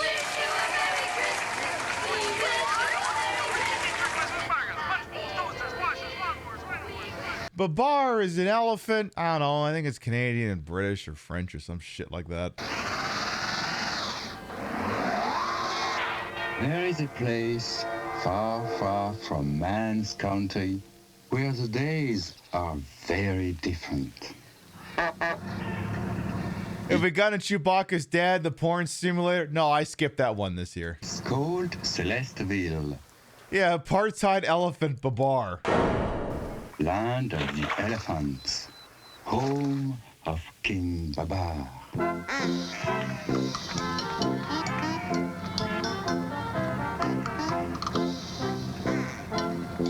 Okay. What does this have to do with Father Christmas? A flower for Queen Celeste. Podular. It's I also have not watched this in 30 years, so I hope there isn't something problematic in this. perfect. Yes, it is perfect. All I know is it's got to be like British or something because they say it's Babar and Father Christmas, and only like British people and French people call him Father Christmas because in Britain he's Father Christmas, and then in France he's Père Noël, and then in Portugal he's Pai Natal. But then, what's his name? The guy from In the Line of Fire is like really creepy about it or something. Pip, you're talking about John Malkovich. Yes? Now come quickly before Babar gets home. He likes surprises. Ah, there is Cousin Arthur. He's playing hide and seek with Baba's children. 14, 15, That rascal Arthur. 18, 19. Arthur! The only good Brit is John Oliver, and he's not even just British anymore. He's an American. Flora and Palm and Alexander! Behind those trees. Arthur, you peeped. Zephyr! What is it? Come quickly. I've just heard something marvelous. In man's country, the night before Christmas, do you know what happens? They all get pissed drunk and watch Dean Martin? Tell us, Zephyr. A wonderful old man with a long white beard flies through the air. Wow. Wait. And he gives toys to all the children. Toys? They call him Father Christmas. Is that really true, Zephyr? That's what really threw me as a kid, because I'm like, I'm in Canada. We call him Santa. Who the fuck is Father Christmas? That's a stupid name. Yes. Well, why doesn't he come to the land of elephants? Let's ask Papa. Yeah. It's because Santa is racist. Father Christmas just has to come to Celestial. Yeah. Hooray! That, or he's not supporting the elephant apartheid.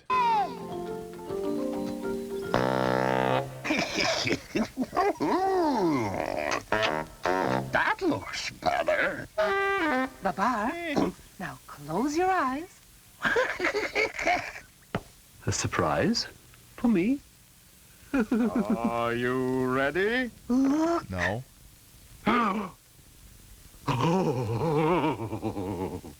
Jesus, did he just catch COVID? The elephant represent colonists. Babar is colonist propaganda. Do you mean colonial or colonist? Because I keep thinking you're talking about assholes. Well, I suppose depending on what you're talking about, that still applies. It's the work of Ritaxus, the diabolical rhinoceros. He must be captured at once. Well, I don't know. If the elephants are meant to represent colonial British and French interests, I think maybe that rhino's pretty fucking based.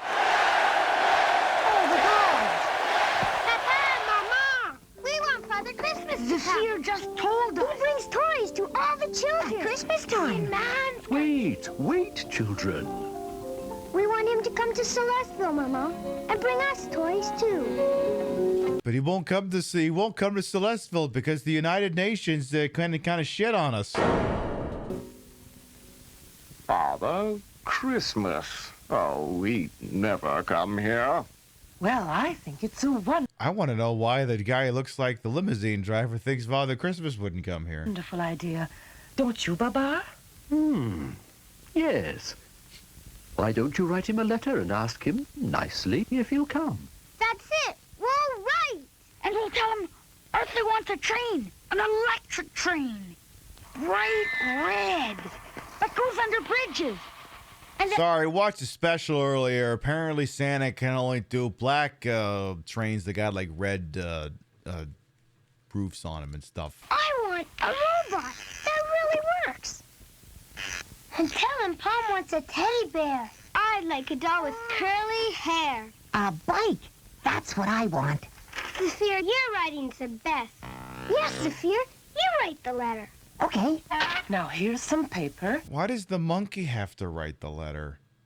Jesus Christ, this is apartheid. And a pencil. Wait a minute. And I want a saxophone. A saxophone? A saxophone? Arthur asked for two things. Ooh, rhinoceros, the sex icon. I'm here for this. There it goes. Oh, please, Father Christmas, answer our letter soon. Now let's go home and... Yeah, you can tell this actually used to be a French special first, because the thing is, if you look at like the signage for everything, it's actually in French. Like if you look at the letterbox here, it says postes or posties or something. Like it doesn't just say like mail or something, because le poste would be, what the mail is in French. Christmas, answer our letter soon. Now let's go home and wait. How is my French? I don't know, my mother's asleep, so I'm going to say it's excellent. As long as there's no test on this.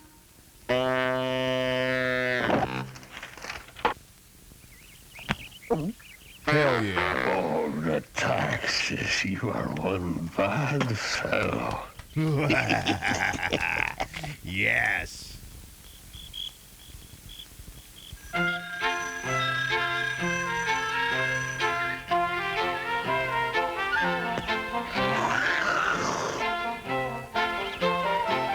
Children, what is the matter? Oh, Papa, it's Father Christmas. We've waited for 10 whole days. And he hasn't answered our letter. Children, please. Jeff Bezos hasn't been invented yet. Perhaps you forgot to put a stamp on your letter. Perhaps you just put it in the box and it said Father Christmas and you didn't put a fucking address on it. Won't get there. I mean, it doesn't matter the rhinoceros fucking A. If they literally just put a stamp on it, just wrote Father Christmas. And the post office probably looked at it like, what the fuck do you want me to do with that? You didn't put a fucking zip code, a postal code, I didn't even put a fucking country on it. What do you want me to do with this? Like, if it actually made it to the goddamn post office, you're like, what do you want me to do with this? What do you literally want me to do with it? This is Father Christmas. There's a fucking stamp on it. And it's like 1982. You think the internet fucking exists? I ain't looking this shit up. All right, whatever. Just send it to the goddamn sanitarium. Without a stamp. We did put a stamp on it. I licked it myself. A stamp? Oh, my gosh. Letters do get lost in the mail.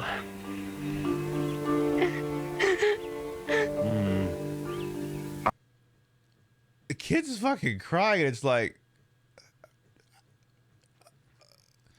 I'm assuming there's some sort of framework that already exists for you people to give gifts to each.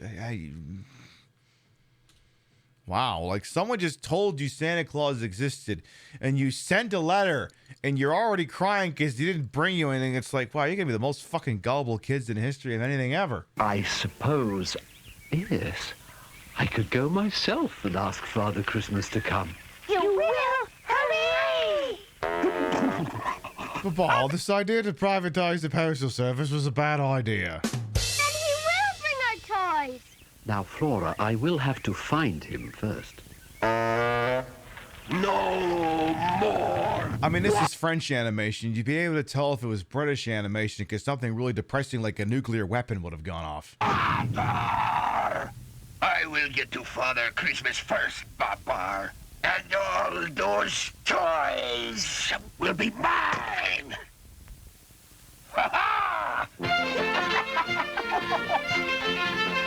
Yeah, nuclear weapons would have gone off, or everyone would have caught the plague, or they'd all be fighting to death over a hill.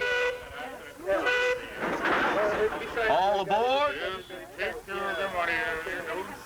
Don't worry about the taxes. He wouldn't know where to begin to find Father Christmas. Do you, Papa?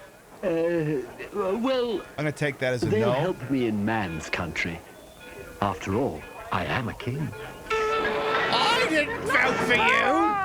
Goodbye, Papa! Goodbye, my dear. Goodbye, everyone. Well, my guy really thinks he's going to be accepted just because he's a fucking king, and yet Monty Python's The Holy Grail would prove otherwise. Red taxes! Meanwhile, in Paris, Hotel du Roi, which is the king's hotel. The soap is on the floor, lying down there just by the door. I'm not touching that one. Hey!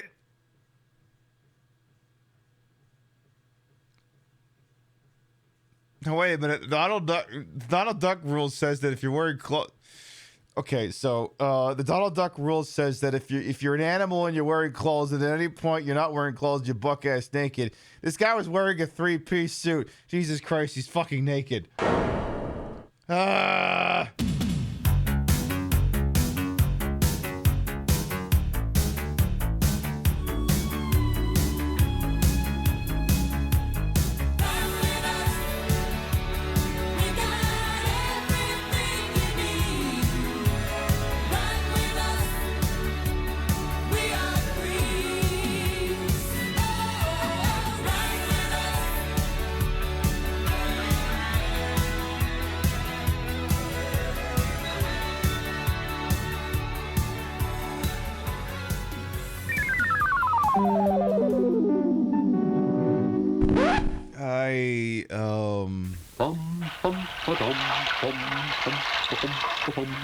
Bum bum bum bum. I'm showing you my front. That silly elephant will lead me right to Father Christmas, and when he does... Hello? Babar? Oh, he's not here. I am the maid. Can I help you? Yes, you must give Babar an urgent message. A massage? Oh, you can trust me, madame. Tell him that dreadful rhinoceros has followed him to Paris. Well, hello there. Did I hear a phone ring just now? Oh, the phones are always ringing in this hotel. Yes, I suppose they are. Will you be staying long, monsieur? No, I'm just passing through. I'm looking for Father Christmas. Father Christmas? Why, he's staying in this very hotel. Really? It's true. He's on the top floor. He's here? What extraordinary good... Why are there French rats just watching him shower? Because in France we have only the most exquisite, classy rats in all of our bathrooms in our hotels. You English and American pig dogs with your shitty New York rats! Let me tell you, in France we have only the classiest motherfucking rats! Why do they cook, for God's sakes? Good luck. He's staying... Have you not seen the beloved Pixar film? Toy Story! Upstairs! Come on, we'll show you! King Baba, Father Christmas. He stays here peacefully all through the year. Also, our rats are not very smart. Admittedly, they do purposefully put a 1 on the intelligence stat character sheet on purpose. Yeah. Until the night before Christmas, Owen is taken downstairs. But this isn't the one I'm looking for. He's gonna stick up his butt. The real Father Christmas doesn't live on top of a tree.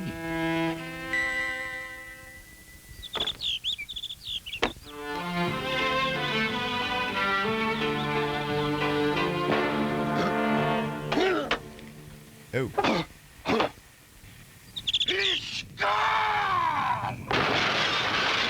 Jesus Christ, bro.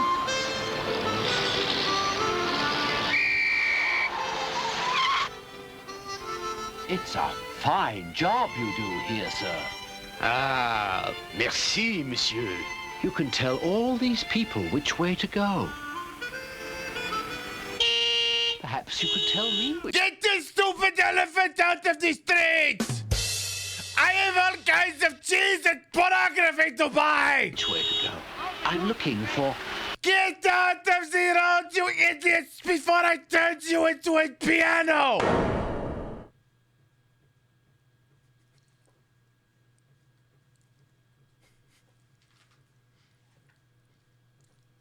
I never said the French were classy! Father Christmas. Ah, Father Christmas, of course. Mon gueule, ton idiot, je m'entends plus penser, moi, à la fin. Bon, he often chats Okay, but that guy literally just told these people what the hell. with the fisherman. Je m'entends plus penser, moi, à la fin. Bon, He often chats with the fishermen down there. My Peugeot will not accept this outrage! By the river. My goodness, does he really? Ah, yes. I'm sure he's there now. Well, thank you. Thank you very much, sir.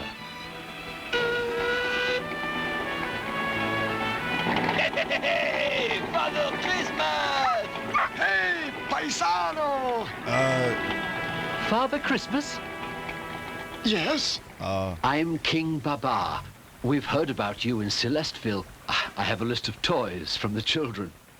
Oh, my word. I am not that Father Christmas. My name is Lazzaro Campiotti. I am an artist model. My friends, the artists, have nicknamed me Father Christmas because of this. I must also admit that we in France sometimes like to pass off jokes as true information. Hey, you! You see an elephant come by here? An elephant? Ah, oui. He's down at the river talking with Father Christmas. Father Christmas!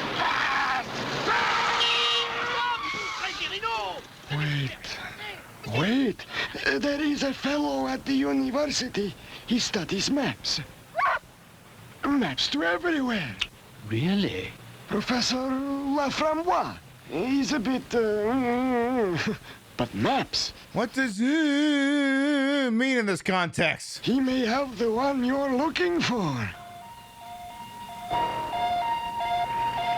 Oh no, did they arrest the rhino? Wait! Oh no!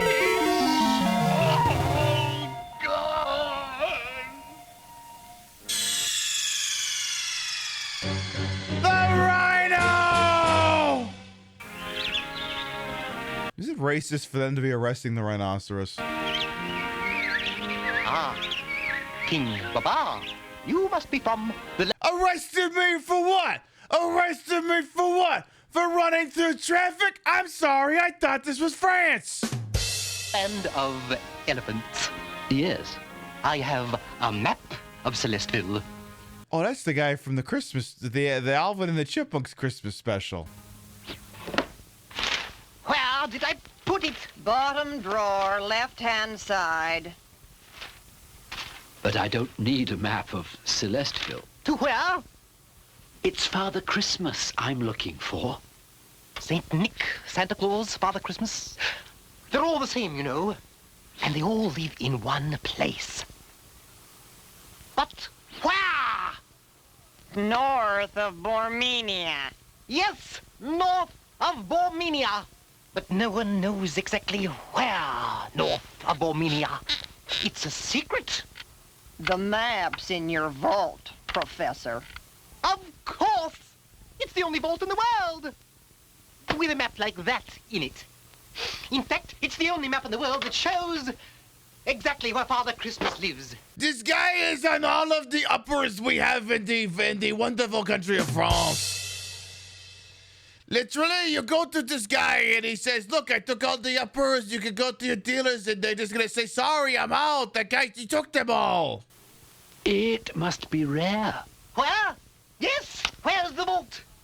I took the liberty of getting the map, Professor. Thanks, Our Peggy. guest being a king and all. Oh, I couldn't. Take it. You'll need it. And dress warmly, King Baba. It's cold in Bormenia. I keep thinking he's going to say Borginia, like the place from that Ace Attorney case.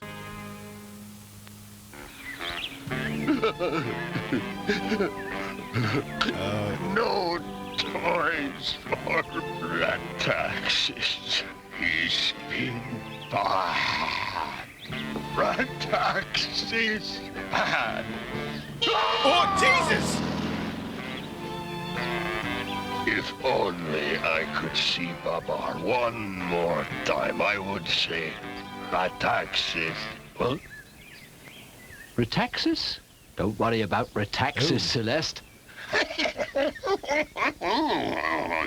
I have a map that shows exactly where Father Christmas lives. So tell the children I'm leaving for Bormenia at once. Okay. Toys, toys, little toys, soon to be all of mine. North, my friend.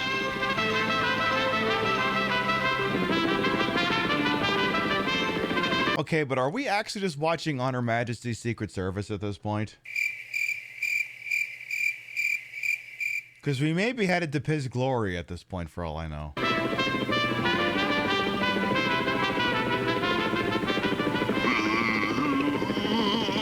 Hey, at least my boy Telly Savalas will be up there. Oh, now don't freeze, King Babar, until we get there.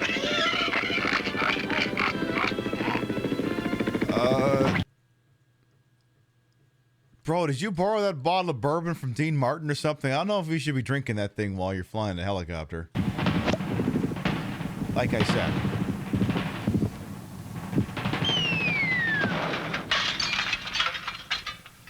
Well.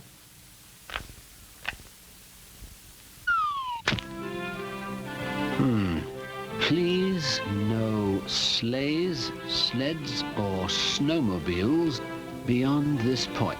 Okay. Well, it doesn't say anything about skis. It's implied, Mr. Babar, sir.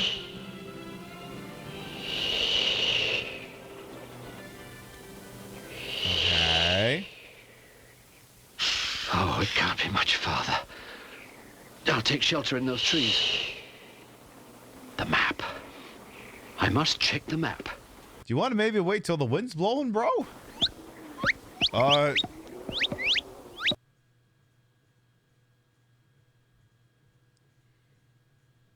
this just turned into a really fucked up playthrough of Sims 2 or something. Oh, this wind! The map! Oh, no! The map! Come back! Oh. Just pull your phone out, you dumbass. Now I'm really lost. Oh my god, Babar's gonna get eaten by a wolf. Good gracious, it's cold. Perhaps tomorrow my luck will improve. Is this gonna turn into D2? Oh. Wait. Oh. Oh.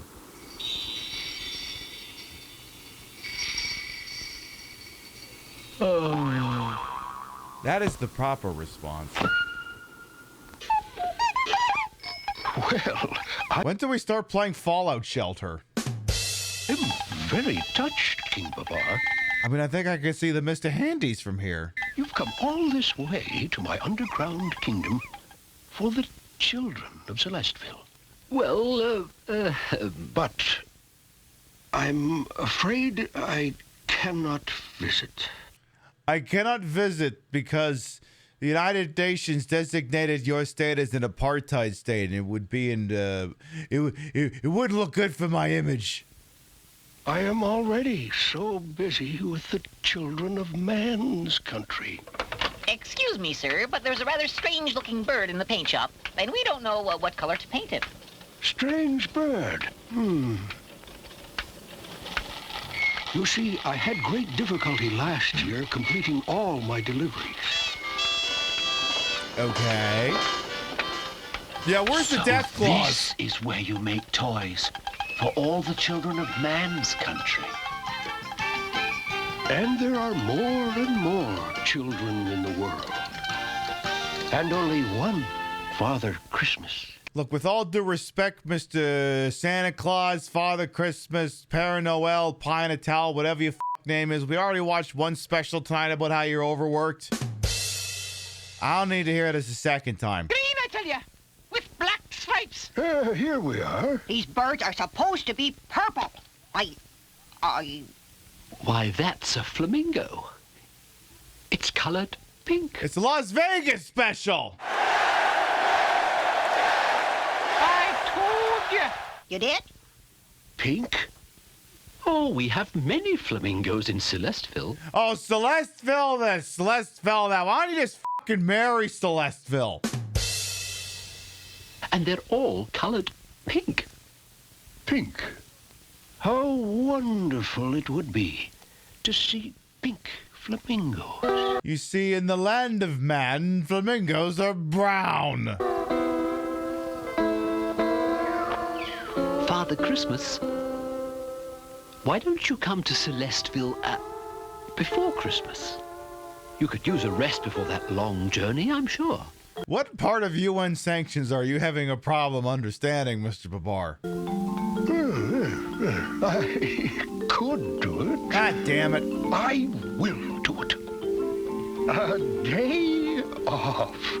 A whole day off. What do you mean a day off? He's making you work. FX1 preparing for takeoff. Raise the rear door. Roger. Raising rear door. Clear the ladder.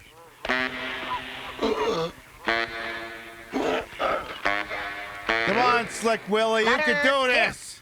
Goodbye, everyone. I'm going to Celestville. And if I'm not back in a week, please notify Interpol.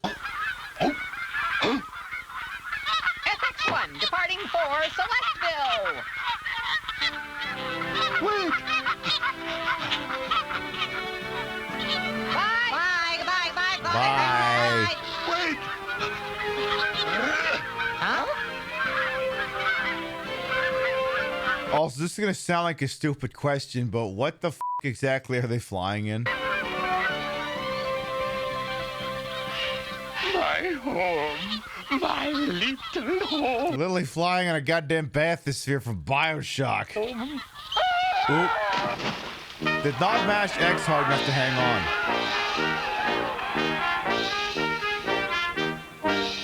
Father Christmas! Hooray! Children, Father Christmas, we welcome you to Celestville.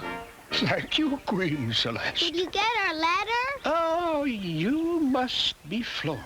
And I'm Pom. Is it true that you fly through the air? With a big bag of toys? Arthur.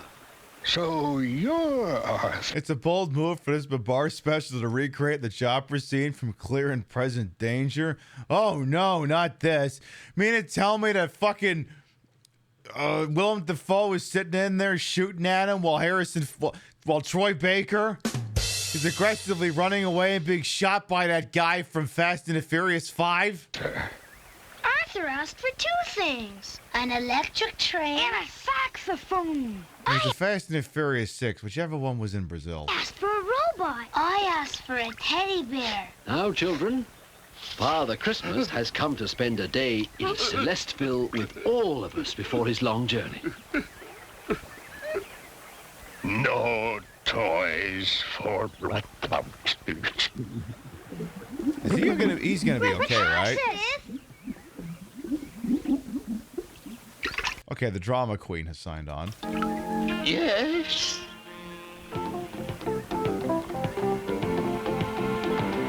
Can we give the silly anarchist a present?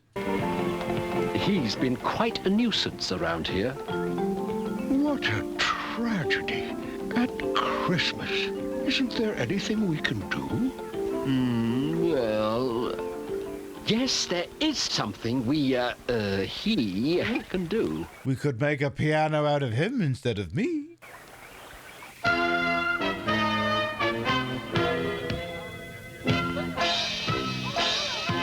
Come on, giddy up. Let's go. Giddy up. I wouldn't do that. He might kill you.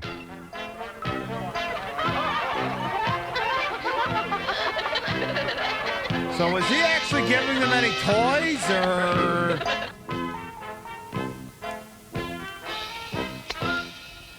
Bruh! I think Father Christmas is getting a suntan. I think he's getting a sunburn.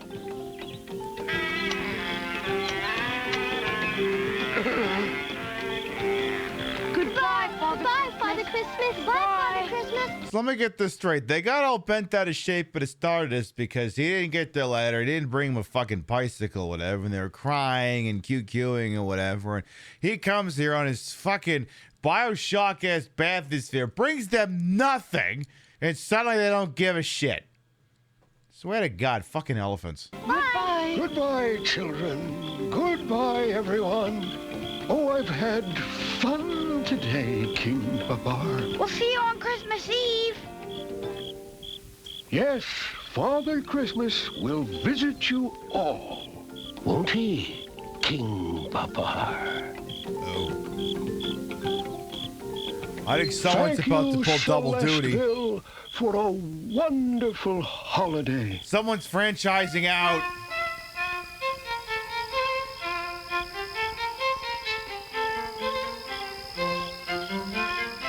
Well, how do I look? Like Father Christmas. You look like shit. He did say it was magic. What did he mean? Oh! Oh. It flies. Oh, you gotta be careful with that.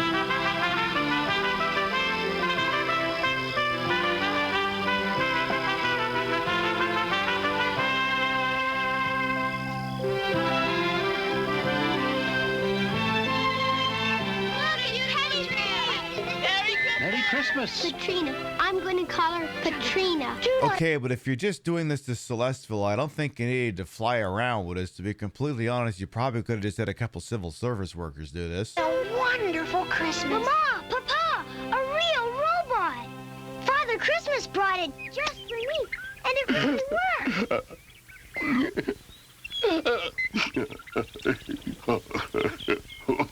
Retaxes, I hope you've learned a valuable lesson. Please do not comply preemptively.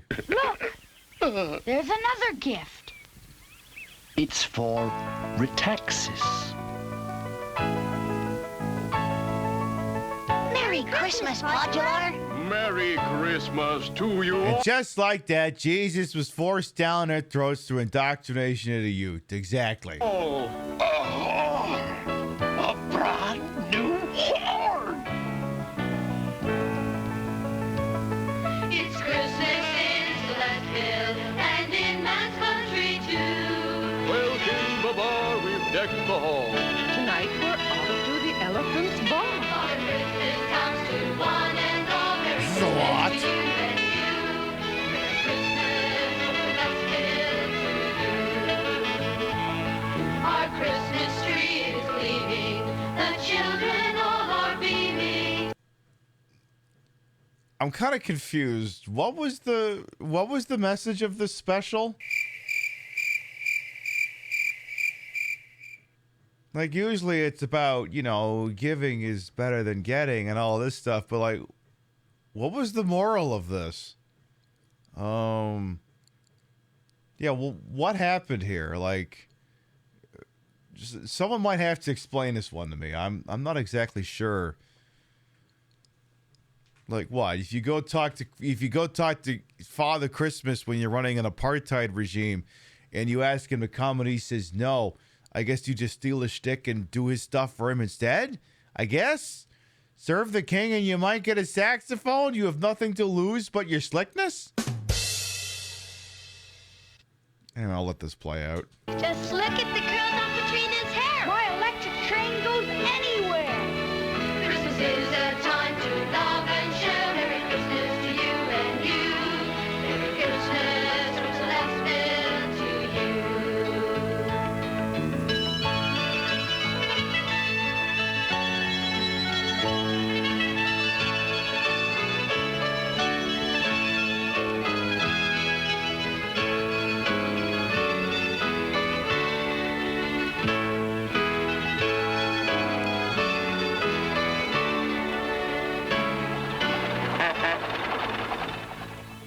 All I know is I last watched this thing when I was probably like 7 or 8 years old, and I'm 37 watching this, and I'm like, you know what? I think that bear and his entire regime need to be put down.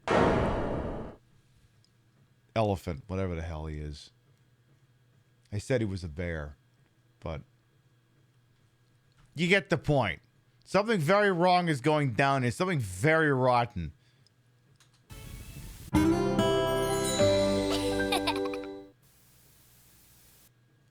Anyway.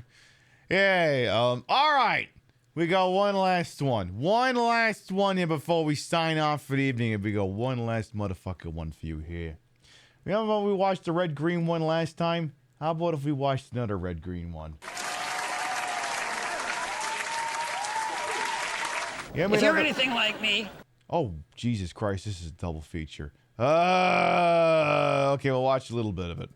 After Christmas dinner last year, you ended up I just assumed this was a regular episode.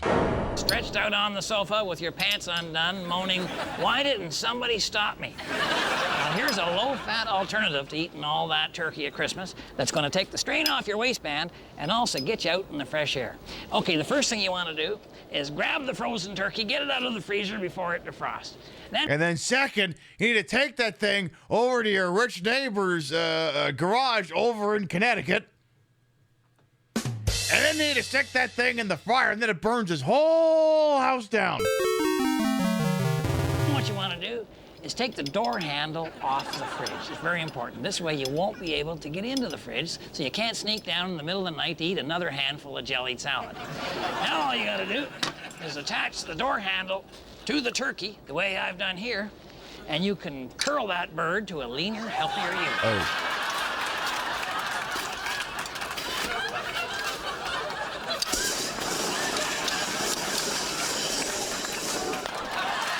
What a waste of perfectly good turkeys.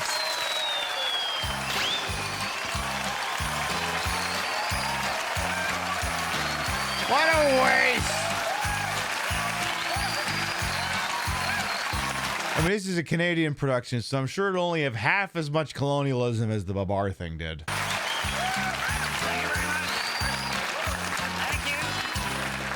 Yeah, we sure appreciate that, and all the best to you and yours from me and mine and his and hers and whatever else it says on the towels. This here is our Christmas special, and as you can see, Harold came up. Oh. Nice. That's quite an outfit you got there. You should not stand still. People will put presents under you.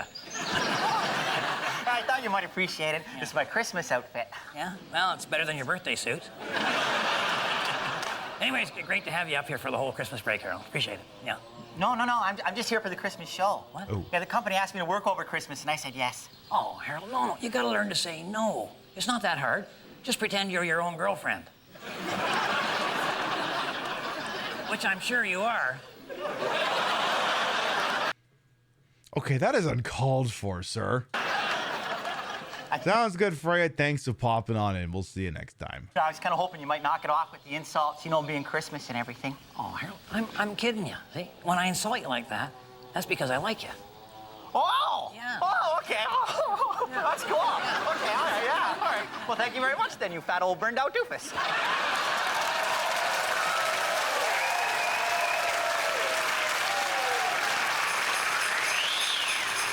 You asked for it. I'm here with local explosives enthusiast Edgar Montrose. Edgar, I understand you have a special Christmas display for us. Oh, not for me, Yeah, speaking of boom roasted. Thanks, Red. But I will have a slice of that pumpkin pie later. That's not why I'm here, though. Right. I have a Christmas musical display I want to show you. Do you know what resonance is, Red? Yeah, it's where something vibrates loud. Not even close. It's where something vibrates loud. You get it? Because he's an explosives expert, so we can't fucking hear. You almost get kind of a musical note. The smaller the container that resonates, the higher the musical note that you'll get. Oh, so each one of these containers makes a different musical note. You need to pay a little better attention. 'Cause each one of these containers makes a different musical note. Now listen up, this is the important part. I put a charge of dynamite in each can, and I hooked it up to my keyboard. Sounds good, Vintage Vixen Shop as well. We will be live next tomorrow night in this time slot playing a little bit more of that whole hybrid heaven game. I got a feeling we don't need to grind anymore, and we'll probably just plow forward. I call it my pipe bomb organ. Oh dear. Would you like to hear a little Christmas music, Red? I think I'll just listen from back in this area back. You go ahead, though. This is my favorite Christmas carol. Feel free to sing along. A little something I like to call Silent Night. Go on. Silent night.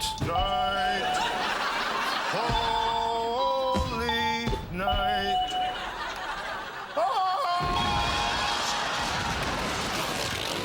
You know, a big part of Christmas has to be the eating. Something just comes over people. They start chowing down like they were stocking up a bomb shelter. Yes. But there's also a downside. Messing up your house with all those people. And messing up your kitchen, cooking all that food. Yes. But you know something? There's a better way. Really? All right, the first step is you call up one of your relatives and tell them that after 43 Christmases of mooching off everyone else, it's finally their turn to have Christmas dinner. Oh, sure. They'll probably balk at first, but then you give them the clincher. You'll bring the food. Now, I know what you're thinking. Wait a minute, Red. That still messes up your kitchen. Or, hey, Red, I don't get it. Or, boy, I wish I had a pair of pants like those. But the key to the whole deal is we're going to cook Christmas dinner as we drive over there. Go on. First thing you want to do, get the air cleaner off there, put the turkey right on top of the engine block. Hey! Now take the engine thermostat control unit, jam that up the rear end of the turkey. Now that'll affect your temperature gauge. You got to change that, show you when the turkey's done. And you want to disconnect your windshield washer fluid, and you want to fill that up with the turkey gravy. Then you put the intake unit back in there, and now, of course, you don't want that all over your windshield, so you want to redirect the squirter to actually put a piece of duct tape on there and aim her right all over the turkey. Okay, I'm with you so far. And now when you apply the windshield washer stuff, you're actually basting the bird. Okay, but dumb question. How do you get the hood to close? All right, next thing you want to do is you want to fill the rad with frozen peas. Hey! Well, I can almost taste those now. Here's something new.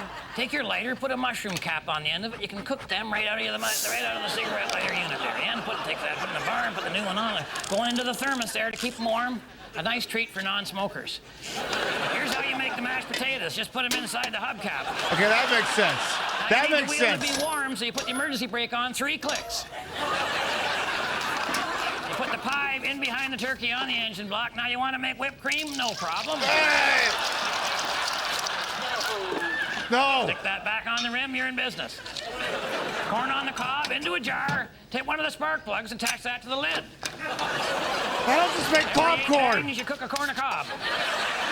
You put the dough, a little dough for making the little rolls into the air cleaner, put that back on. They'll drop down through the carb, through the intake manifold, and come out the exhaust. But there's something you got to do first. A little bread basket to grab them as they come out. Oh, God. Now you just start her up, and out they come. First, a couple of regular rolls, and then a bran one. Yeah. That poor Oldsmobile. All right, you drive over to wherever it is you're having your Christmas dinner, and by the time you get there, everything should be pretty much ready. So you just pop the hood, and let's just see how everything looks. Boy, it sure smells good when you're driving, too. Oh, look at that turkey. That's a beautiful thing. Oh, it's hot. Oh, my gosh, that's a beautiful thing. Get that inside, and come back out. Now, the corn, not so good. That's the problem. The spark is all at the one end, like I was when I was a kid, and now you want to take the mashed potatoes off there. I think it wasn't airtight. I think that was the problem there. I know they'll be fine. Now, okay, I have no idea how to get the peas. Yeah, I don't know how you're going to get the peas out of there, bro. All right, so there's your pie, and you take that cooked to perfection, and then you want to wheel that around. I believe it was the passenger wheel on that. You hook up the hose, the tire filler hose, and then you just reverse the pressure, and, oh, there you go.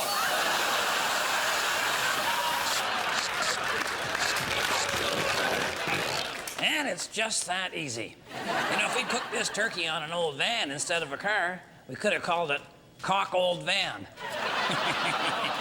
You know what they say? The proof of the pudding is written on the label. Let's see how these mashed potatoes taste. See, if this was Gaggle, it'd be like, all right, what do you think this is going to be? Is it going to be horrible or pleasant? And literally everyone would just write it's going to be horrible, and they'd be right. Well,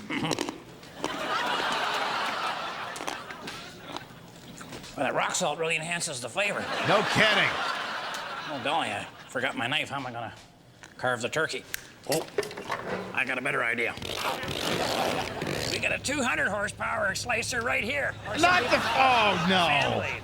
So remember, if the women don't find you handsome, they should at least find you handy. Not the fan If blade. you want any dark meat, just grab it on the way by.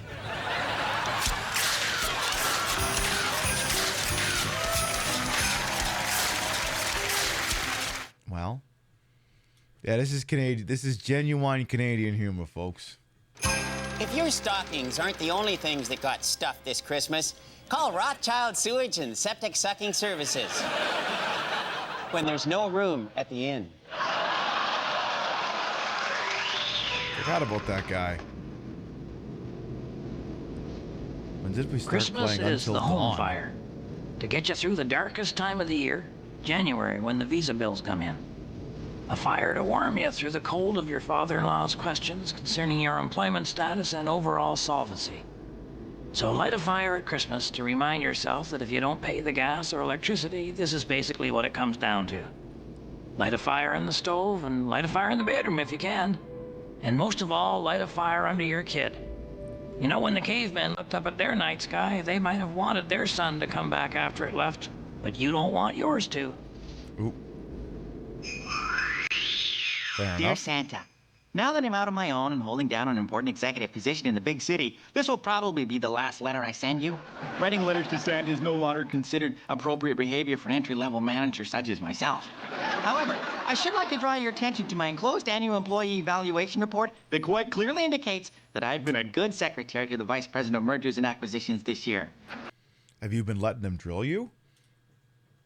There's supposed to be a rim shot, but you know what? I think it sounds better without one. Consequently, and as a result of the communications we've had in the past years, Hey, Ophelia, yeah, the Red Green Show. We're doing one of his Christmas specials to close out the program. I would appreciate your considering my request for a Batman mouse pad, an electric pencil sharpener, and a cell phone. Oh, and one of those little things, that silver balls that swings back and forth that really important people have on their desks and tells everyone they're far too important to be doing anything other than playing this fun little toy that gets really boring after a while, but it's way better than doing work. Is that so?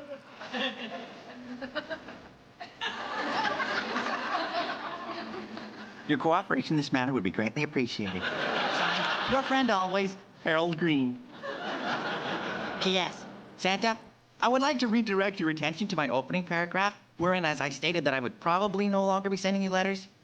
That's probably, as in, probably.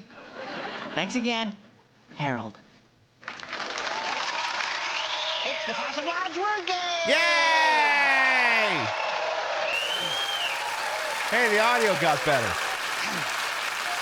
And today, Mr. Edgar Montrose is playing for a giant eggplant from Bernie's Big and Tall Vegetables. Wow, it's on loan from the Kid Icarus collection. This is just an eggplant seed. Mr. Green, you have 30 seconds to get Mr. Montrose to say this word. Christmas! Christmas! Okay. And go! All right, Edgar, this is most people's favorite holiday. Firecracker Day. When people stay home from work and give each other things. Flu season? It's an expression. You know, in French they say Joyeux Noel. In English they say Mary Queen of Scots. You know, Edgar, you know this, okay? This is, what do you call it when you get a treat in your stocking? Leprosy. Oh, dear. Almost out of time, Mr. Green. Okay, Edgar, what do you call it when the fat, jolly guy comes down your chimney? Oh, Dad lost his key again. Come on, Edgar. You know, if you would concentrate, we could get this. Well, if ifs and buts was candy and nuts, we'd all have a Merry Christmas. There you go!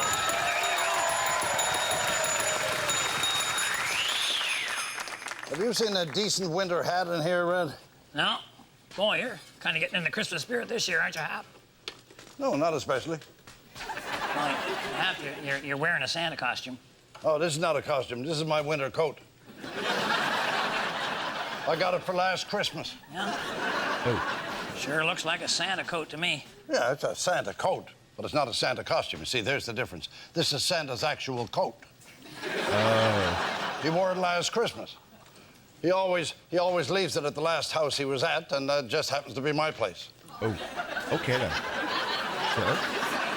Okay, so he went from your house all the way back to the North Pole without a coat on. Kind of chilly, wouldn't it? Well, for the last part of the trip, he wears this big brown snowmobile suit thing. Last Christmas, I stole your coat. What's sticking out of your sleeve there, huh? What's that? I don't know.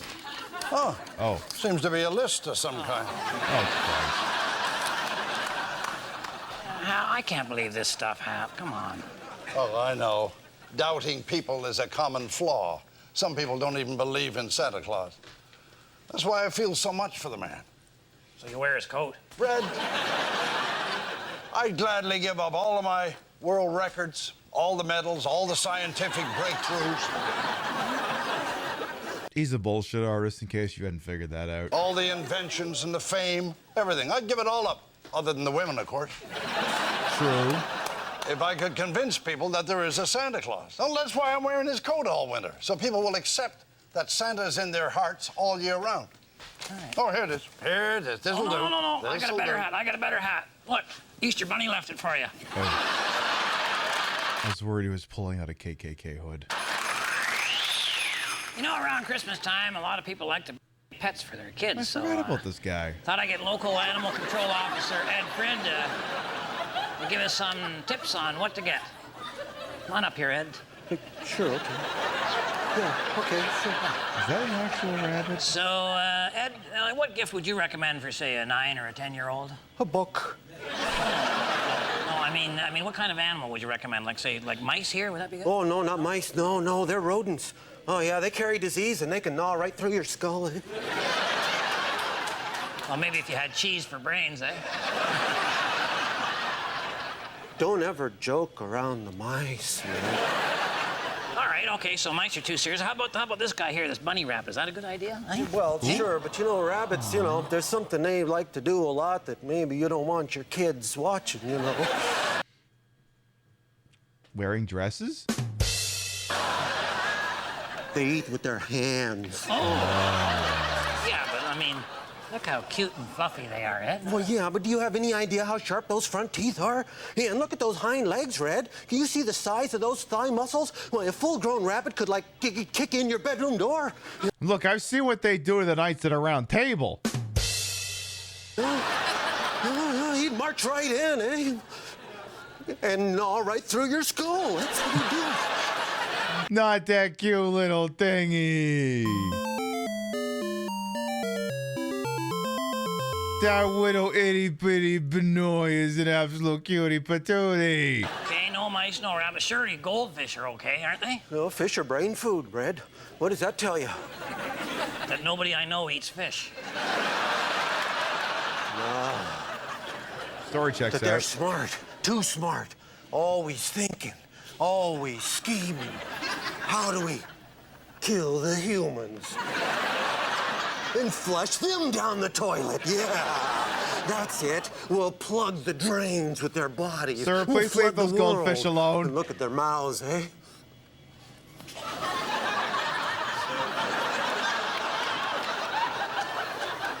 They're talking all right. They're taunting, chiding. You're all gonna drown. Yeah, Chief Beef, I didn't want to say anything, but this is your new Secretary of Education in the States? Seriously?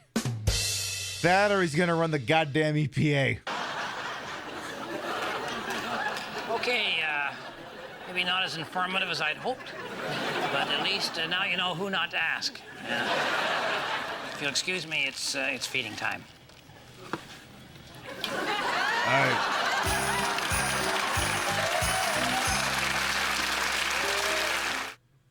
Well, okay then. If Jack Frost isn't the only thing nipping at your nose, call Rothschild Sewage and Septic Sucking Services. We're going to pump you out. Here's something special you can do for the holiday season. Record a Christmas message onto your answering machine. You might even put some Christmas music on there, too. Remember what is the answering Possum Lodge machines? phone message? I don't know. No one ever calls it. We're already here. well, I'll play it. Oh, okay. Thanks for calling Possum Lodge, but nobody's around. It's probably because we're all celebrating the new year, right? So we're downstairs dancing and stuff, and no one can hear the phone. So leave a message. Happy New Year. Have a great 1988. Uncle Brent, why don't you tell the folks at home how they can play Christmas music in the background as they record their own message? Tell them. Yeah, all right, Harold. Yeah, actually, we're going to go one step better than that. The guys here are going to hum a Christmas tune, and I'm going to put a message in. So, okay, guys. And go. No. Okay. Whoa. You can't sing different songs, all right? You gotta coordinate one Christmas this. song and go with it, everybody. Oh, well, how about Jingle Bells, Red? We all know that one. Yeah. All right, Jingle Bells. All right, and go. Merry Christmas from everybody at Possum Lodge. Sorry we can't come to the phone right now. Leave your name and number after the hay. Hey! That works. Christmas is feeling good about going to church. That means looking up the address just in case it moved since Easter 3 years ago. It's about showing up at 11 for the 9:30 a.m. service and wondering why the parking lot is emptying and your wife is getting a ride home with the neighbors. It's about sitting in a quiet pew alone after everyone's gone, quietly counting your blessings. And it's about the janitor inviting you into the church hall for a free Christmas dinner with the rest of the homeless. Sorry, checks out. Now, what's Mike? What are you stealing, Mike? What are you doing with the goldfish bowl, Mike? Oh, gee, I didn't see you there, Mr. Green. Well, I'm not doing anything. Okay, see ya. Where are you going? Well, I thought I'd just go outside and stand in the snow for a while. With that hat on?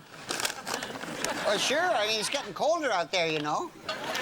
So you got a bell there, too. As much as we could keep watching this, I think we have a friend.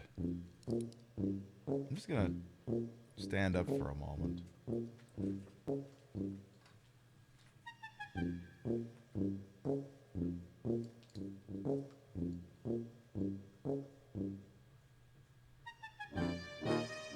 Meow meow.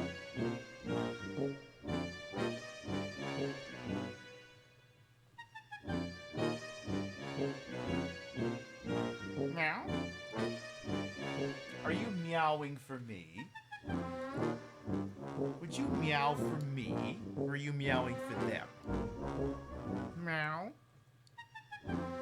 Meow meow meow. Oh, yes. The internet wants to make sure you get belly rubs. You little cutie patootie, you. Yes, nice big fuzzy belly rubs. Yes. Oh, yes, you're such a little cutie.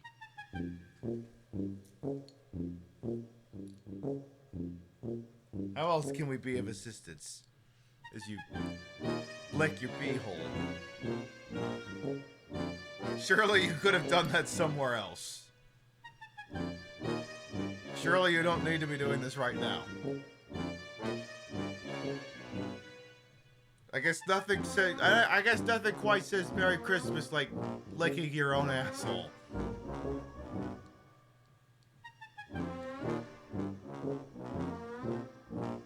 Is this what you're looking for? Do you want attention? Is that what this is?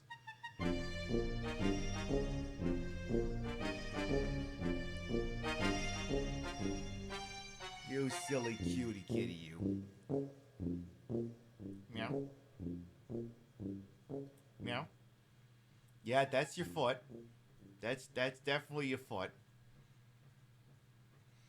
Spoon for 2025 recap best emote. I mean, hey, you can start doing a lot of that work now. There's a handful of people who got the Twitch recaps for 2024, and she was actually their most used emo. So some of you got some work to do to get to that point, but some of you apparently already nailed it. Hi. Are you just the show for the rest of this? Because admittedly, I didn't think this red-green special was going to be a fucking hour long, but apparently you're just here to be cute. Yeah. Uh-huh. Okay, but the internet's back there. Do you want to talk to the internet any chance? Is that something you'd be interested in? Where the hell's your brother at anyway? Meow meow. Tell you what, I'm gonna go hit another silly sound thing on the soundboard here. Give me a second. So that we're not all sitting in stunned silence.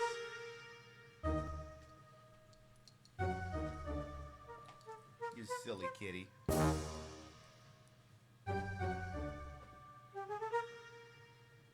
The internet demands a kitty cat, so you're gonna get a little bit of kitty cat.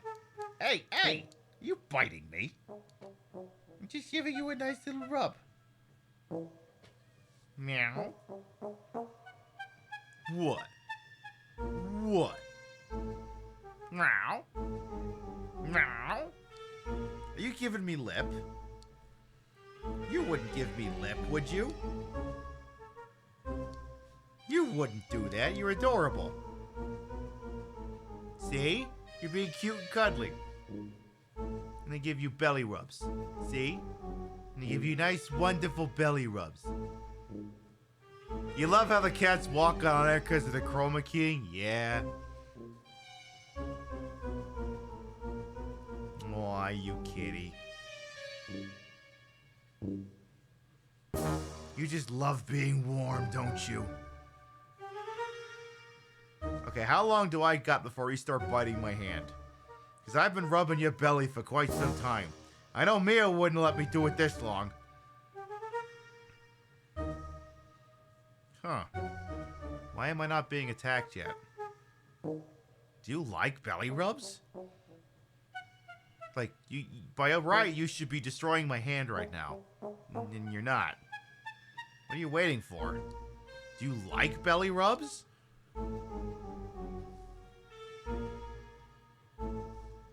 Okay, I'll keep going. Okay. Did I just find the correct spot? Is that what this is? Okay. If you insist. My hand's getting a little... My arm's getting a little sore, though. Bit of a repetitive motion, you understand.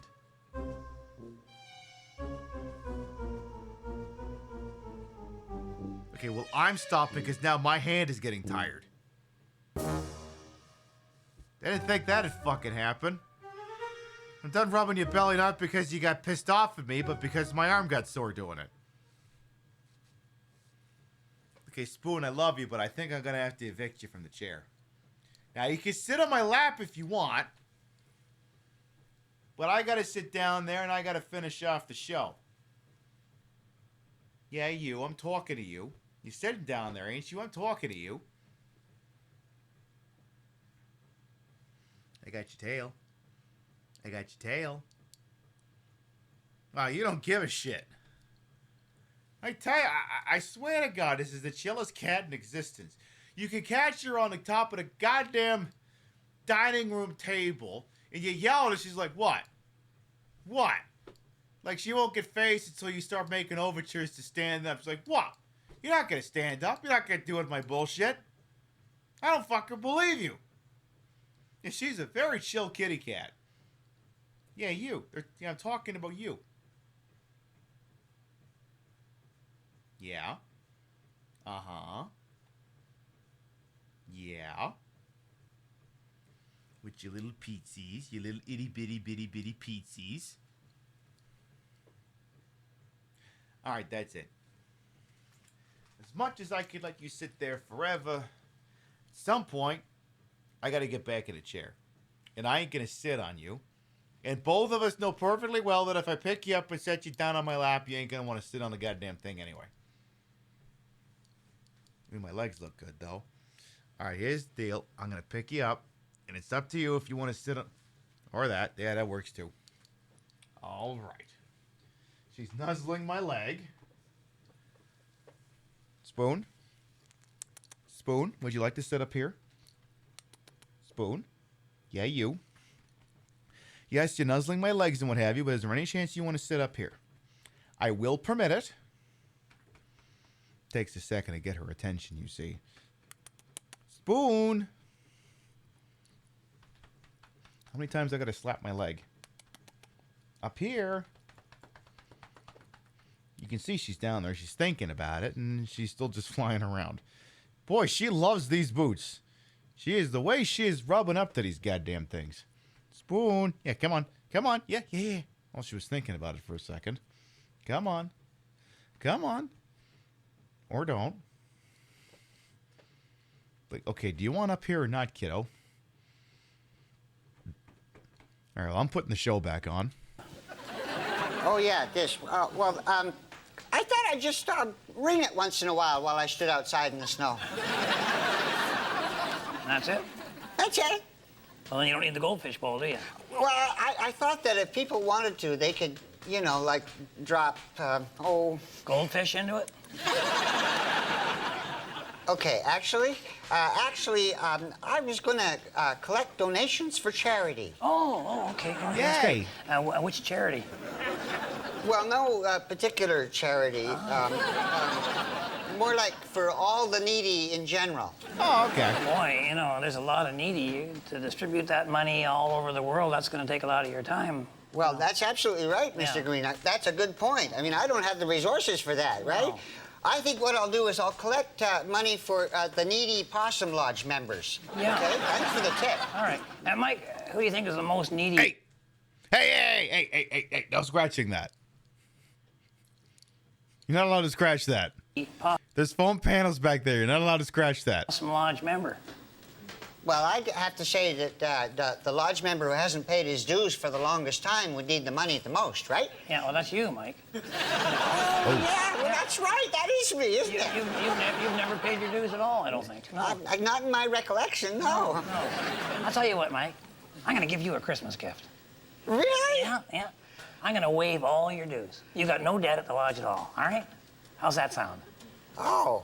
Yeah. Cool. So you won't really need the fishbowl anymore, will you? But you know, going out there with the bell and the hat and spreading Christmas cheer, that's a great idea. Yeah, I guess I could still do that, I guess. Well, Merry Christmas. Yeah.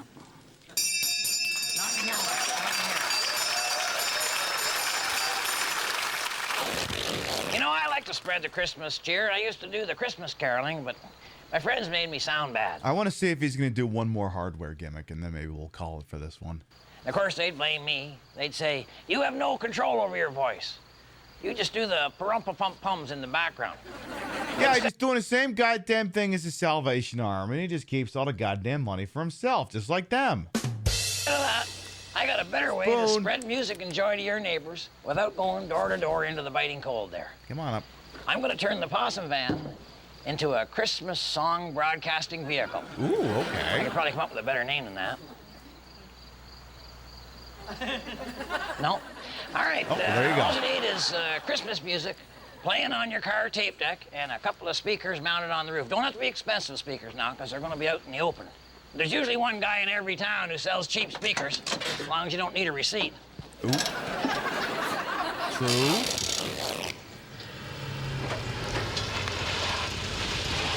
Go on. Hey, Mike! Yeah, that's big. Mike, just me, Fred. Oh, shit. Oh, Mr. Green. Hey, good to see you. All right. Sorry about yelling at you there, Mike. Oh, that's okay, Mr. Green. I know you don't have that much control over your voice. Yeah, right. Mike, remember last summer you had that job where you were selling speakers out of the back of a truck? Oh, yeah. Well, that was sort of like a job, yeah. Well, sure, yeah, I made some money from doing it. Yeah, that job, yeah. Yeah, well, I was wondering if you have any of those speakers left over at all? Well, I only got a couple of speakers left. The cops took most of them. But I tell you, I'd have to charge you a good price for those last two speakers, because it took me 3 days to file the serial numbers off them. Well, I could give you $20 for them. $20? Oh, yeah, I guess I could let you have them for $20. Sure, yeah, they're in the shed. Mike, what about the television set here? Oh, sure, make me an offer. No. Okay, now all I gotta do is mount these speakers on the roof so I'll be able to broadcast music throughout the neighborhood. Actually, it's smart to put them on the roof. Stuff you buy from Mike should never be at eye level. better idea. Point checks out. Hey! A little too much pep mustard on that potato, boss. Yeah, the mono thing is really coming back. You know how fads kind of go in cycles? So the young people are really into the mono music now. What I'll do is I'll just mount this facing onto the right side, and I'll go up the street one way, and then I'll turn around, come back the other way, do the other side. Fair enough. These wires are from under my dashboard. They're my radio speaker wires, which I've disconnected and have rerouted up here to the speaker. Wasn't easy, believe me. There are a lot of wires under a dashboard. No kidding!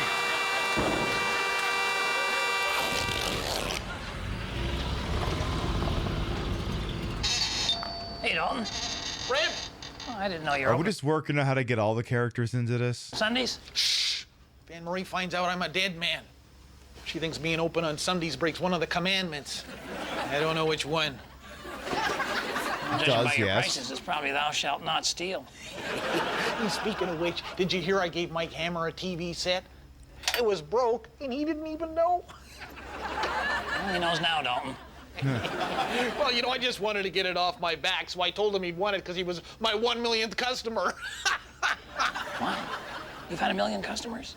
Well, yeah, I will eventually. You know, I'm not just counting in order. Sure. Can I help you, Red? Well, Dalton, I was hoping you had an audio cassette tape that I could borrow. Yep, okay. There you go. Take your pick. Those are 8 tracks. Oh, now, see, Dalton, I was hoping you had one of the newer style, like this one here in your answering machine. No, you can't have that tape, Red. I'm expecting a call. Oh. Well, can't you just answer the phone? Red, I'm expecting a call from Ranger Gord. I need this answering machine. He's going to warn me if he sees Anne Marie heading this way. Well, I got an idea. Look, let me take the tape, okay? And then when you answer the phone, you just pretend you're an answering machine. You say, hello, I'm not in, leave a message. Oh, come on, Red. Ranger Gord would have to be a complete idiot to believe... Yeah, he is an idiot. It might just work. Ranger Gord is an idiot. I recorded a bunch of Christmas songs right off the radio onto Dalton's answering machine tape here. I even took the time to edit out the commercials. Nobody wants to hear advertising blaring off the top of my van. Mind you, I probably could have made a little money there, eh? Selling commercials in between the songs. Actually, I could have visual advertising on the side of the van here. Maybe have a few sponsors, eh? Quit while you're behind. That's not in the spirit of Christmas at all. Now, I'm just gonna drive up and down the street, giving off nothing but cheerful Christmas music. This is gonna be bad, isn't it? Okay. Hello, this is Humphrey's Everything Store. Unfortunately, we're not available to take your call right now. Please leave your message after... You know, I think maybe you should just stick with the regular length episode instead of the double length. I don't know if you've got the writing to make it through a double length. Tell you what, I'm just going to skip you. I was going to skip you to the big finish, but the big finish looks like it's like 7 minutes long. So, you know what? Maybe we'll just leave it a little ambiguous. What's red, green? It's 2 different colors. Red Green is also a Canadian program about a handyman and all of his friends who are all married and don't have sex with people or something like that. It's, I don't know. It's incel humor from the 90s, which meant it was harmless. I'll tell you what we are going to do, though. We have been live for, can you believe we have been live for 5.5 goddamn hours? We have been down here for so long. Spoon came down here and gave us the stage hook, and yet we are still going. So what I think we are going to do, in the interest of brevity, is since you have been a wonderful and beautiful audience, whatever, I got to get up in the morning tomorrow so I can accomplish nothing. But you understand, there's a whole lot of nothing I got to get accomplished. So what we are going to do is we are going to start to wind down for the evening. I have so much goddamn nothing I have to get done tomorrow. I'm going to get up in the morning. I'm going to have coffee.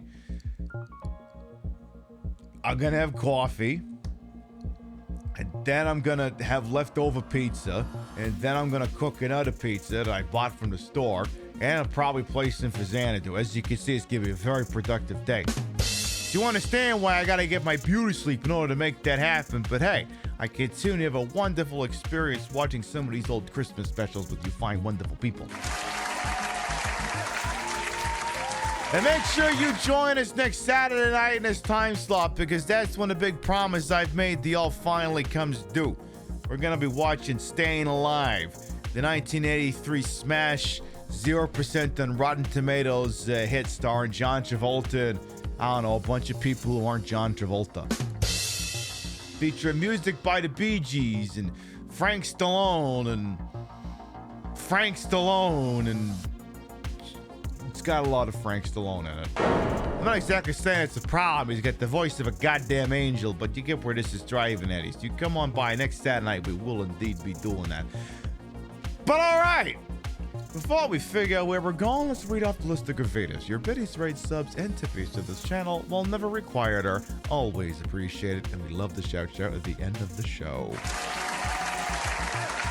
Kind of actions we have here tonight. Leave me just a moment here. Let's see. Hazelwood, thank you very much for the prime. Lordcast Longshot, thank you for the 76th month. Onion Ring and your small fry, thank you for the biddies. Real for the biddies. Dillis Phila for the biddies. Hadoken Cat for the prime and the gift sub. Angel Yumu for the prime. Don't know anymore for the resub. Justice for the resub. Lightling for the resub. Twice. It's tiered twice. Oh. No. It's Justice and Lightling, you idiot. Those are two different people. Yeah, but what? How did you confuse the two? Well, you know, the I and the J, they look pretty similar if you're not fucking paying attention. Well, yes, I suppose that's possible if you ignore that I and J are two completely different letters, and then the rest of Justice's name and Lightling's don't fucking match at all. Hey, well, you know, an effort was made. All right. If you sub to the channel, you can grab the first one. If you are not, however, sub to the channel, you may grab the second one. We love to spread the love around, not always at the same place in the face, but at the end of the day, drop you off somewhere where we think you're gonna have a good time. Let's see who's up to what with who's on this wide wonderful world. We just so happen to call it Twitch here. Let's see. Who's doing something I think you'd all give a shit about here? I see one target here. I see another target. I'm checking two spots here. Let's see if either one of these targets is going to do something I think you'll be interested in. All right, here's what we're going to do. This person's going to be playing a show that I gave an honest, I gave a shot to, and I threw in the hat. I threw in a little Santa hat and said, you know what, I can't do this, but this person's got more testicular fortitude than I do when it comes to such matters here. Friend of the channel, what's the face? Was most of one of my watch channels last goddamn year is about to play some motherfucking Doom 64. And I mean, I wasn't willing to give you all the Doom 64. I looked a little bit when it went, you fucking kidding me? This game looks atrocious. But she's gonna give it to you, and we're gonna pop on over there. We'll be live next tomorrow night, 7 p.m. Eastern, 4 p.m. Pacific, for the continuing adventures of the little weird wrestling RPG that could. We'll be playing more of Hybrid Heaven for the N64. Again, it's literally like, what if Parasite Eve, but himbos and wrestling instead of dames, and they're all shooting at each other. And because we have been grinding in battles in that so much, I'm wondering if maybe we can finally abscond with the grinding and just go mainline on Critical Path and see if we can't get a couple of things done. All I know is you come on by tomorrow night and we'll see what we can do in that regard. Thank you very much, everyone who followed, biddied, rated, subbed, lurked for a bit, put up with my bullshit, were here the entire time. You all continue to contribute to the ongoing success of this shit show we call the Pib Show. Thank you very much for stopping by, and we will see you next time. Mwah. Good night, everyone.